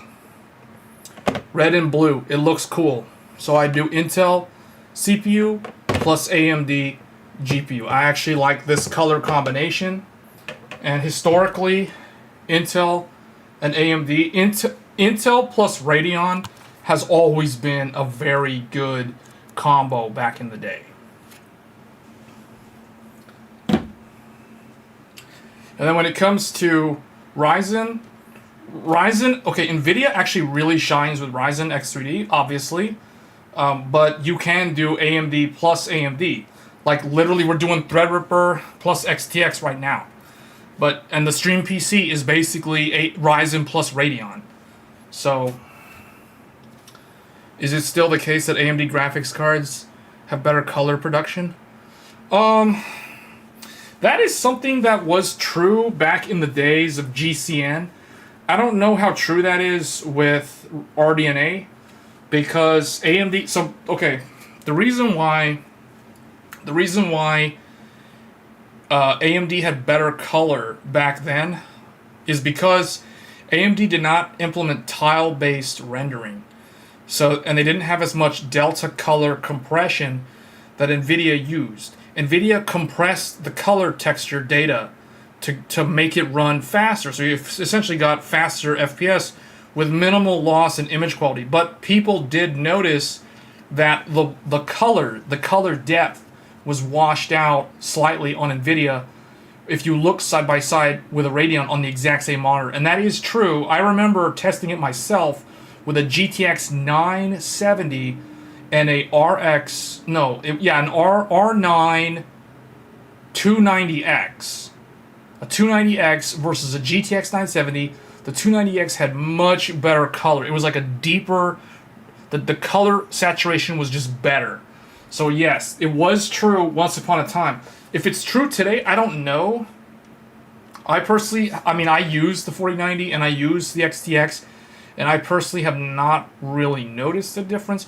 Now I know that AMD has copied NVIDIA over the years. Like they started doing mesh shader support, they started doing tile-based, all that kind of stuff. So I think because AMD does do color compression just like NVIDIA, I want to say that there shouldn't be much of a difference anymore in terms of the color, but I could be wrong. You love the 750X 3D? Just, oh yeah. Yeah. Yeah. I mean, I would say this, for most people, if somebody wants to do like content creation, like if someone wants to use DaVinci Resolve or Adobe or something and do like content creation, they want to do OBS stuff, whether they're doing recording or streaming or both, I really think, like, realistically, guys, this CPU, there is literally nothing that this Ryzen 7 can't do. Gaming, it's like the best for the price point. It can't be beaten. This right now is like $330 or something at Micro Center, or like $329, or some really good deal on this CPU at Micro Center right now. I don't know how long that's gonna last, but yeah. But this one though, if you want to do like, if you want multi-threading, this is like the best one, hands down. Some might say, like, you know, the argument is like, well, you know, just get one of these. If you're gonna do video editing, get one of these. Don't get this. The reality though is, man, like, the difference between the non-X3 and the X3D when it comes to video editing is like 2%. You lose 2% when you go with this, but the reality is you gain so much more in terms of gaming that I would gladly give up 2% in content creation for the, what is it, like 15% to 20, in some cases like 20%, like case of like Baldur's Gate 3, like the difference between these two CPUs is like 30% or some insane number. So that's the reason why I would get this. Like, if let's put it this way, if I did not have these two today, I would get the X3. I wouldn't even bother with this. Like this and Intel, I would ignore, because like, knowing what I know now, I would never get this. I would wait for next year for Intel, because this is just, it's not bad. It's just like, I feel like for the money, you're buying an 8-core CPU that has like neutered cores attached to it. So it's like, I don't know. It's missing stuff that I wish it had. You know, like, it doesn't have SMT on everything. The big core, little core on Windows 10 is garbage. And I'm still on Windows 10, although I might go to Windows 11 at the end of the year. So I personally, if it was me, and I'm just gonna do a video editing rig, I'd get this. I mean, if this was on a really good deal, maybe. And if I don't play any games, then yeah, I'd probably get this, save some money. But you're not losing much. You're barely losing in content creation if you get a Ryzen 9 X3D versus like this one. So I don't know. That's just my own personal experience. And I'll tell you, I have edited videos with this, and there's barely any difference. Like, it's so negligible. Like, I would just get this because it's less power, less heat, less noise, better gaming, just better overall experience. So, like, it costs more for a reason. That's let's put it that way. Is this still the case? Oh yeah, okay. So no one said anything new since then. All right, so I guess the chat is kind of winding down. I noticed we were up at like 20-something viewers earlier. Now we're back down to 10. So it's because I finished the build. So there's not much more to show here. We successfully built Threadripper. We got into the BIOS. We loaded the Expo profile. It's running 6400 on 128 gigs. I'm probably going to throw Windows on here first and eventually switch it over to Linux. But we're going to test Windows for stability. We're going to test gaming a little bit for stability. I might throw in like a second GPU or something, and like we'll put Intel in there. We might put an older NVIDIA in there, like a 1080 or a 3080 Ti or something, and we'll probably do some content on Threadripper in the next couple of weeks. So if you guys like this content, feel free to subscribe or click the bell button, whatever. You know what everybody says? I don't like to nag people to subscribe to the channel. I feel like if you guys like the content, you would be inclined to subscribe. Let's just put it that way. Like, without me telling you. So I don't like to beg people. I don't want to nag people. So Still watching, just also. All right, well, that's going to be it for the stream. This stream was super long. This was like actually it was 4 hours, but it was a lot of like talking at the end. So that's going to be it for this live stream. Hope you guys found this content entertaining.